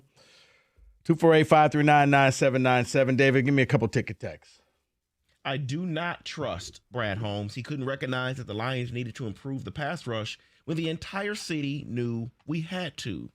Someone else says, trust that they will retool and back in the playoffs, but don't trust Dan to win it all. The fourth down nonsense will always come to haunt this regime. Okay, let me real quick talk about that fourth down thing. After a while, you almost become a caricature of yourself. Dan Campbell, when he first started doing the fourth down and going for it, it caught people off guard and they weren't ready. Everybody's ready for you now. Everybody knows you're going to do it. And your fourth down success rate has not been the same. And even yesterday, you could say you were 2 for 2 on your fourth down plays. You barely made the one by a fraction of an inch. Like Montgomery looked like he was stopped and the referees had to look at it. The Isaac Tesla touchdown, he went up high to get that thing and miraculously held on to it. Looked like he hurt his back. But when that's all that you're doing, you can't just become a caricature of yourself when people see you for being this. I mean, even the announcers, well, you know it's fourth down. You know the Lions going to go for it. You don't have to. You can play the field position game because this was a team that wasn't going to move the ball. This was a team. And then you have a punter who in that game flips the field, kicks it 70-some yards, pins him down at the 1. And it's like, why don't you do this more often? You know you don't have to live up to expectations all the time. You can be different. Just wanted to say that. I'm sorry. Go ahead, David. This is just another Bash Holmes episode. Funny, it's the black guys that always spit the most hate. This is a massive reach. Interesting. How is this a Bash? This is a Brad Holmes thing. See, I wish that person would have called because I would have liked to have a conversation with them. So, wait. I'm so lost. Wait, I'm not supposed to criticize him Apparently because not. He's black. Apparently so, yeah. I look at the results on the field. I don't really care what nationality, what color you are. You're not winning games. So you drafted. You did all the grocery shopping, and then you let the stuff sit in the refrigerator until it spoiled. And now here we are. So for that person, hey, you know what? Enjoy your playoffs. Oh, wait. You're not in the playoffs. Why? Because Brad Holmes didn't have all the pieces that he needed. He didn't draft the players he needed for reserves. He didn't have the center ready for you. But, hey, black guy's the bad guy. Now I'm really not allowed to criticize him, am I? I mean, it's bad enough. Well, you're not black, so you can criticize. One more. Back to the phone call. Chuck from Farmington Hills says, Lions put too many eggs in the Aiden Hutchinson basket. Good player, but not a game changer who should get $40 million per season. Will need to rebuild the trenches on the offense and the defensive side. Yeah, they put a lot of money in a lot of their core players, and I do think that a lot of the guys that they re-signed, they didn't have to do it this early. You could have waited. That's what the good teams do. That's what the contending teams do, is you ride it out to the end, and if you have to franchise somebody, you franchise somebody, and if you have to get rid of somebody, that's okay because you move on, because if Brad Holmes can draft so well, you can go out and draft somebody else and bring in a replacement. But they're holding on to these pieces like they were fine china, and you can never replace them. Everybody in the NFL can be replaced. 248-539-9797. Let's go to Rob. Rob, you're on 97.1. Hey, Rico. Good talking with you. I do have confidence that they can get this turned back around, and the reason for that is you just cited some examples earlier. You know, the 49ers plunged out of the playoffs with injuries, were 6-11 last year. They're right back where they were. The Eagles crashed out in the middle of the season, lost in the first round to Tampa Bay. They bounced right back and won a Super Bowl, or got to the Super Bowl. So, you know, it can happen. I think this team has a better foundation. However, a big part of that foundation was the offensive line. When you lose a guy like Ragnow after the draft, that really complicates things. Should they have been more prepared? Absolutely. But I think he's hopefully seen the error of his ways. He's got to stop taking luxury picks in the third round because he keeps swinging and missing there. I don't think Giovanni Manu will ever see the field as a regular. And Sione Vaki looks like a luxury pick. He's done nothing but special teams. So I think he's got to get away from some of those guys he falls in love with, and he's got to get back to the basics of drafting. And you know what? You got to. I do think Frank Ragnow is coming back next year. The reason I think so, he's already under contract. There would have been no reason for him to come back for just 3 or 4 games at the end of this season just to save this season. I don't believe that. Well, Rob, I'll say this. Next year. I think Ragnow, in his mind, yes, he wants to come back. I don't think his body is going to let him come back. I mean, that's the thing is like, Frank, your body is telling you it's time to move on, go play with your kids.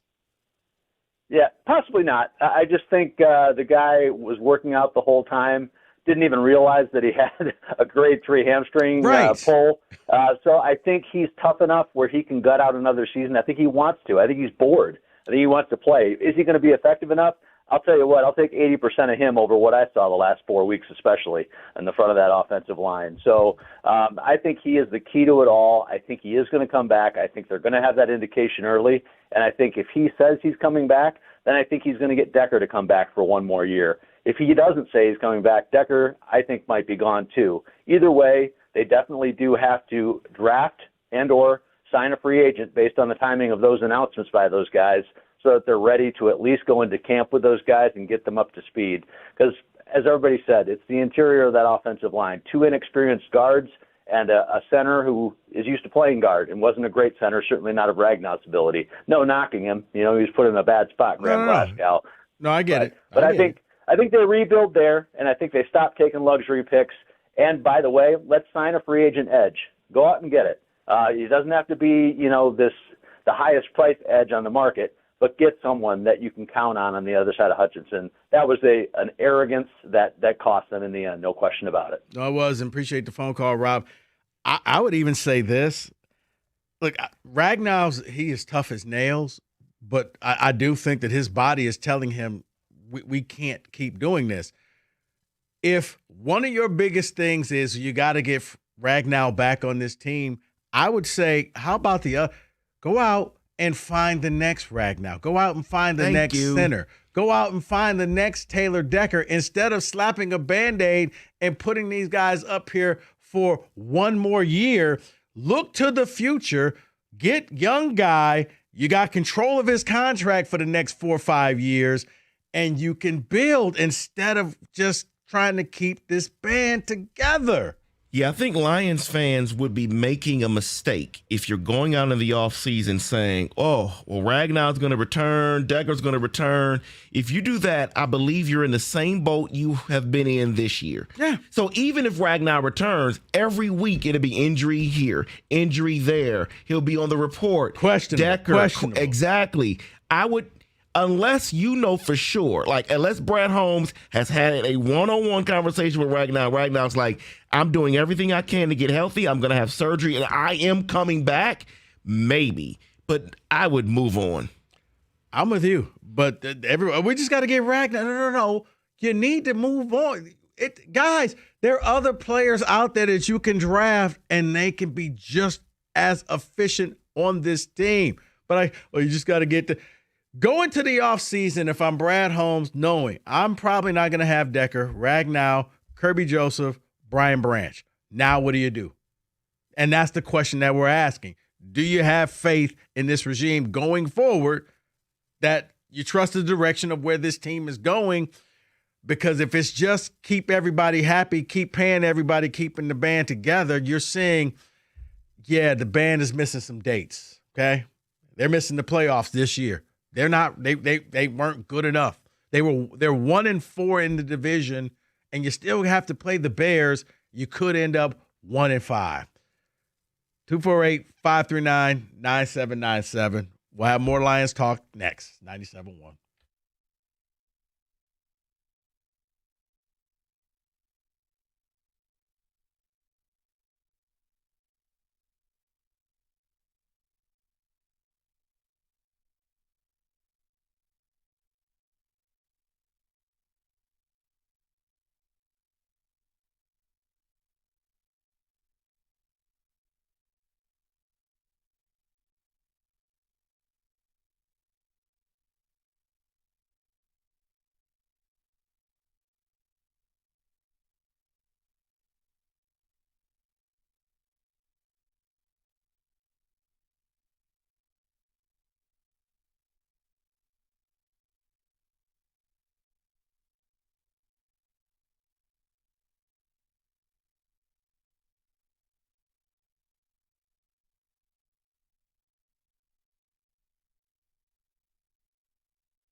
All right, let's touch the table with a little non-Lions talk.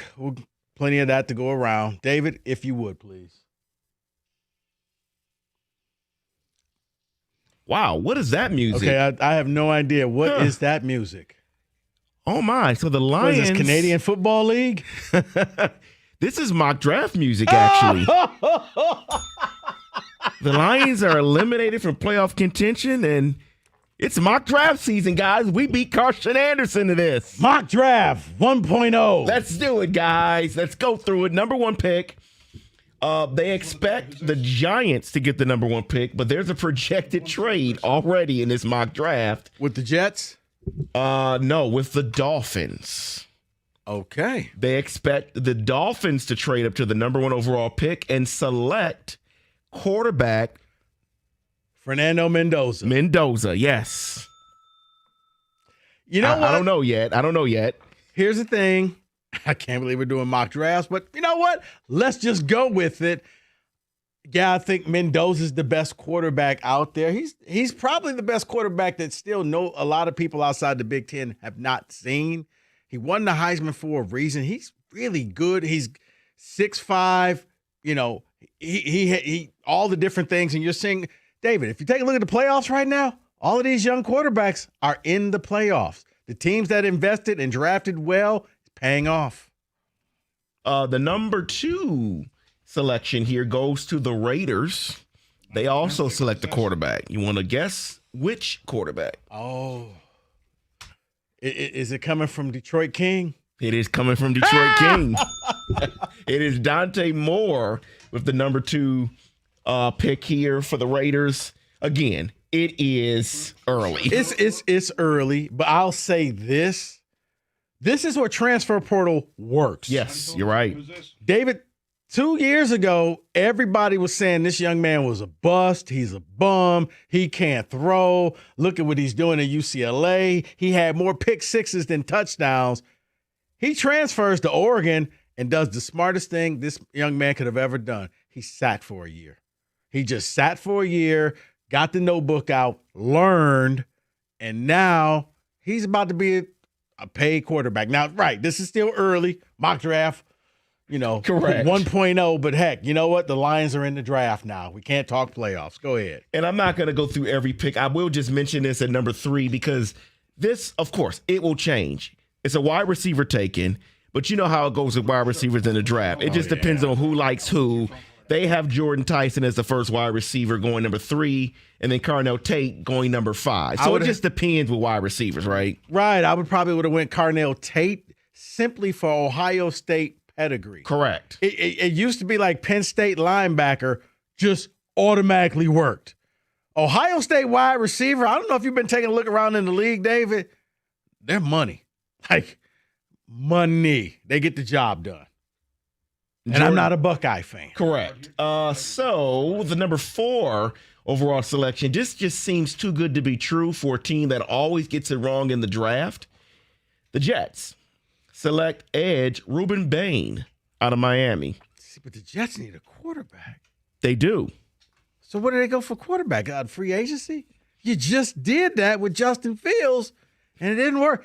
Here's the thing. Aaron Glenn, you go for another free agent quarterback, and you may be back coaching the defense for the Lions in 2 seasons.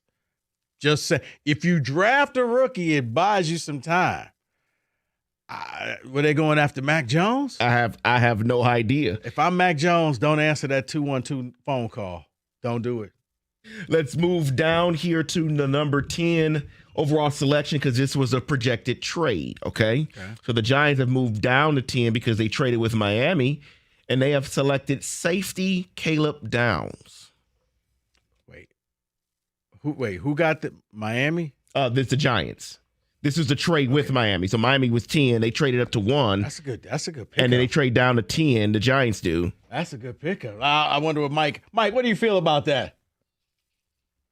Just obligatory. He hates everything. Well, it would be interesting, though, because Giants fans were upset when they let Xavier McKinney walk and sign with the Packers a couple years ago. And then just 2 years later, they would be drafting the safety again. So I don't know if they would be too happy with that. Good selection, though. Caleb Downs is good. No, he is good. David, I mean, I at the 10th selection, yeah, that's a good pickup for whoever gets him at 10.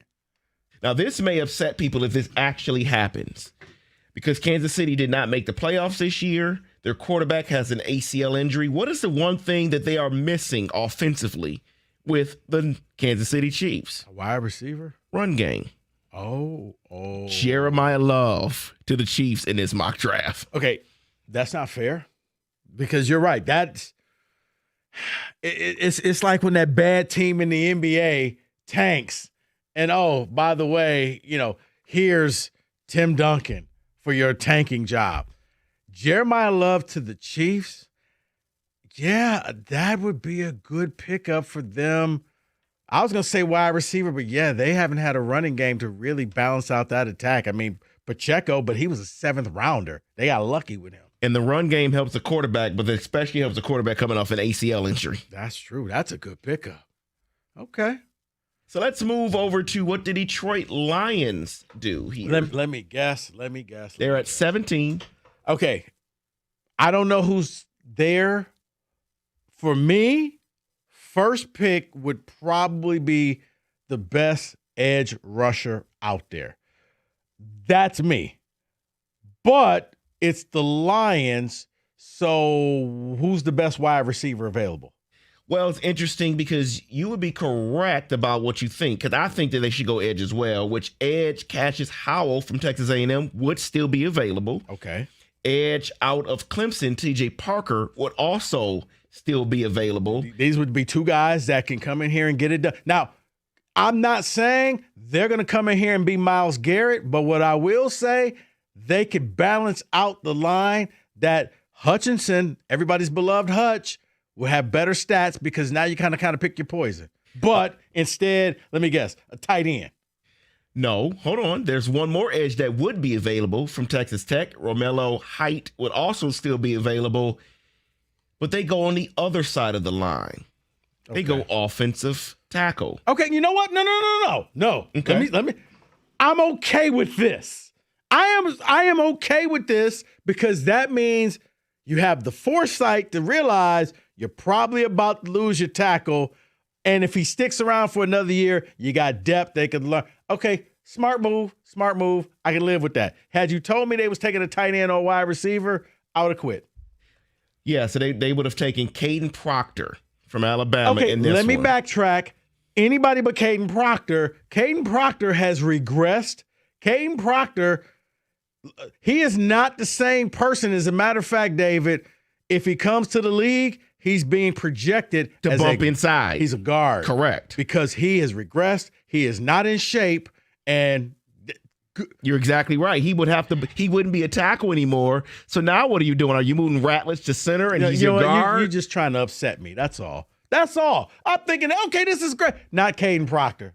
Just Lord knows. And again, it is very, very early. He may measure and may test to be better at I don't know. We'll see. But he hasn't had a good year. If you watched any Alabama games, he has not had a good year at all. It's mock draft season. That is your NFL what happens blitz. when you lose to the Vikings like that, folks. 97-1.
Brought to you by Hamilton Chevrolet. Michigan football beat writer Tony Garcia shared the following on X. Quote, sources confirmed to the Free Press Kyle Whittingham will be the 22nd head coach in the history of Michigan football. Announcement will be made relatively soon, end quote. Whittingham. That was the coach they wanted all along, right? Yes. Okay. Yeah. He spent the last 21 years at Utah, is awaiting Nebraska in the Las Vegas Bowl on New Year's Day. Insider John U. Bacon also just shared this.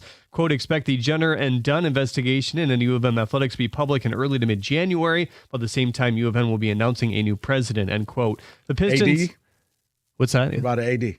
He stays, doesn't he? Maybe. Yes! Pistons resume their West Coast road swing tonight in Utah. The Jazz have just 10 wins this season and are losers of the last 4. Detroit, on the other hand, looks for their 4th straight win. Ron Holland is questionable. Hear the 9:30 tip right here on 97.1. Lions fan Ryan Kennedy held a presser today in hopes to clear the record about the rumor he used racial slurs.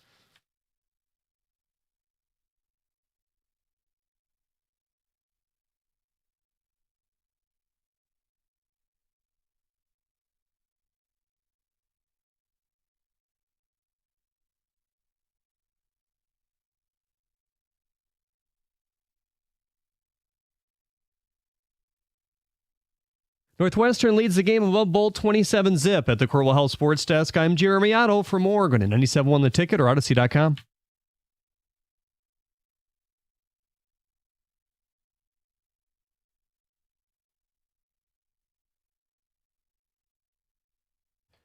So, to poke the bear, did you hear what he said? The loser who had the press conference? Or is he an alleged loser? I don't know. I don't know legalese, so don't sue me. How about you just sit your ass in the seat and watch a game? How about that? DeKalen, could you please set the record straight? Knowing that he didn't like you using his full government name. So what do? You keep poking the bear.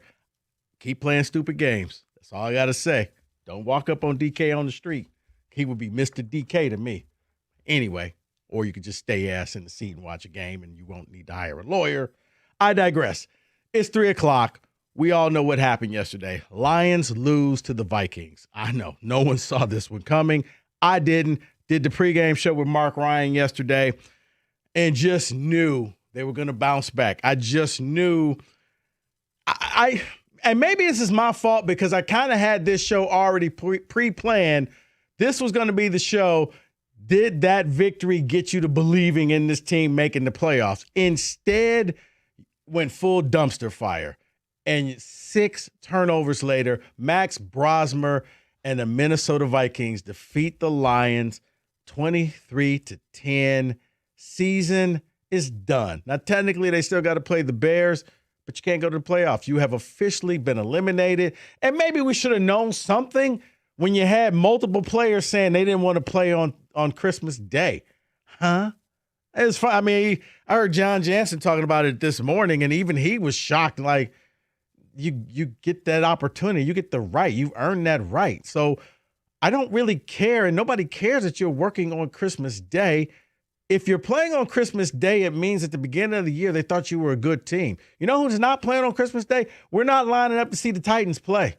Titans and Saints weren't playing on Christmas Day because no one cares. Well, I understand. Nobody was trying to see the Dolphins-Jets. I understand why the players were upset about that. You play on Thanksgiving and Christmas. I get it. Now, in the end, Kenny, you can miss me with the argument because you get paid millions of dollars. Kenny, you know what comes next? When? David, I don't want to hear that. I'm just saying I understand it. Here's the thing. And of course, John's going to go out there and say, how dare they? You know what, John? Miss me with that. No. Because here's the thing. You were going to be working anyway on those days. You're going to be practicing anyway. I get it. So guess what? Now you get longer weekend to actually hang out with your family if you want to hang out with your family or hang out with your second family. I don't know. Well, you're right. Because what I would do is if I'm the Detroit Lions, I'm COVID, and you cancel the last game of the year, like Michigan did Harbaugh. against Ohio State. Okay, Harbaugh. Okay, Jimmy. Well, I don't want to play. Then you can't sit here and ask for all the smoke and then say, I don't want the smoke. You wanted to be one of the best teams in the league. You wanted to be considered a Super Bowl team, caliber team. So guess what? You play. You know who else did? The Chiefs. And they just went out there and played. You don't complain because the people want to see you. You should be thankful Because soon you keep this up, guess what? I can promise you this. You didn't make the playoffs. You may not have as many primetime games. You're going back to 1 o'clock on Sunday. Hopefully you'll be happy then. But isn't this part of the problem, too? A little off topic, but like as I was watching the first game of yesterday's action, I was like, this expanded schedule now, this elongated schedule, these games mean so much less now. Like, I'm watching teams that actively could have players just opt out of games. So it's college football. I'm not saying that, but I'm also not saying it's, good quality football anymore. You're not going to opt out of the game. I mean, look, Netflix probably not opt out, but like sit down your best player and be like, listen, son, you're gonna sit down because we need you for next year. No, because Netflix is probably kicking themselves. At the time, they thought we hit a home run. Look at all these star games that we have. The Lions and the Vikings were the last game of the year last year. So, yeah, they probably thought this is going to be a good matchup. Cowboys, Commanders. This game's going to be great. Jaden Daniels. Oh, wait. He's out. Well, Amazon Prime is thinking, we got the Chiefs. That's money in the bank. Next thing you know is Megan Trainor saying, here, let me put that on your knee. What do? You play football? Go sports.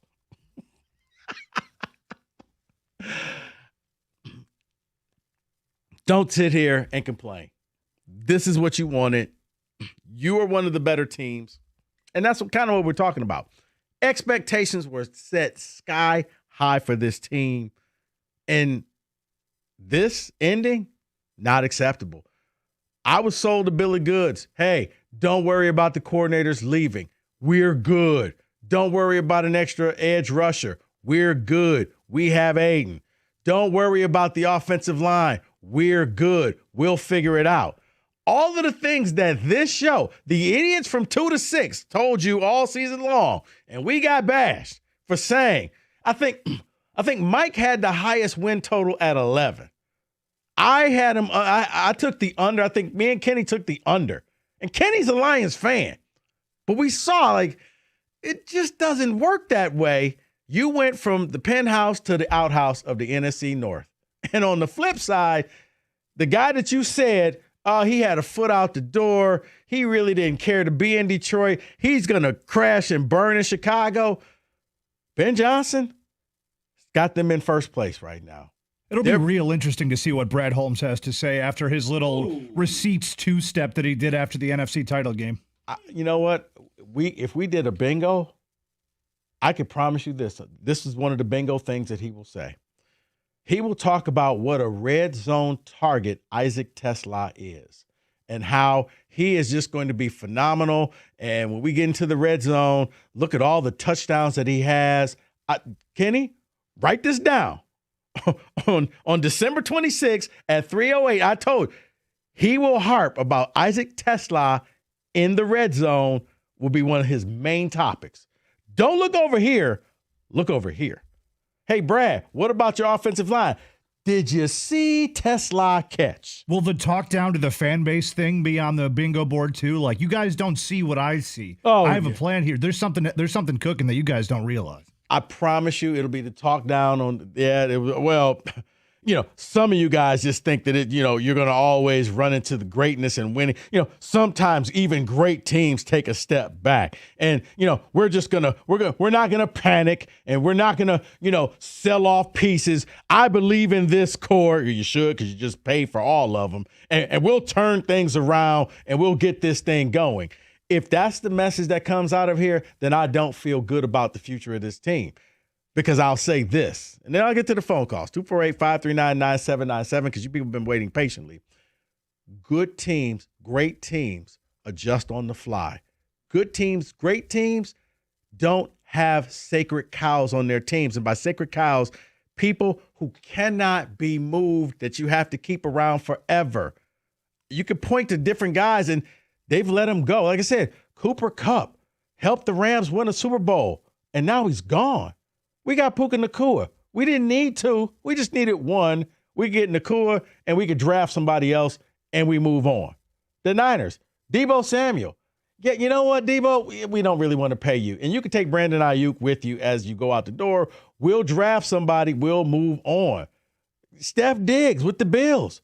Hey, Steph, yeah, we don't really like what you're doing and your shenanigans. We're just going to move on from you. But this team, if you're one of their boys, you get a 4-year deal, and you get a 4-year deal.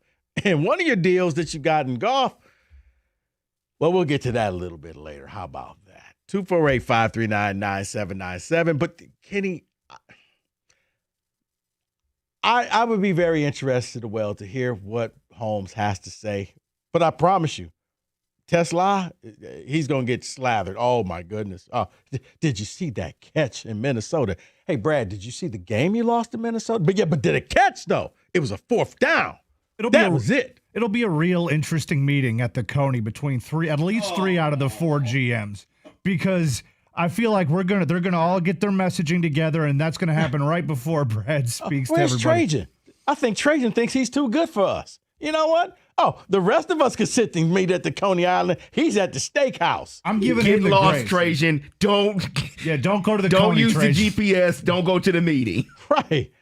I can just see it now. Here's the other guys, Stevie and Scott. Hey, here, Brad, just say these things. The fans will eat it up. It's all good. It's all good. It's the Coney Island. Lower the expectations. We're good. They all have the index card. All right, everybody say the same thing. Scratch out your guy, put Tesla in there, and then that's what we're going to do. You know what, Brad? I've heard if you say same players, different teams, they'll believe that. You know what would be funny is to have a game, like, do you remember what we did with the Michigan quarterbacks? Yes. It would be very funny to do that with each GM, except like scratch out a player's name or whatever so that it's pretty generic. No. You could do it for an hour. Oh, no, Kenny, trust me. That's already been working. That's going to be a summer topic. Yes. I've been working on that. Yes. Name who it is. Which GM is it? Name the GM, and yes. Yeah, I believe that blank can do this because we're on the road to being a championship team once again. Who said it? Trying to draft and develop. Who said that? It could have been literally anybody. Same players, different team. Well, you already know that one. All right, 248-539-9797. Lions fans, you saw what happened. You saw how bad it looked. You saw the fact that you're out of the playoffs. You still trust the direction of where this team is going. 97-1.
All right, let's go straight to the phone lines. Lions fans, you still trust the direction of this franchise.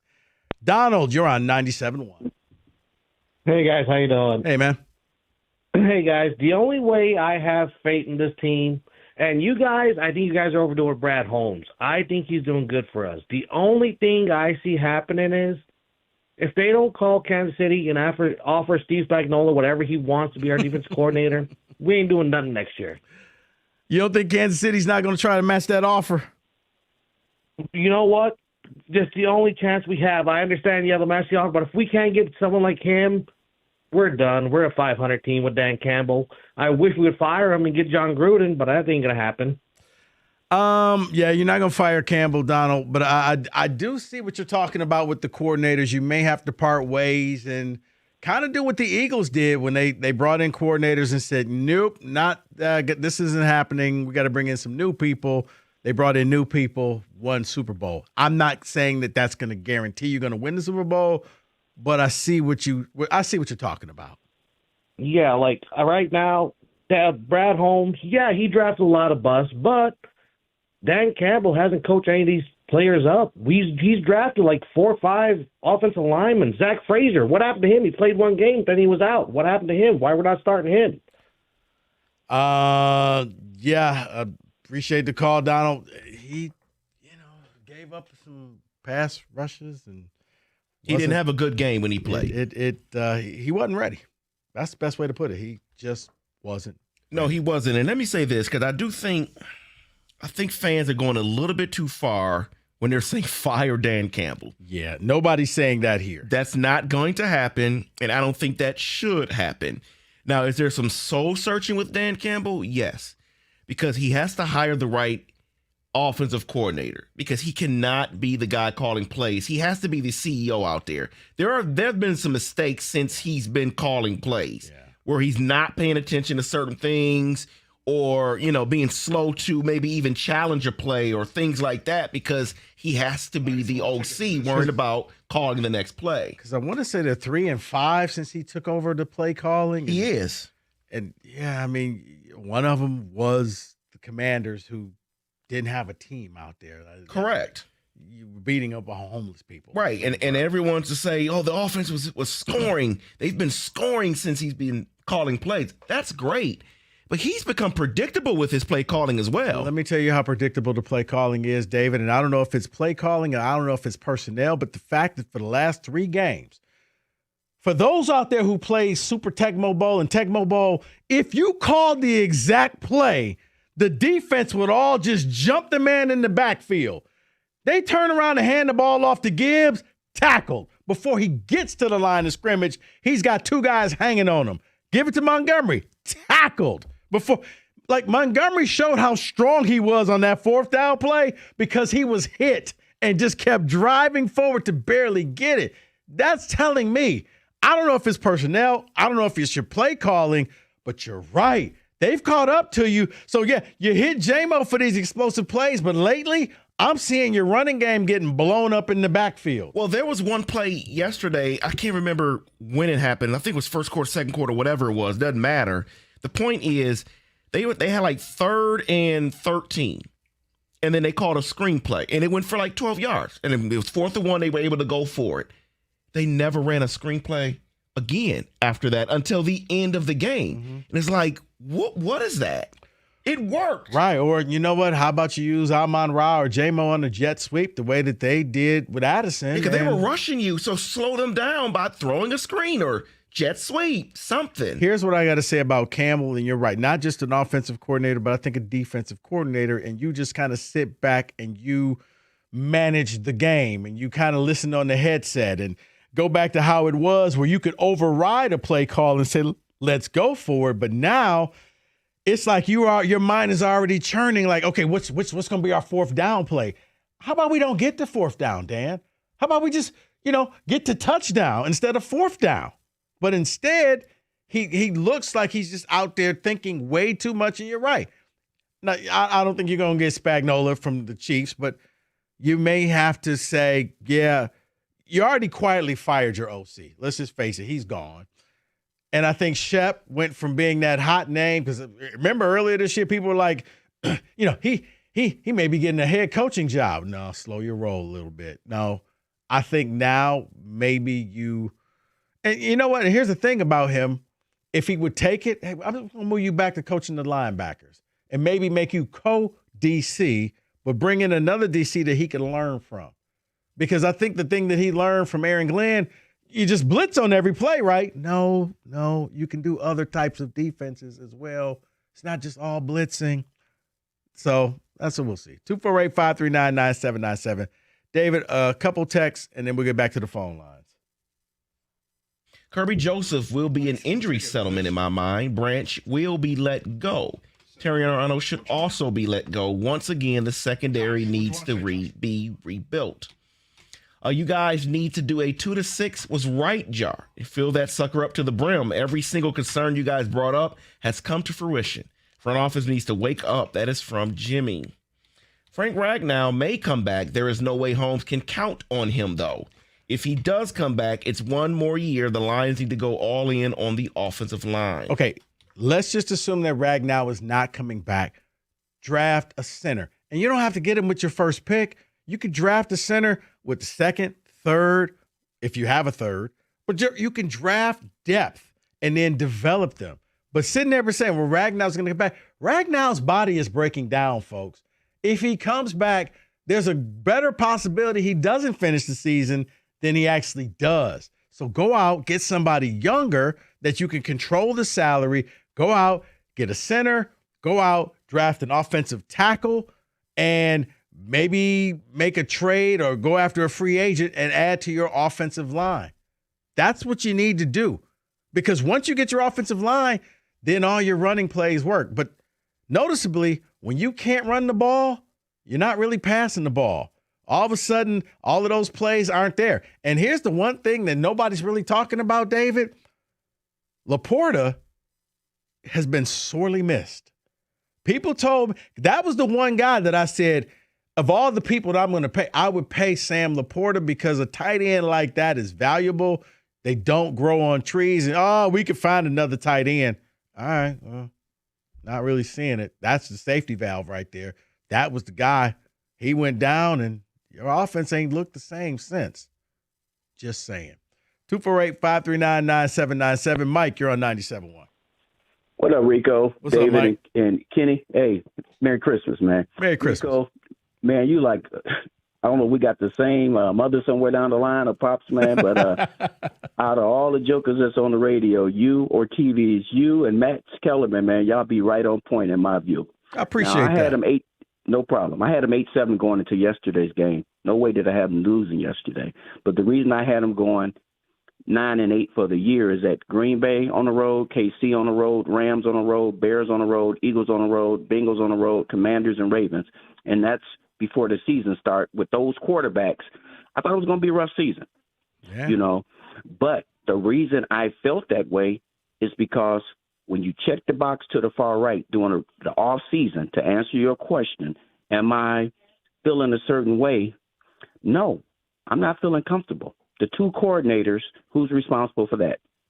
Brad and Dan. Mm-hmm. The retirement or not signing Sittler was Brad's decision. 3 draft choices for Tesla is Brad's decision. Mm-hmm. To not be prepared for the retirement of Ragnar was Brad's decision. To not get an end opposite Hutch or depth opposite Hutch is Brad's decision. And last but not least, projects should be from other teams' practice squads, not, pickups, not NFL draft. No, Mike, no. Here's, when your projects come in the 6th or 7th rounds.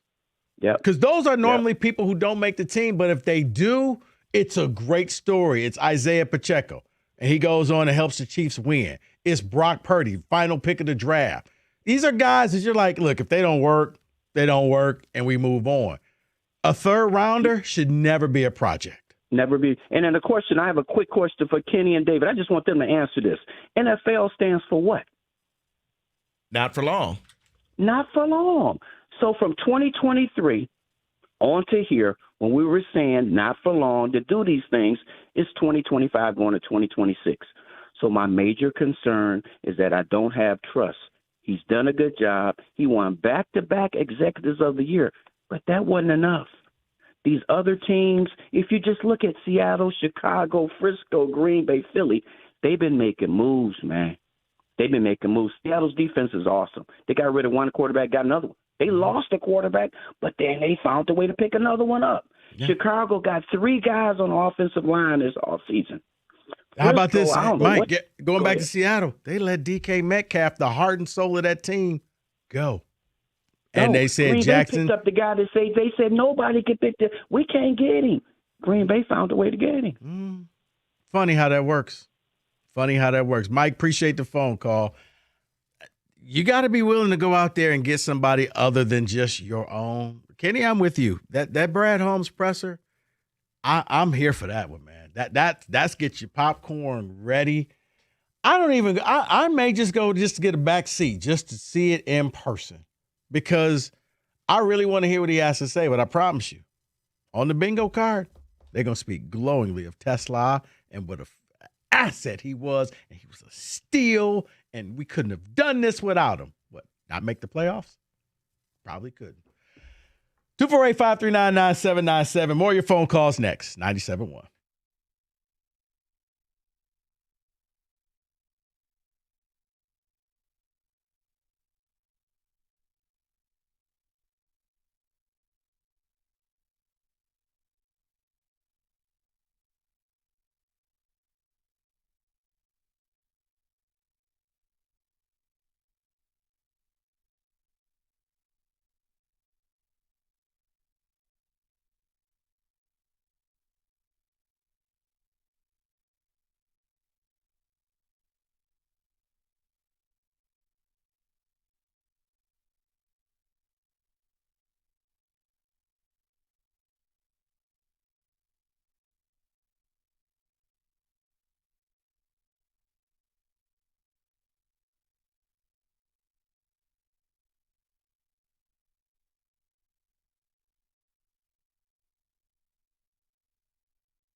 David, you weren't kidding when you said we're done with Christmas music. It's the day after. I'm like, I don't recall D'Angelo's Christmas album. Well, they put that stuff in. I took it out. Okay. It's the 26th. No more Silent Night. We're done. David's very curmudgeon today about Christmas. Anytime somebody says the word he's like, Christmas was yesterday. Right. You know what, man? Because of the Lions loss, I didn't even ask you guys how was your Christmases. So I'm assuming. That was yesterday. Don't worry about it. Okay. Christmas was great because the Lions lost. You know I'm so bad. That's why these people hate me. Yes. Oh, you wonder why they call you a hater, huh? Because you act like a hater. If it walks like a duck, David. Yeah. Look, Kenny, what about you? Christmas was great. Spent a lot of time with the family. It was wonderful. Wonderful affair. Yeah. I mean, I was here. I did the pregame show, and by the middle of the game, I was saying this.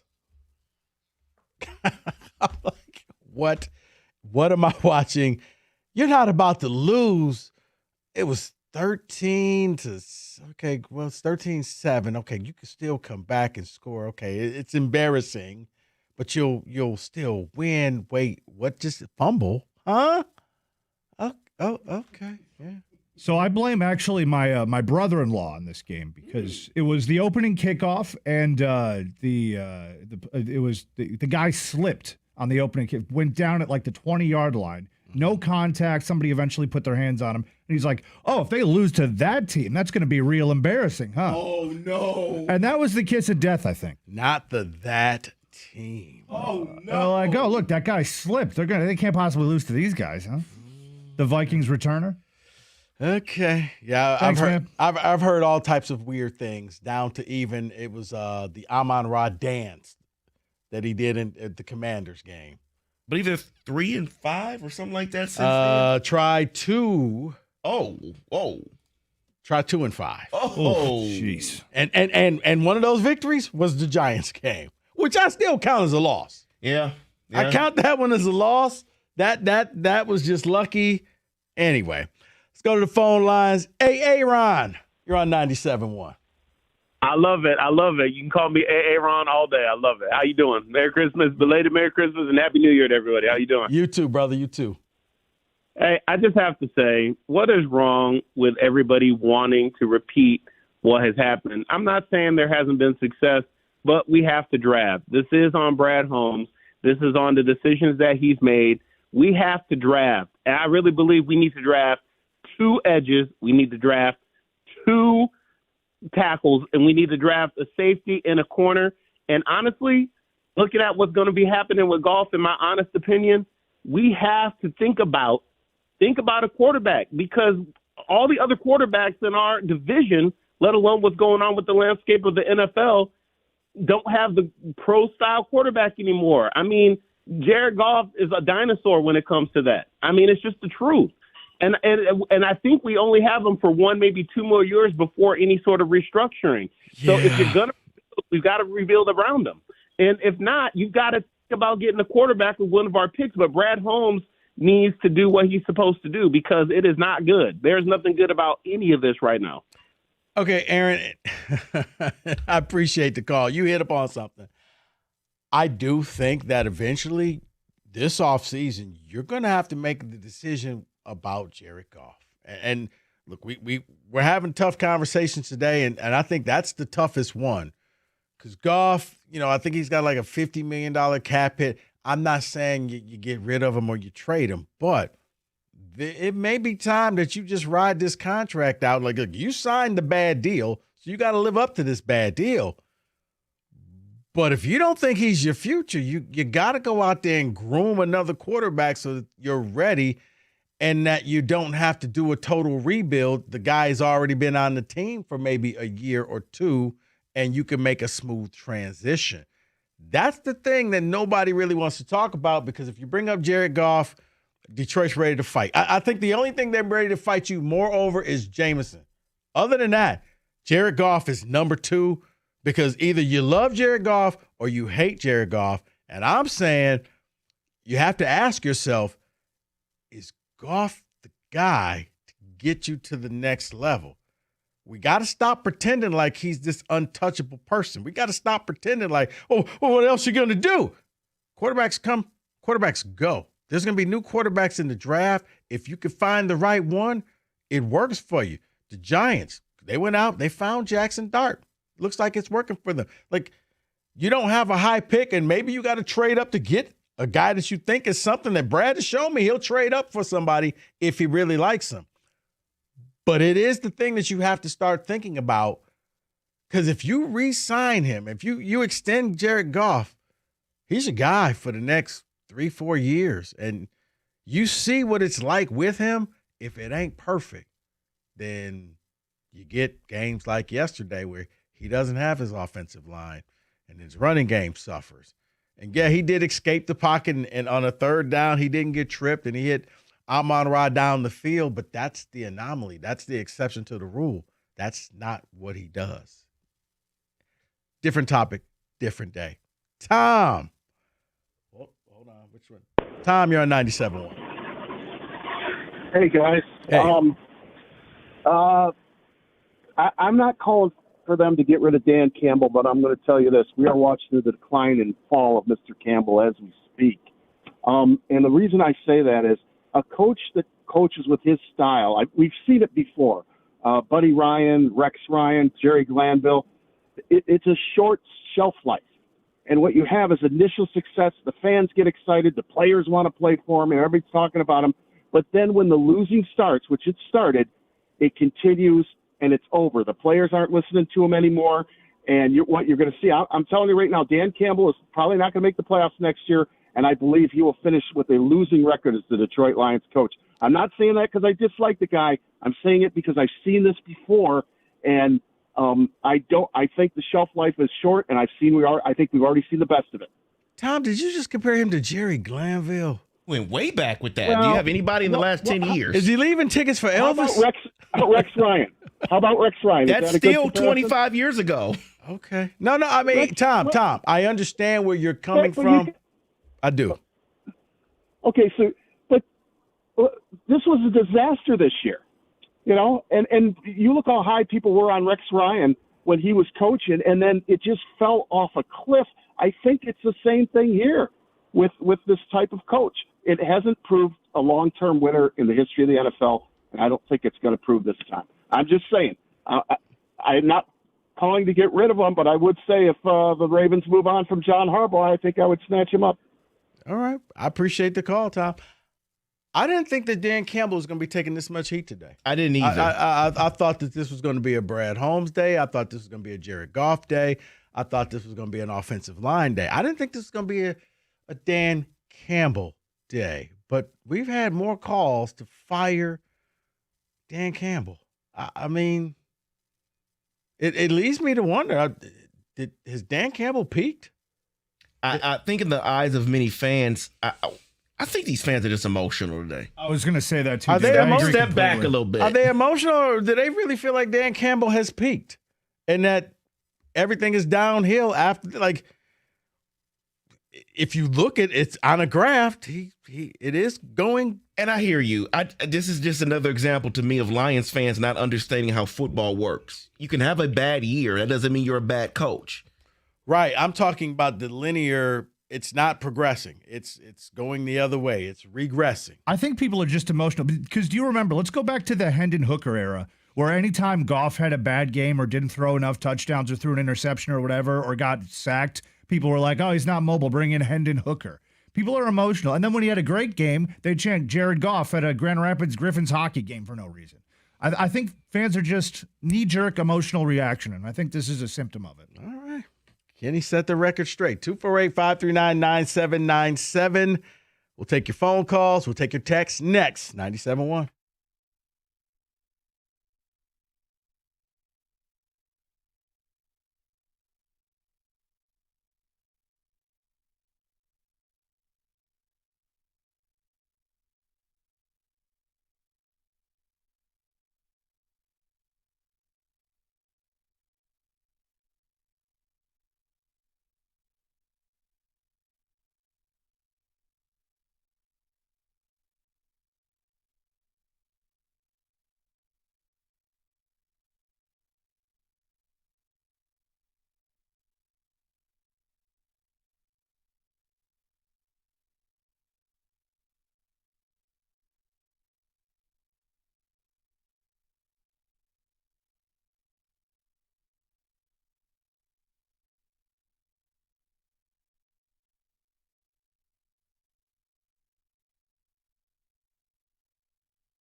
So we've been talking Lions all day, but trust me, we've been monitoring what's going on at the University of Michigan. Looks like they're getting ready to hire a coach. Nothing official yet, though John U. Bacon has come out and said that it's going to happen. So we'll wait and see. In case you're wondering, like, why aren't you talking about that? Because it's not official yet, and I still can't believe they're going to let Ward Manuel make the pick. But it only goes to prove what I said, and I'll win the bet with Mike.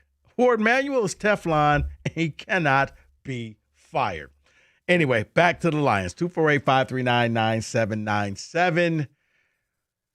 Are you happy and do you trust the direction of where this team is going?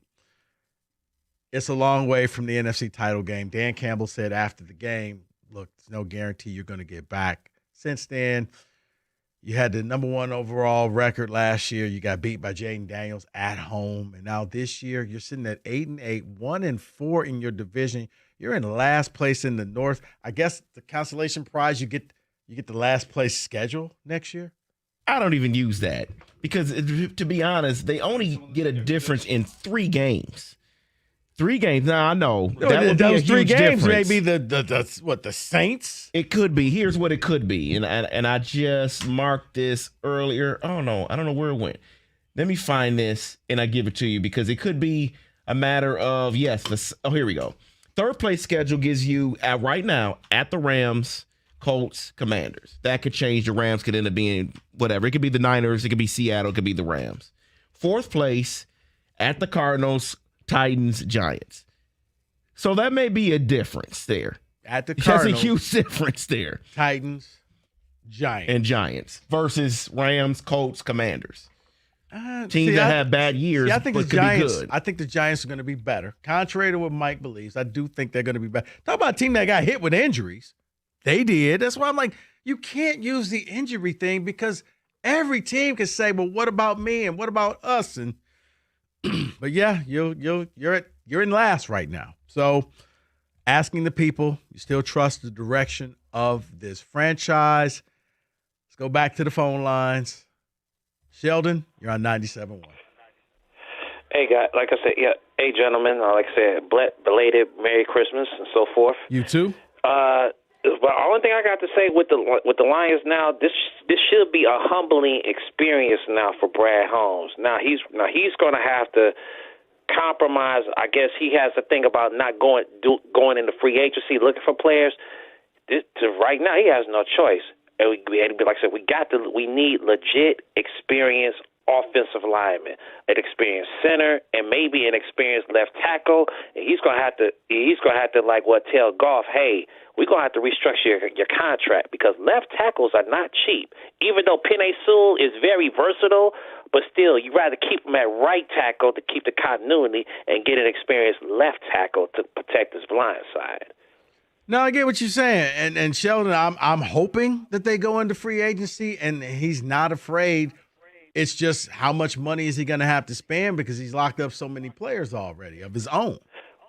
Well, then there's restructuring. Like I said, Goff and maybe St. Brown, maybe J-Mo. Some cats might have to come off some of that money. If it means bringing in somebody new that can help solidify the team, especially the heart and soul of the team, the O line and the D line, especially the O line. I mean, Brad Holmes can't say we're good when we're bad. No, I got you, Sheldon. I had a question. Yes, sir. Are you watching The Godfather? It's in the background. One of my all-time favorites. I knew I heard that music. I'm like, that's The Godfather. Okay. Godfather 2. Even one of better. All-time. One of my favorites. Like I said, classic, man. Classic gangster. You know what, Sheldon? I'm going to go down with this and say that Godfather 2 was always better than Godfather 1. It's the better movie because it tells 2 separate movies at the same time. 248-539-9797. And then when it comes to golf, I know that's going to be the popular thing that people are going to talk about all summer long, David, and we can get into that at another time. But I'm against restructuring his contract. Just bite the bullet. Just bite the bullet. Pay the man his money and prepare for life after golf. You can find another quarterback. There's other guys out there, whether you get somebody off the scrap heap. I mean, heck, Goff came off the scrap heap. And look at that. So you could find somebody else's garbage or you could draft somebody, but I am anti restructuring Goff's contract. Let's go back to the phone lines. Michael, you're on 97.1. Hey, can you guys hear me? Oh yeah, loud and clear.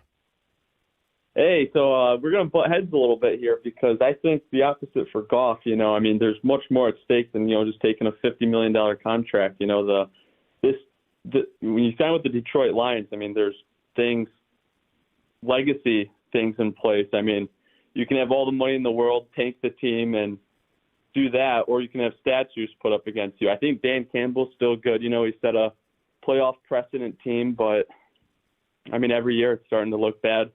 Got the best running back in the league. I kind of like where we're at, but I'm not a big Goff fan.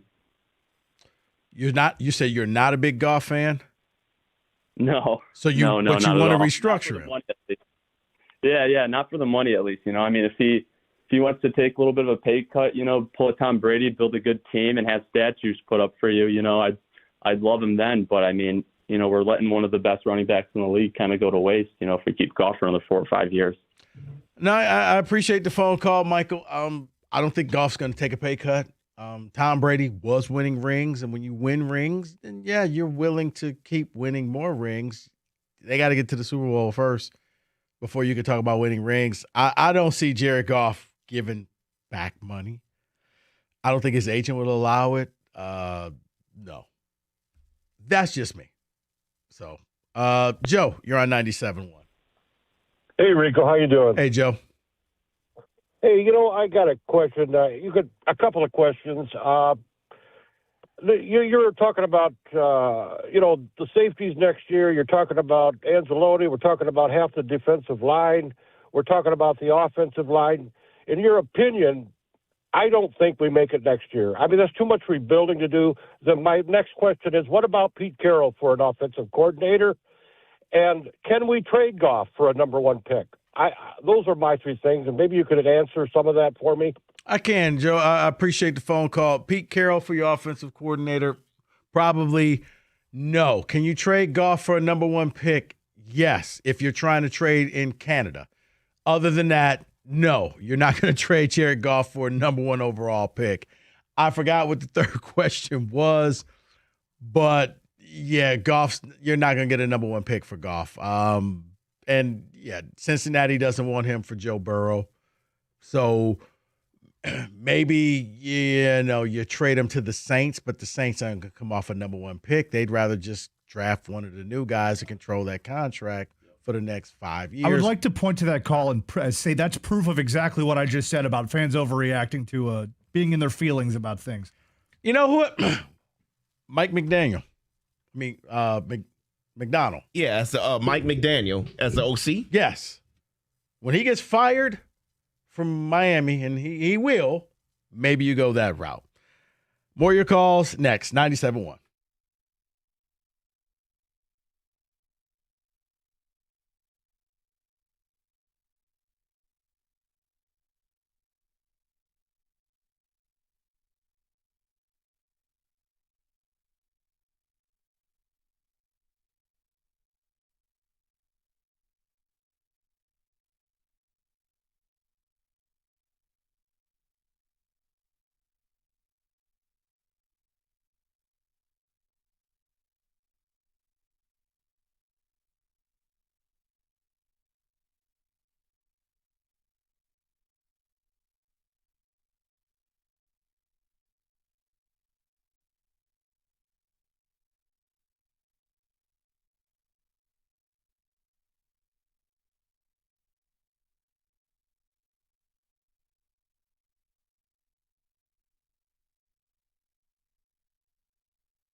Brought to you by Mastercraft Heating and Cooling. According to many reports, Michigan football expected to hire 21-year Utah coach Kyle Whittingham. Utah is set to play Nebraska in the Las Vegas Bowl on New Year's Eve.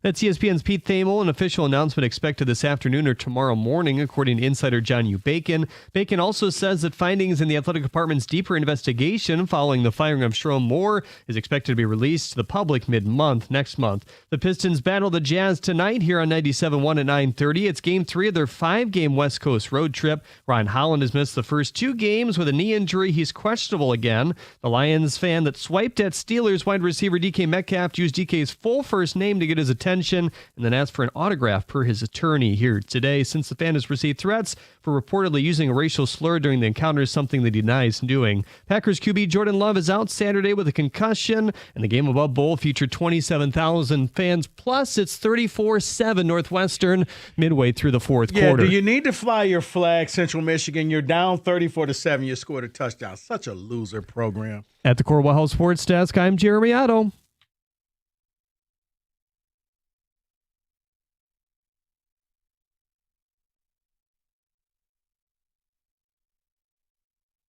Bunch of losers. Can't believe they're around there flying their flag, scoring a touchdown. Hope the program shuts down. Did you go to Western? No. Where's Connor Stallions when you need them now?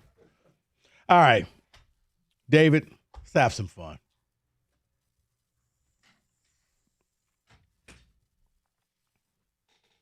Okay. Yes, let's have some fun here because we pretty much know the entire NFL playoff not seeding, but we know who's going to be in the playoffs here. So it's kind of like a receipts that I'm going to collect here. Let me finish my notes because I want to know from you as I go through each team where they finish. Okay. Whether it's just wild card, divisional round, championship game, or Super Bowl. I don't need to know if they're going to win it or not, the Super Bowl, just if you think the team or a team will go to the Super Bowl. And I'm going to start from the bottom up, so 7-1. Okay. Let's start with the AFC.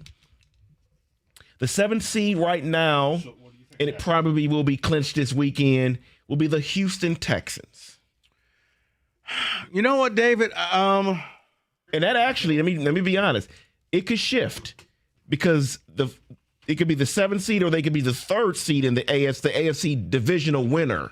So it could be anything between 3 and 7 for Houston. All right, here's the thing with Houston. First of all, whenever Wild Card Weekend is played, they'll be on Saturday at 4 o'clock because they just always are. I don't know why. Houston plays this Saturday at 4. They have a defense that can take them very, very far. They have a defense that I think could get them to the title game.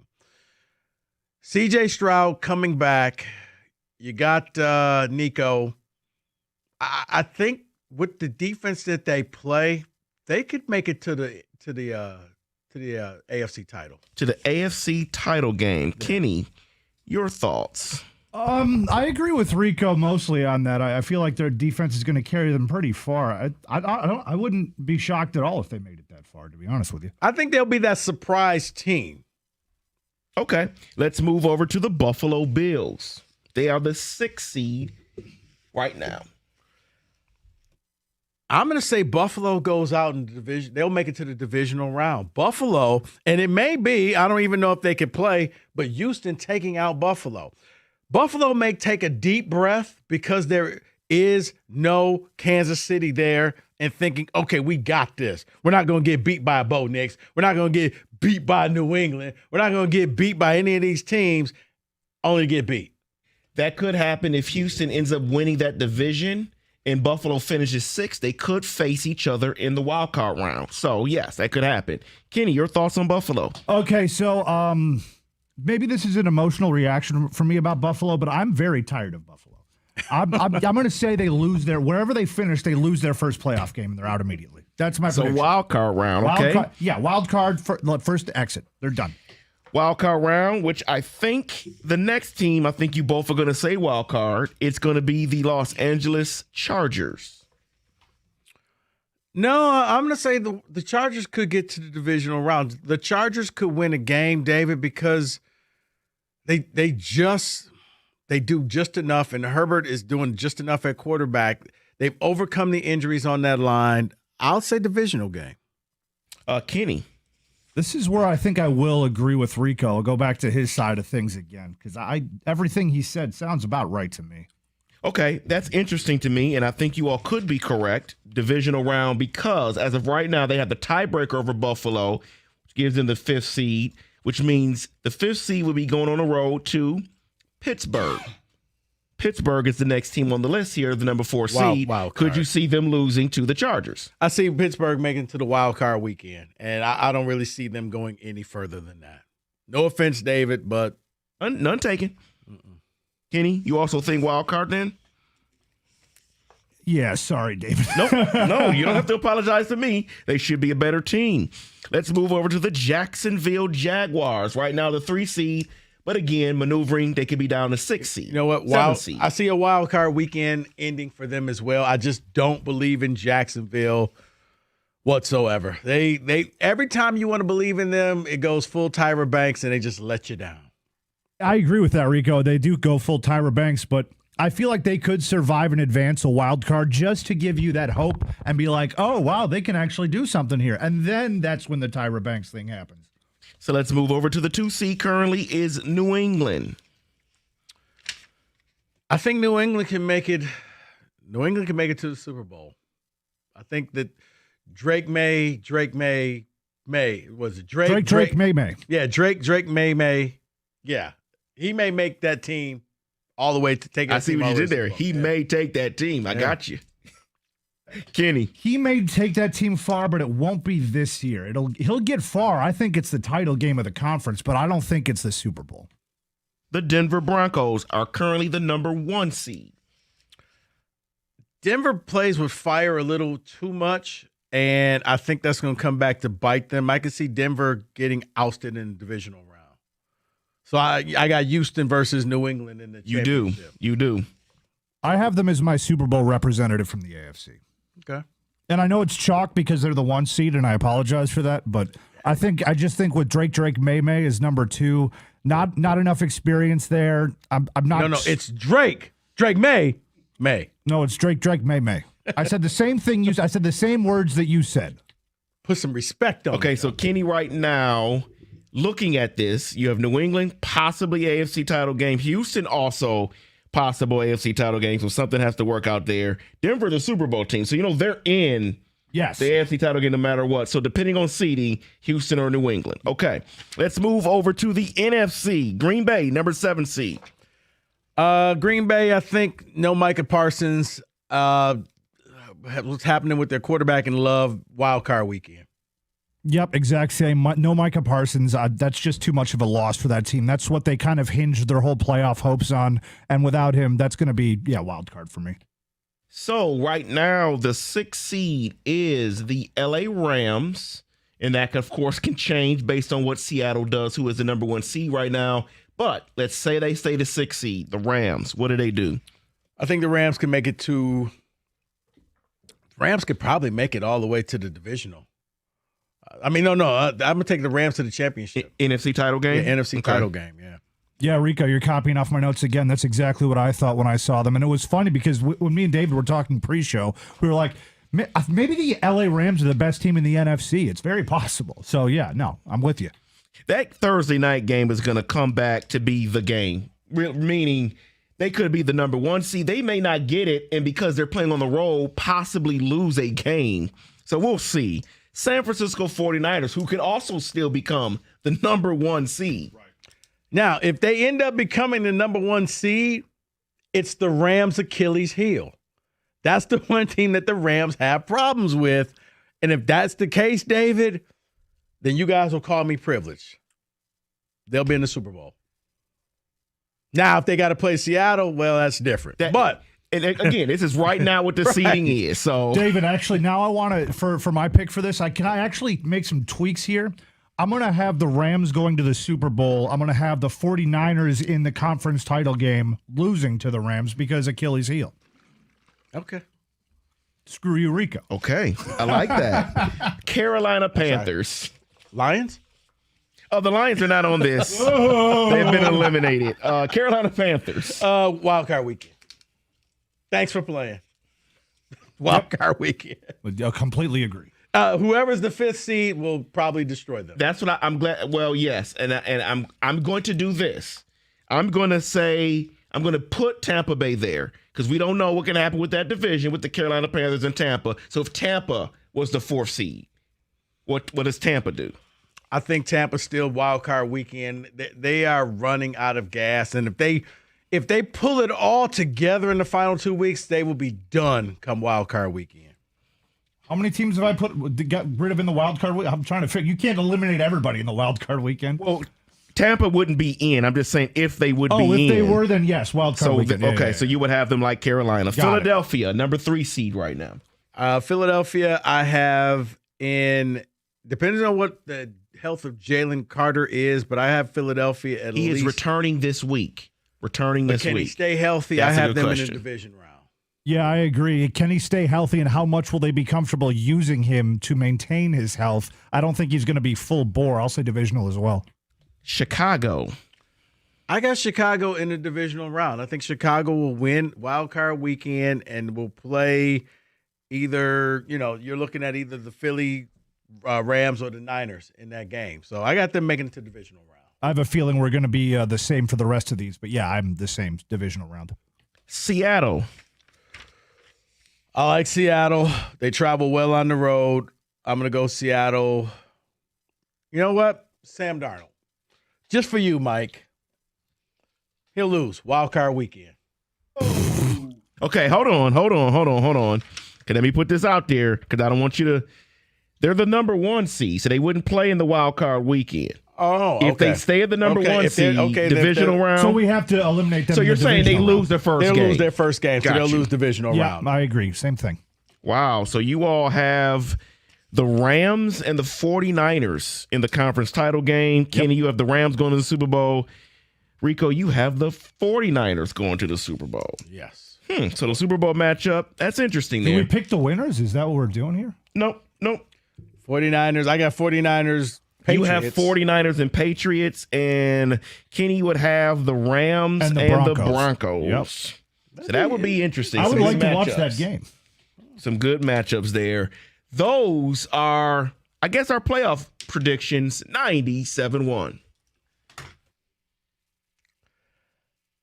Let's talk about the Chevy dealer that's leading the way. It's Hamilton Chevrolet in Warren. Andrew and his sales staff want to be your Chevy dealer just like they're mine. Get into Hamilton Chevrolet right now for the year-end deals. At Hamilton, they're ready to find you every discount and rebate possible to save you some money, including the December Rico deal. So still a few days left. A new 2026 Chevy Silverado Crew Cab 4x4 as low as $199 a month for 24 months. Yes, a hard-working Silverado for under $200. It includes 10,000 miles a year. Just walk into Hamilton with $995 down, and you'll drive off in the Rico deal. Inventory is best right now. You know what I say. The best deals are found at 14 Mile and Mile. Stop in to see my guys at Hamilton Chevrolet for details. Visit HamiltonChevy.com. That's HamiltonChevy.com. Together, let's drive.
All right, it's Friday.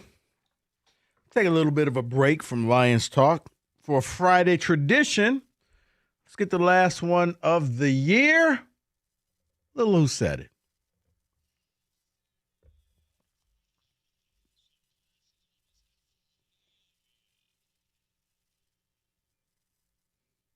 That's it. Yeah. It is Who Said It. Let's get right to it. Let me make sure I got the eligibility rules Pretty for much you. everybody, because it was a holiday. Well, this is, it's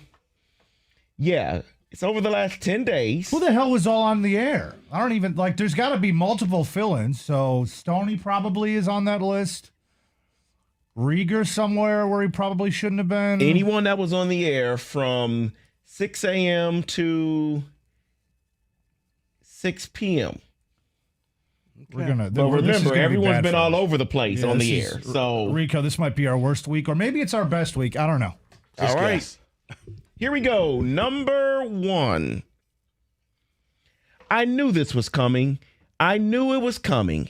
He's not the problem, and his mobility is not the problem. It's Jared Goff. But which Jared Goff? Because they lost twice this week. Oh, man, I didn't even think about that. Because this could be from today or this could be from Monday. Monday, let me see. Cookies wasn't here. Were all the producers here? Who? I'm trying to think. Was it Doug on here on Monday or was it Gator? I don't know if I should answer these questions. You know what's funny, though, is because Kenny and I are hashing this out. David, leave us alone for 1 second here. The adults are talking. Right. Do you know who I saw wandering out of the studio when I came in here for Doug and Scott? I saw Paul Serra behind the glass. So it could have been him. It could have been a lot of different you know what? people. Paul only gives great takes when the microphones are off. Somebody should just attach a microphone. I swear to God, people, if you actually heard what Paul Serra had to say when the mics are off, Paul would be doing this show. Paul is on, spits hot fire. He would have his own show. It would be fine. I'm going to go with Gator. Can you read that one more time, please, quickly? I sure can. I knew this was coming. I knew it was coming. He's not the problem, and his mobility is not the problem. I'm going to go midday because they love some Jared Goff. I'm going to go Gator. I'm going to go midday also, but I think it might be Kang that said that. All right. Who said it? Bam! Ah. You were right, Kenny. It is Kang. Because I know he complains about that frequently behind the glass, even when the mics are off. So I get that. All right. I'm on the board. Now I can do terrible the rest of the game. All right. Number 2. Brad Holmes screwed up. He didn't do nearly enough this offseason. He did nothing on the offensive line. He didn't do enough on the defensive line. I'm going to say Stoney. He was filling in. That sounds like a grumpy Stoney take. And I'm pretty sure he believes all of those things in that quote. That's my first blush. Rico, do you have any inkling on what this could possibly be? I'm trying to think. Was it Mike the day I wasn't here? Because only a few people are going to talk badly about Brad Holmes. I think Mike would say something like that. I just don't think that's exactly how he would have One more phrased time, it. David, please. Sure can. Brad Holmes screwed up. He didn't do nearly enough this offseason. No, that's Stoney. Nothing on the offensive Brad Holmes line. screwed up. He didn't do enough on the defensive line. I got Stoney. All right. Now we're both going to be wrong. You're all both locked in? Yes. Who said it? Ah. That is Jeff Rieger. I thought you all would get that for sure. He's always talking about how Brad Holmes screwed up. See, the problem is we're overthinking it because this was a holiday week, so we don't know. There's a lot more options than usual. Right. All right. Number 3. In no world does Goff go into next year under the same contract that he's under now. It's going to get restructured. In no world. Who would phrase it like that? In no world does this happen. That could be Mike. That could be Mike. I could see that, which also makes me think if Cookies was on it all, it could be Cookies. Cookies was off all week. He was off all week, so no Yeah, Cookies. because he hold me out from doing the the Christmas show. You got to hang out with Mark Ryan, man. I know, but he's hanging out with Roomba, his cat. That's the name of his cat? It doesn't matter. He sent that tweet out. Yes, he did. He did. I'm not giving out any secrets.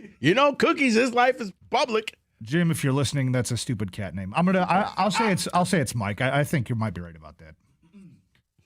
Are we locked in? We're locked in. All right. Who said it? Oh no.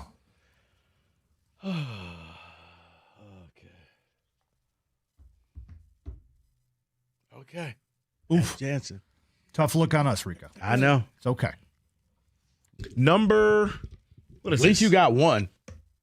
I'm hanging on to it for dear life, my friend. Number 4. Oh, for those that didn't know, that was John Jansen. Number 4. I love to see if they kept the group together that was going to be healthy. But if not, I think they probably need to make some upgrades. Keep the group together. That sounds... I have no idea what team they're talking about. And I can see where you say that. Yep. Was Gator... Because my knee jerk is Gator. How often was he in this week? He was here Monday, Tuesday, Wednesday. Okay. I'll go with Gator. And by the way, Rico, my confidence level is about a 20%. So don't feel the need to agree with me. Read it again, David. And then, okay, I'll read it again, then I'll give you a hint. I love to see if they kept the group together that was going to be healthy. But if not, I think they probably need to make some upgrades. They are talking about the Lions, the Detroit Lions. You know what? I'm going to say Stoney, and just because things and stuff. And yeah. It's a very vague quote that basically anybody could right. have said. Yeah. He's one step away from saying football. That's the quote. One day I am going to get that. Who said it? Oh, that was close. Damn it. He was referring to the offensive line. I got it. Thanks. He was referring to that was today. That was today. Yes, I was it listening was. to the show today. All right. I was probably screening a call. Very busy at my job. I don't even know what number I'm on anymore. Let's just read it. The guys that are going to take a lot of heat, and rightfully so, are the general manager, your head coach, and certainly your quarterback, whether it's fair or not. I am going to say that is Stoney for the rightfully so. I think that could be Gator. So I'm glad we're different on this. Okay. I'm throwing I have no sense of this game anymore. It's a David week is what it is. I'm going to read it one more time, and I'm going to ask you guys to guess. Okay, so we both got it wrong. Okay. Another chance. All right, so at least we know we can cross those off. All right. It ain't Stoney, it ain't Gator. The guys that are going to take a lot of heat, and rightfully so, are your general manager, your head coach, and certainly your quarterback, whether it's fair or not.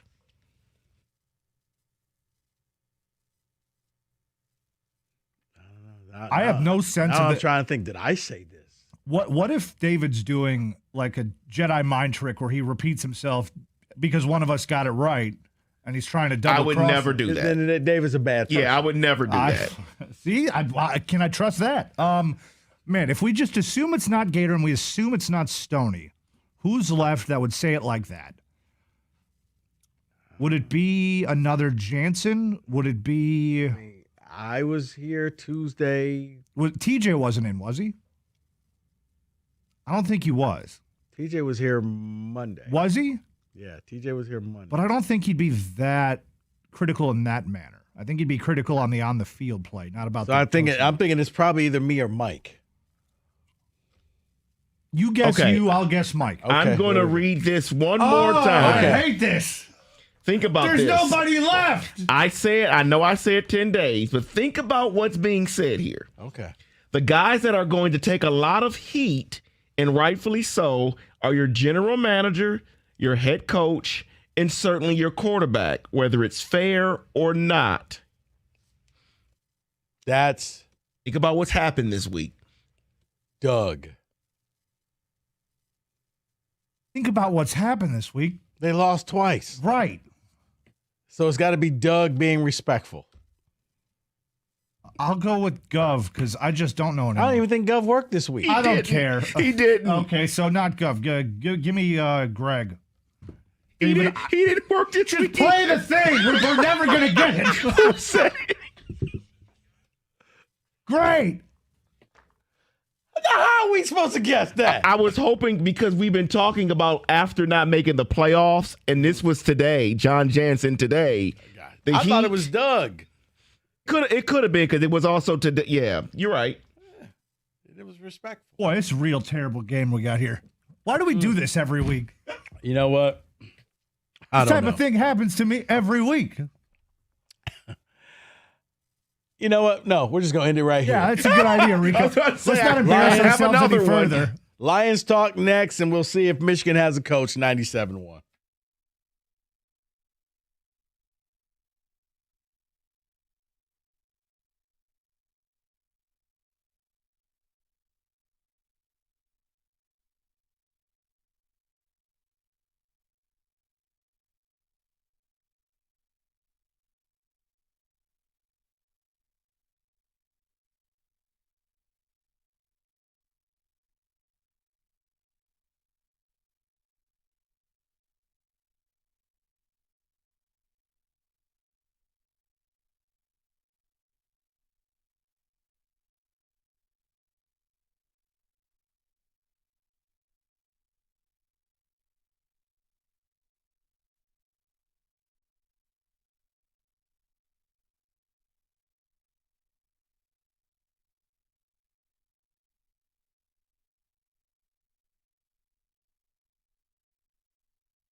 All right, David, we haven't done a good job keeping up with the texts. Let's get a couple of those when we get back to these callers. They just showed Cookies and Swiffer on the Jumbotron at Fort Field for the Chips.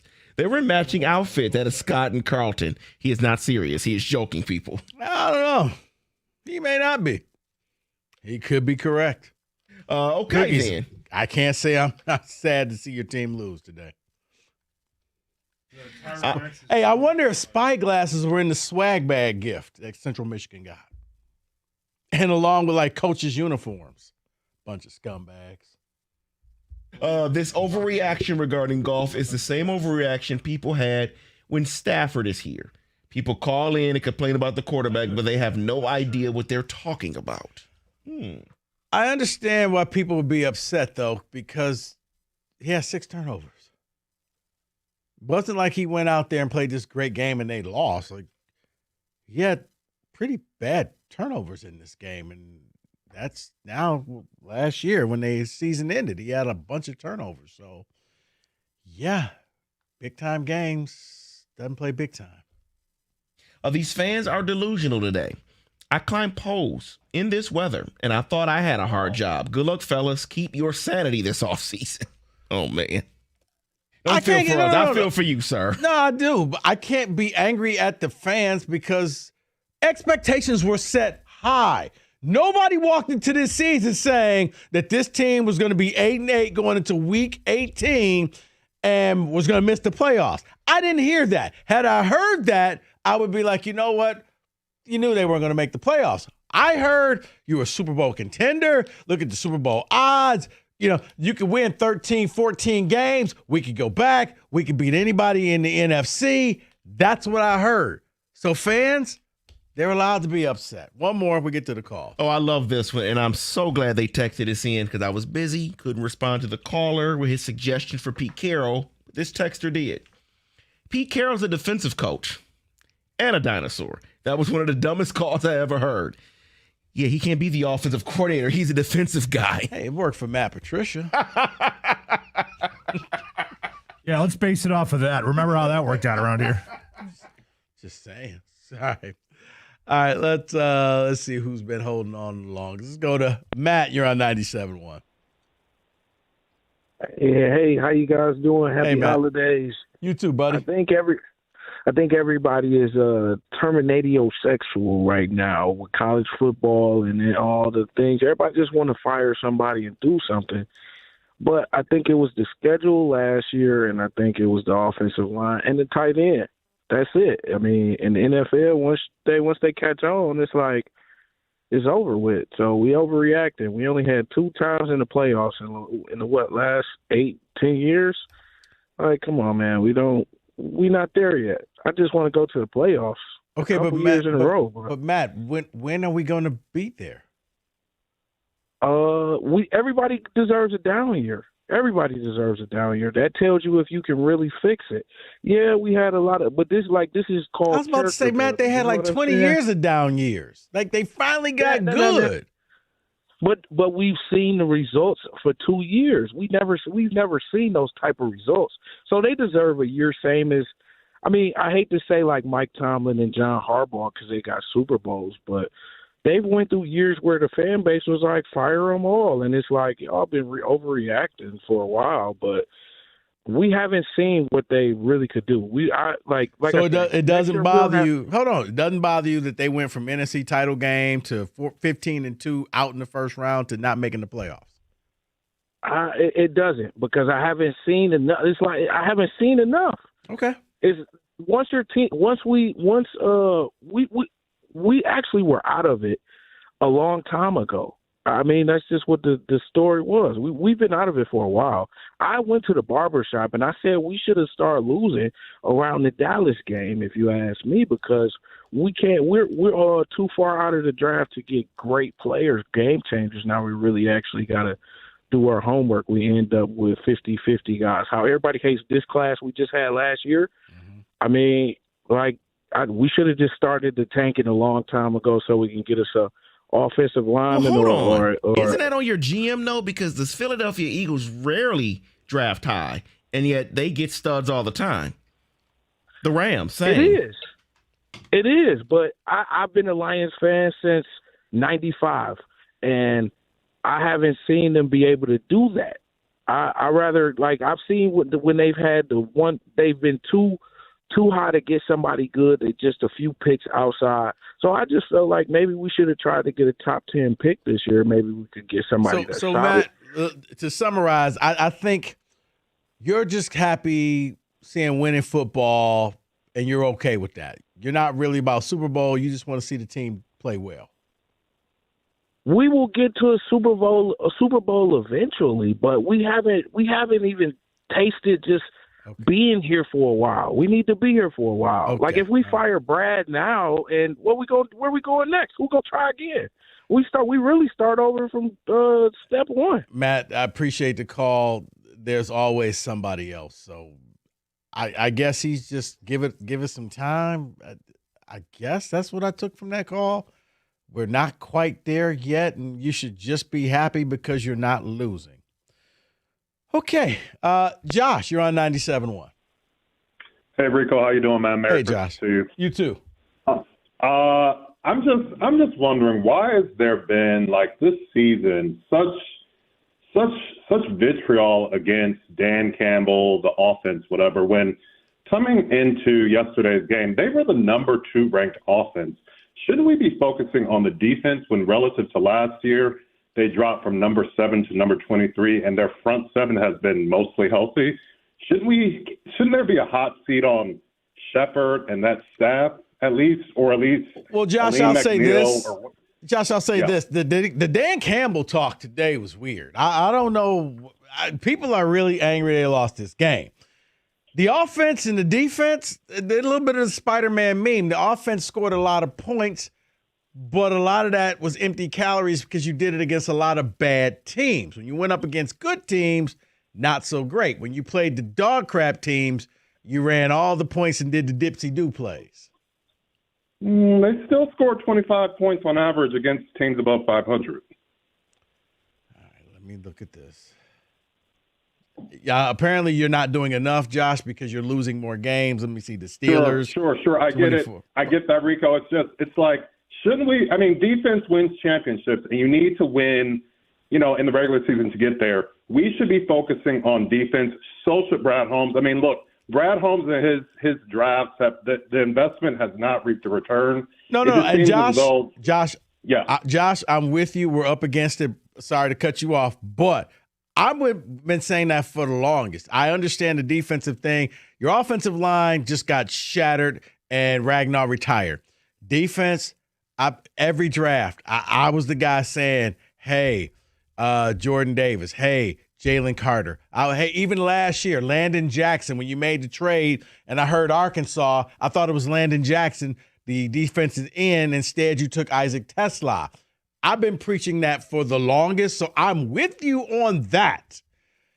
Offensively, you got to fix the line. You got to fix both lines. If you're going to try to bounce this thing back, if you're going to try to do something, you got to fix both lines, and it's got to be Brad Holmes in the offseason. More football talk next, 97.1.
Brought to you by MyMichiganRoof.com. Michigan football beat writer Tony Garcia shared the following on X. Quote, sources confirmed to the Free Press Kyle Whittingham will be the 22nd head coach in the history of Michigan football. Announcement will be made relatively soon, end quote. ESPN says the deal is for $5 million, and win will be announced later today as well. Whittingham has spent the last 21 years at Utah, who is awaiting Nebraska in the Las Vegas Bowl New Year's Day. Insider John U. Bacon also shared that they expect the Jenner and Dunn investigation to be announced publicly mid-January. The Pistons Whittingham was our guy all along. Yes. He was the only one we wanted. Yes, the Pistons resume their West Coast road swing tonight in Utah. The Jazz have just 10 wins this season. They're losers of their last 4. Detroit has won their last 3. They could be without Ron Holland. He's questionable. Here the 9:30 tip here on 97.1. Lions fan Ryan Kennedy held a presser today in hopes to clear the record about the rumor he used racial slurs in the confrontation with Steelers receiver DK Metcalf.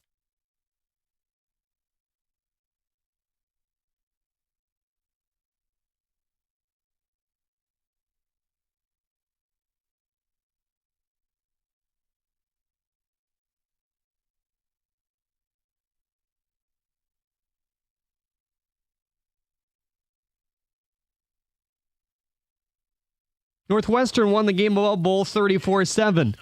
At the Corwell House Sports Desk, I'm Jeremy Otto. For more, go to 97.1 The Ticket or Odyssey.com.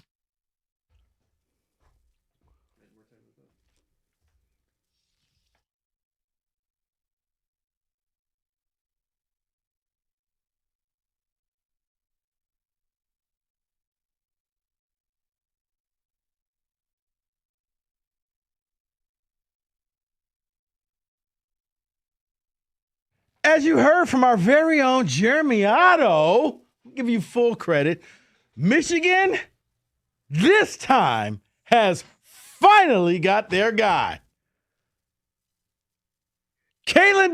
No. Kenny Dilling. Stop it.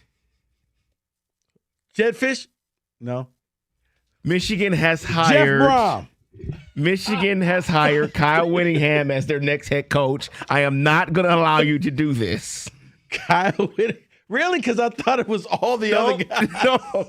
There are fans that are out there saying, well, they never offered the job to Kenny Dillingham. He couldn't have turned it down. They didn't do it to Jeff Brown. Couldn't have turned it down. This was the guy. For everybody who's like, we got our guy. That's the only one we wanted. No.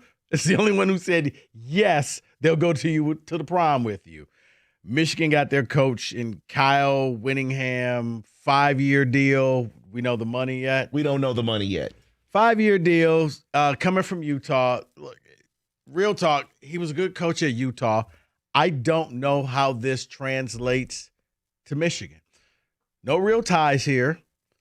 It's going to be, who does he bring in for a staff? Now, it's funny because I watch everybody just, he's better than Sharon Moore. And we were just he was never so good. Your Lord and Savior handpicked Sharon Moore. Jim Harbaugh basically said, you're going to hire Sharon, and you guys said, yes, we're going to take him. So it amazes me what happens now that you hit some OnlyFans models. But Kyle Whittingham, the head coach, does he clean house? Does he keep a couple of coaches? Can you even keep any coaches there? Why is Ward Manuel still making hires? That's the bigger question. This man, I'm telling you, he knows things. Ward has photos. Okay? He is allowed to make yet another hire. That's Kenny Dillingham. Not Kenny Dillingham. Kyle Whittingham. I got my coaches wrong. Kyle Whittingham. He is more of he's that clean-cut guy that you're hoping to have. If he went to Michigan, David, he would actually be a Michigan man. He's everything that you want him to be, and maybe he comes in here and he cleans up the football program kind of the way and brings it and unifies it the way that John Beilein did basketball. He was an outsider, but he had just, high standards, and he fixed things. He cleaned things up, and we'll see what happens. Or he gets here and he gets deemed an outsider, and he doesn't know the traditions and everything like that, and he loses too many games to Ohio, loses his first 2 games to Ohio State, and you guys run him out of town. In essence, he's 66. I think he's a Band-Aid coach. That's exactly what he is. I don't think he's a permanent long-term hire. I don't think that he'll see the full 5 years of his contract. he will get bought out at some time. He will stabilize the program. And that's it. Can you stabilize the program? Can you get us back to, where you're not checking out Instagram models at halftime? I mean, that's really a low bar to clear. Or bringing in counter stallions. You're not doing that kind of stuff. Yeah, you're not bringing in counter stallions. You're not hacking into computer systems to get girls' IDs. Yeah. Can you just focus on football? Can you just run plays? Can your biggest beef that people have with you lost to Ohio State? That's it. Everything took place on the football field. So we'll open it up to Michigan fans. You got your guy. You're happy. You're sad. Is this who you wanted? 248-539-9797. Kyle Whittingham from Utah. He left Utah. He's been sitting out there. And according to multiple sources, he is now going to be the next coach of the University of Michigan. David, it's your team. I'll give you the first crack at this. I'm just so glad they got their guy. This has always been the guy. I'm glad they finally got the guy. No, seriously. Are we doing this? No, seriously. This is someone that is going to stabilize the program, someone that is a good coach. I put this higher, and I'm probably going to get mocked for this, probably going to get made fun of this, but I put this higher in the same category as what Michigan State just did. I'm not sitting here saying great coach. I'm saying someone that is going to put things in perspective and do the right thing at that program, and then we'll see in a couple years. Now, I will also laugh at a lot of Michigan fans because Doug did this earlier. And I'm not saying that it's a bad idea to have some familiar faces with the program and a transition team to help him because he doesn't really know the Midwest the way, some want him to know the Midwest. But I'm not going to sit here and say, oh, my gosh, he doesn't know the Midwest, so he has to be very careful of what he does here. People have to tell him what coaches and recruiting to talk to first. Look, just bring the coach here. He'll bring some, I'm sure Poggi will probably stay. I'm sure there will be some other assistants that probably stay, and he'll be just fine. I'm not worried about a Rich Rod situation here. I'm not. No. You know what the irony is? He's an Urban Meyer guy. That is very true. Thought about that this morning. That's an irony here. So, wait, is the board not working? I'm sorry, I had it. Yeah, there you go. Here's what I was saying when you were saying all of that.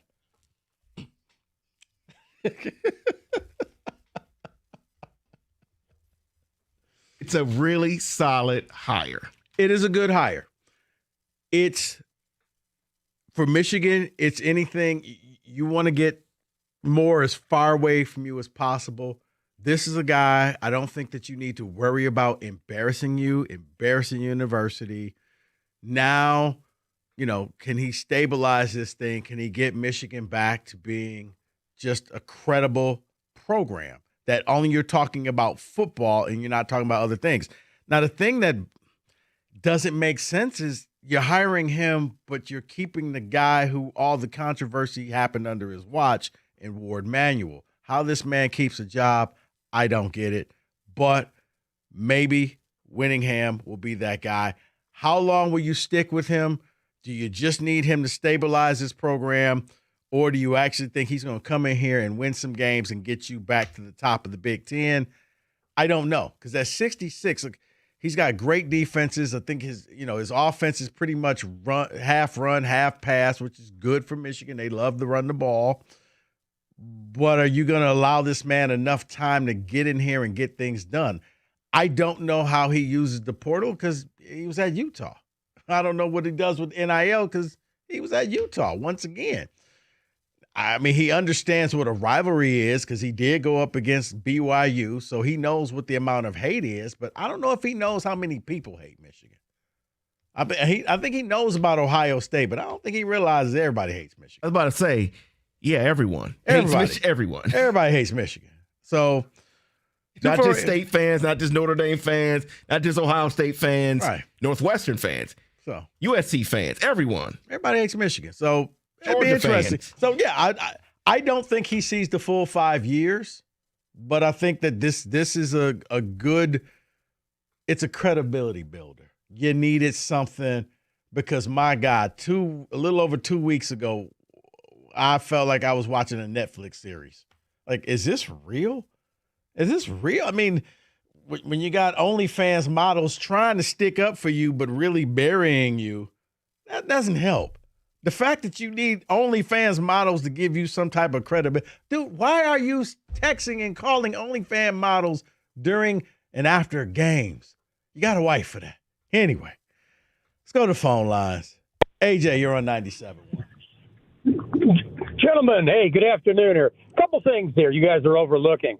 If DeBoer loses on New Year's Day, he'll have another 4-loss season. Okay? Alabama may even run him out of town.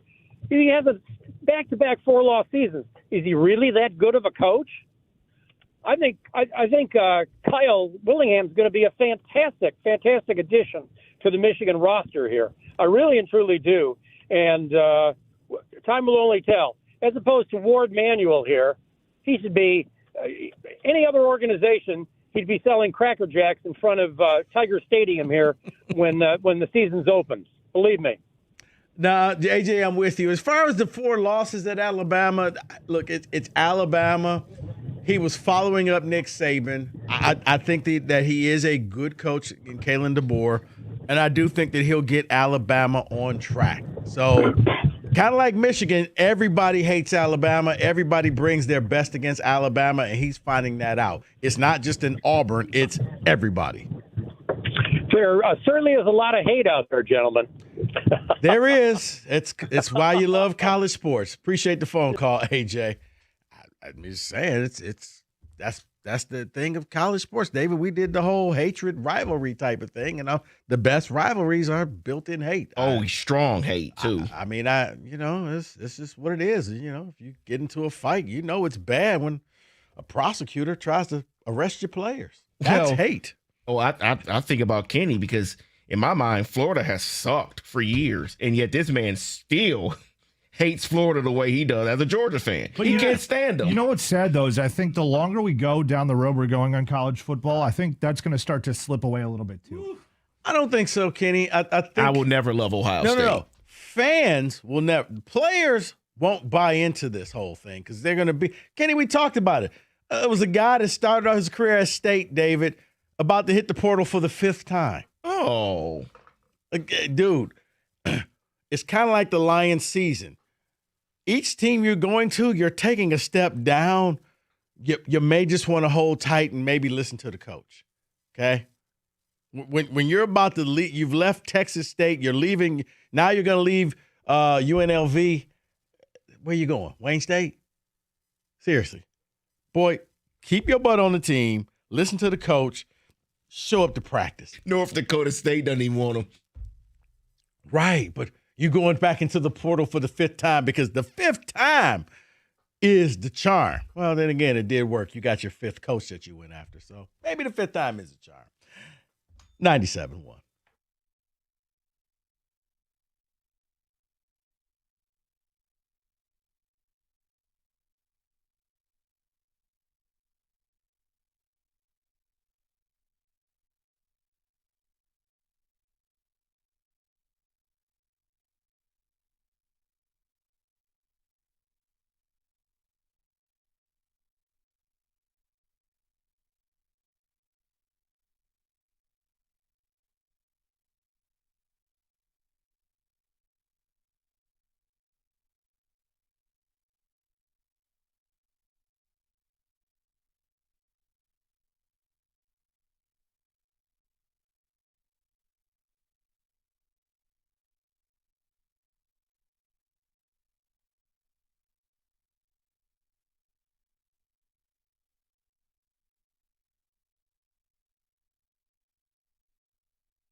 So if you missed any part of the show, use the Odyssey Rewind. We talked a lot about the Detroit Lions and whether you still trust the direction of this franchise, of where they're going and what they have to do in the offseason to get back to being a Super Bowl contending team. And the Michigan news just broke as Kyle Whittingham has accepted the job, and he signed a 5-year deal to be the next head coach at the University of Michigan. And it's funny because in the break, I hit David with a trivia question of, when the last time that Michigan State both had brand new coaches in the game, because the rule is who's ever the newest coach, the rookie coach never wins the games. And it goes back to 1995. Nick Saban, Lloyd Carr, both were in that game. Nick Saban won that game. Lloyd Carr lost. And then I told David that means that, State's going to win this year because our coach has been there longer. A month. Hey, it's a month. It counts. Of work before Kyle Whittingham. He technically is not wrong. He has been there long. It counts. Couple texts. Back to the phone lines. Give me a couple texts. This might be a real good comparison here. We're talking about the solid coach that Kyle Whittingham is. Somebody says Kyle Whittingham is John Beilein. Yeah. Beilein is Whittingham. That is from Kyle.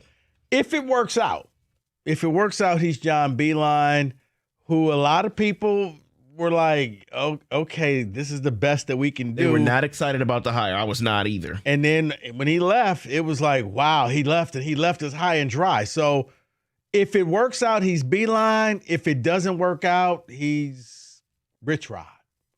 He's that outsider. He speaks funny, that type of thing. He doesn't know Michigan football, and we're tough, and we don't do this, and we don't do that. And yeah, so we'll see. But right now, he's got a low bar to clear, okay? Just don't go on your phone and don't. Now, because here's the thing. David, a better example, he'll be your Jonathan Smith. Oh. Jonathan Smith was everything Mel Tucker wasn't. Good, clean-cut guy. Coached at Oregon State, and got there. And after 2 years, they couldn't drive him out of town fast enough.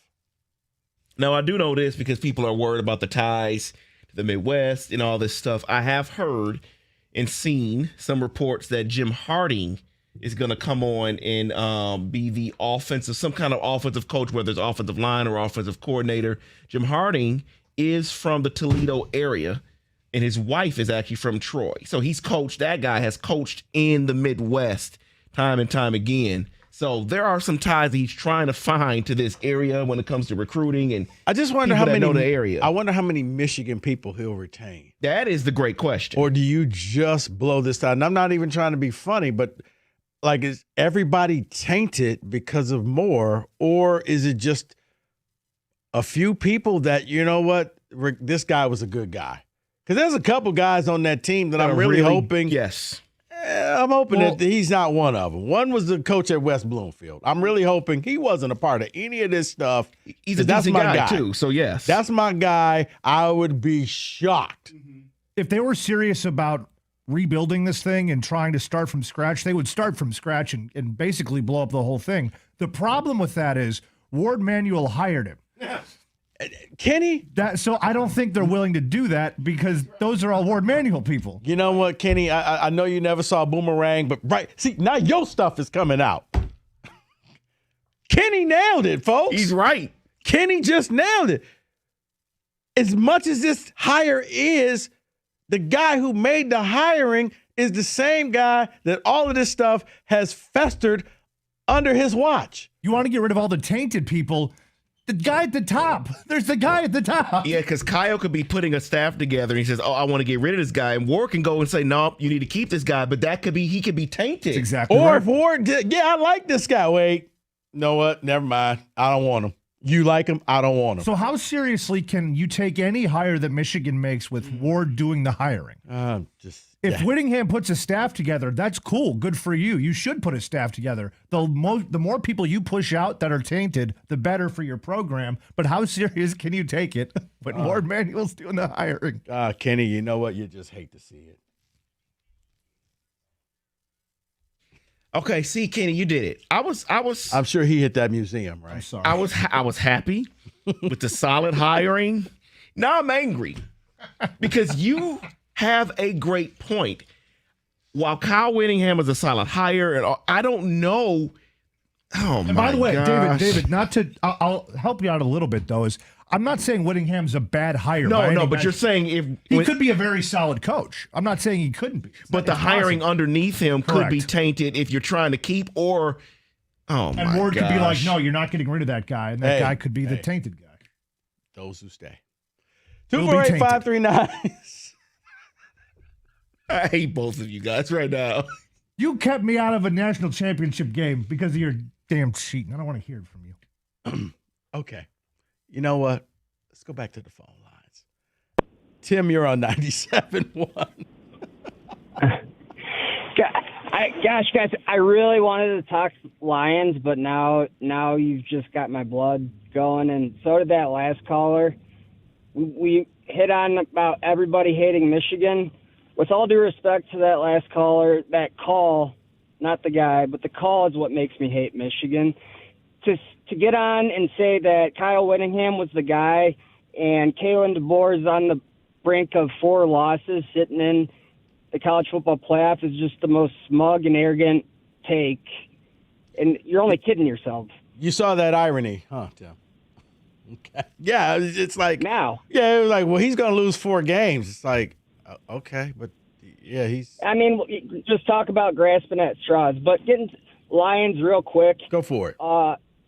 For me, when Brian Branch went down, that was it for the year, the season. That the rest was just kind of train wreck. And last night was hard to watch. Brad Holmes has done a phenomenal job drafting. He's built, a turnaround in Detroit, but I'm not going to get on the phone. Let's set the table. You guys know it. Dan Campbell, Brad Holmes, they're not going anywhere. Now, anything else is up for debate.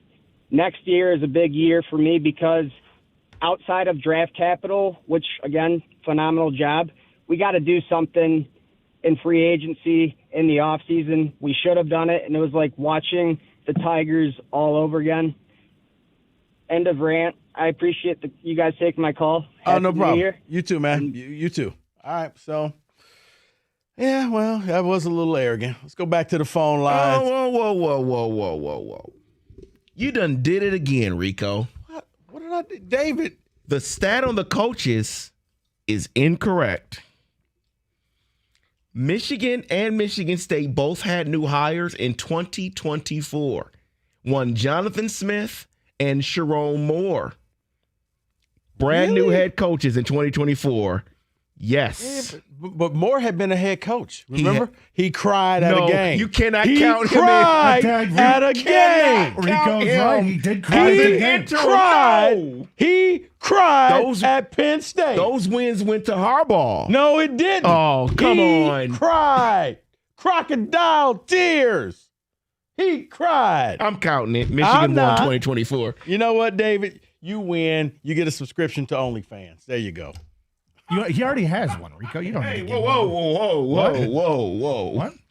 That means I'm Sharon Moore, okay? Let's not do that. All right. Let's cut that out as a drop. I'm Sharon Moore. Second place is the steak knives. Or butter. All right. Let's go back to the phone lines. Abe, you're on 97.1. What's going on, guys? Hey, man. Big Michigan fan here. Kind of want to mention, at the surface level, the Whittingham hire seems very underwhelming, I guess, for a lot of Michigan fans because they want something flashy and sexy. But, he's a guy who can develop. He can coach. He'll have, a lot more excessive access to NIL funds and branding at Michigan than he ever did at Utah. I think he'll be a solid coach. I'm hoping he'll be a solid coach. It just at this level, it kind of feels underwhelming. And the fact that he's so old is what gives me an issue. I understand. I hear Signetti's 64 and he's 66 in Whittingham. But I don't see this being very positive when you're looking at future recruits and kids who are trying to come in because can't see him staying past these 5 years. No, I can't. And Abe, I'll say this about Signetti. Signetti has been waiting his whole year for this time.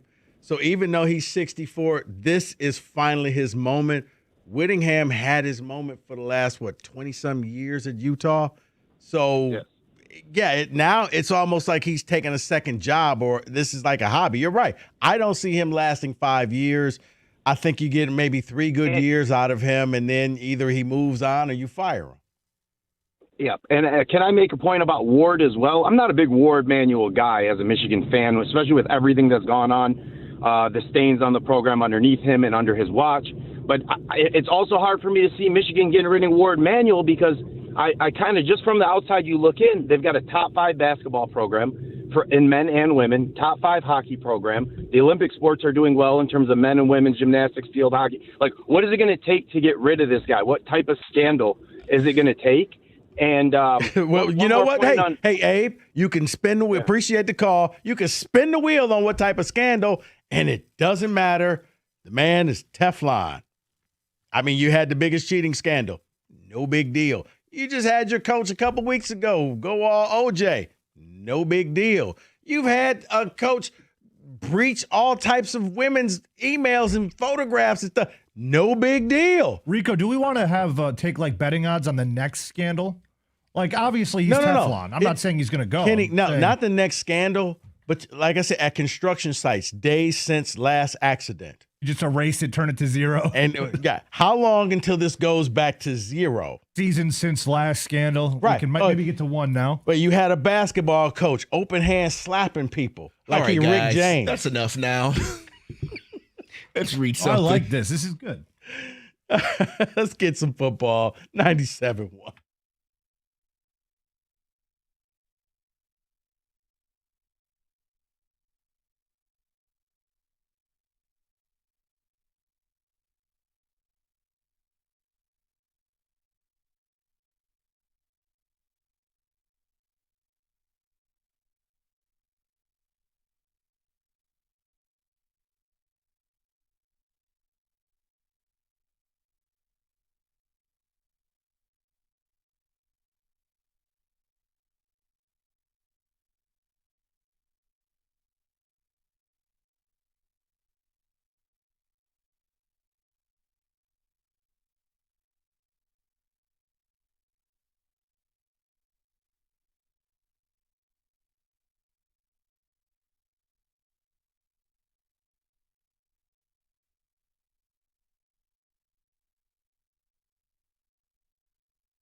All right, if you missed anything today, use the Odyssey Rewind as we talked Lions, we talked Michigan as well. Mark Ryan coming up next. David, what do we got text-wise? Text comes in and says, Rico, I'll tell you now, I have lost faith in Goff. The problem is there were no other options at the time we signed him. If you need to build the best O-line just so he can throw the ball, then he is not worth it.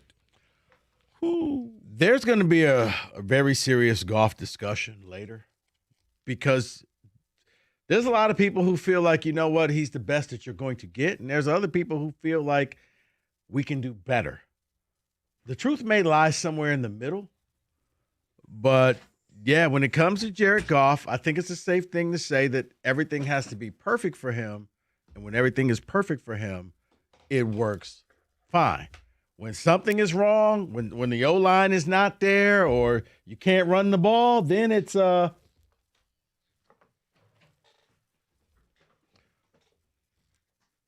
David? Listening to you guys crying Michigan hired a solid coach is hilarious. You sound like the dude that got dumped and is now making fun of your girl's new man. Did we make fun of him being a solid coach? Yeah, who's crying about Nobody this? was. You know what? That's a Michigan fan, okay? He's over there just slathering himself up because, hey, congratulations, you got your 5th person to finally say yes. Said it was a good coach. Said he was a good hire. I said, you're probably going to run him out of town because he ain't a Michigan man. You're probably going to say, well, that's not how we do things here, and you talk funny and blah, blah, blah. He's going to stabilize a program that, well, let's face it, has seen better days. So, yeah, I don't know what that – it just – Kenny, it goes to show you people hear what they want to hear. One more text here says, this is from Grayson in Dexter. He says, I'm coming from – this is a CMU fan who just watched the Game Above Bowl. Michigan's hire was about as good as CMU's play today. Good for a second, but garbage overall. Wow, he's not happy with the Michigan hire. Okay. Yeah, I'm not happy with CMU.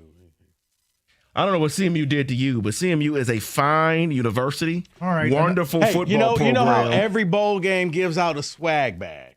And CMU's swag bag was spy goggles and the athletic change wear, of clothes. the change of clothes that you could dress like a CMU coach. All right, children, drop the pillows. The pillow fight is now over. Thank you very much. Whatever. Mark Ryan. Merry Christmas, gentlemen. How was first married Christmas to you, Kenny Cunt? First married As a Christmas was married great. man. As a married man. That's fantastic. Spectacular. David, Hatchet. Christmas was wonderful. Very noisy, but great. Very noisy. Well, very noisy. That was because of the every next night. kid coming out. No. Oh, good stuff, man. What's been hitting today? We talked Pistons and no, I mean, it was Lions. Red Wings, we did that. You did that? Could we have done that? That would've Central been good. Michigan football? Did that? Got that covered? No, it was Lions and basically, yeah, figuring out, do you trust where this team's going to go in the future? Yeah, good question. It's the $1 million question right now, man. And then the Michigan hire happened around 5 o'clock, so we just had some fun with that. So, can I tell you this? To me, the Michigan fan who doesn't like this hire, right, still thinks of their program. That fan is like the girl at your high school reunion that doesn't realize she's not as hot as she used to be. Yeah, I think is that fair? Yeah, the Michigan fan who doesn't like this hire is the Michigan fan that fell in love with Dillingham or they fell in love with getting Kalen DeBoer. And when you didn't get one of those two, it feels like you settled. When really, this is the best hire for right now because of everything that went on, Completely. And I'm totally in lockstep with you on that. Thanks to Instagram 3 more. conference championships, a winning percentage of 68%. But here's the thing. No ties here. Are you going to bring in an all-new staff? Right. And then, okay, you have to teach them what Michigan is all about. And Mark, here's the thing. If it works, he's the football equivalent of John Beilein. If it doesn't work, he's Jonathan Smith at MSU. Where, you know what, dude? this was a bad date. Let's just pull the plug. This isn't going to work. You go that way and we'll go this way. Did you hear what one of his crowning qualifications was? He doesn't have Instagram. No, he does have Instagram. He doesn't know what OnlyFans is. But on his Instagram, he only follows his wife and daughters. Those are the only women he follows on Instagram. David, this has got to make you very thrilled. Very thrilled. He doesn't have to follow them to know what's going on Instagram. Instagram and OnlyFans are two different platforms. And Mark, let's be honest, there's things called burner accounts. That's also true. So it's a very low bar. But to your point, great for him to only do that. That is wonderful. That's a nice, upstanding That's what we want in a individual. coach, right? Can you imagine a month ago saying that? This is what we want in a Michigan coach. Who is he following on Instagram? What you got coming on? Well, what is a Lions fan's responsibility next Sunday? What Lions heads are going to roll? Order of disappointments, order of needs. Michigan out punches their weight, but gets exactly what they need. And you're not going to believe the sweater I got for Christmas. You are not going to believe it. Would you wear it? We'll find out. A Gator sweater? No, I'll show it to you. Okay. I'll show it to you. Oh, wait. Gator? Bulldog. I didn't even realize. Oh, God. We were doing so well. All right. Mark Ryan up next, 97.1.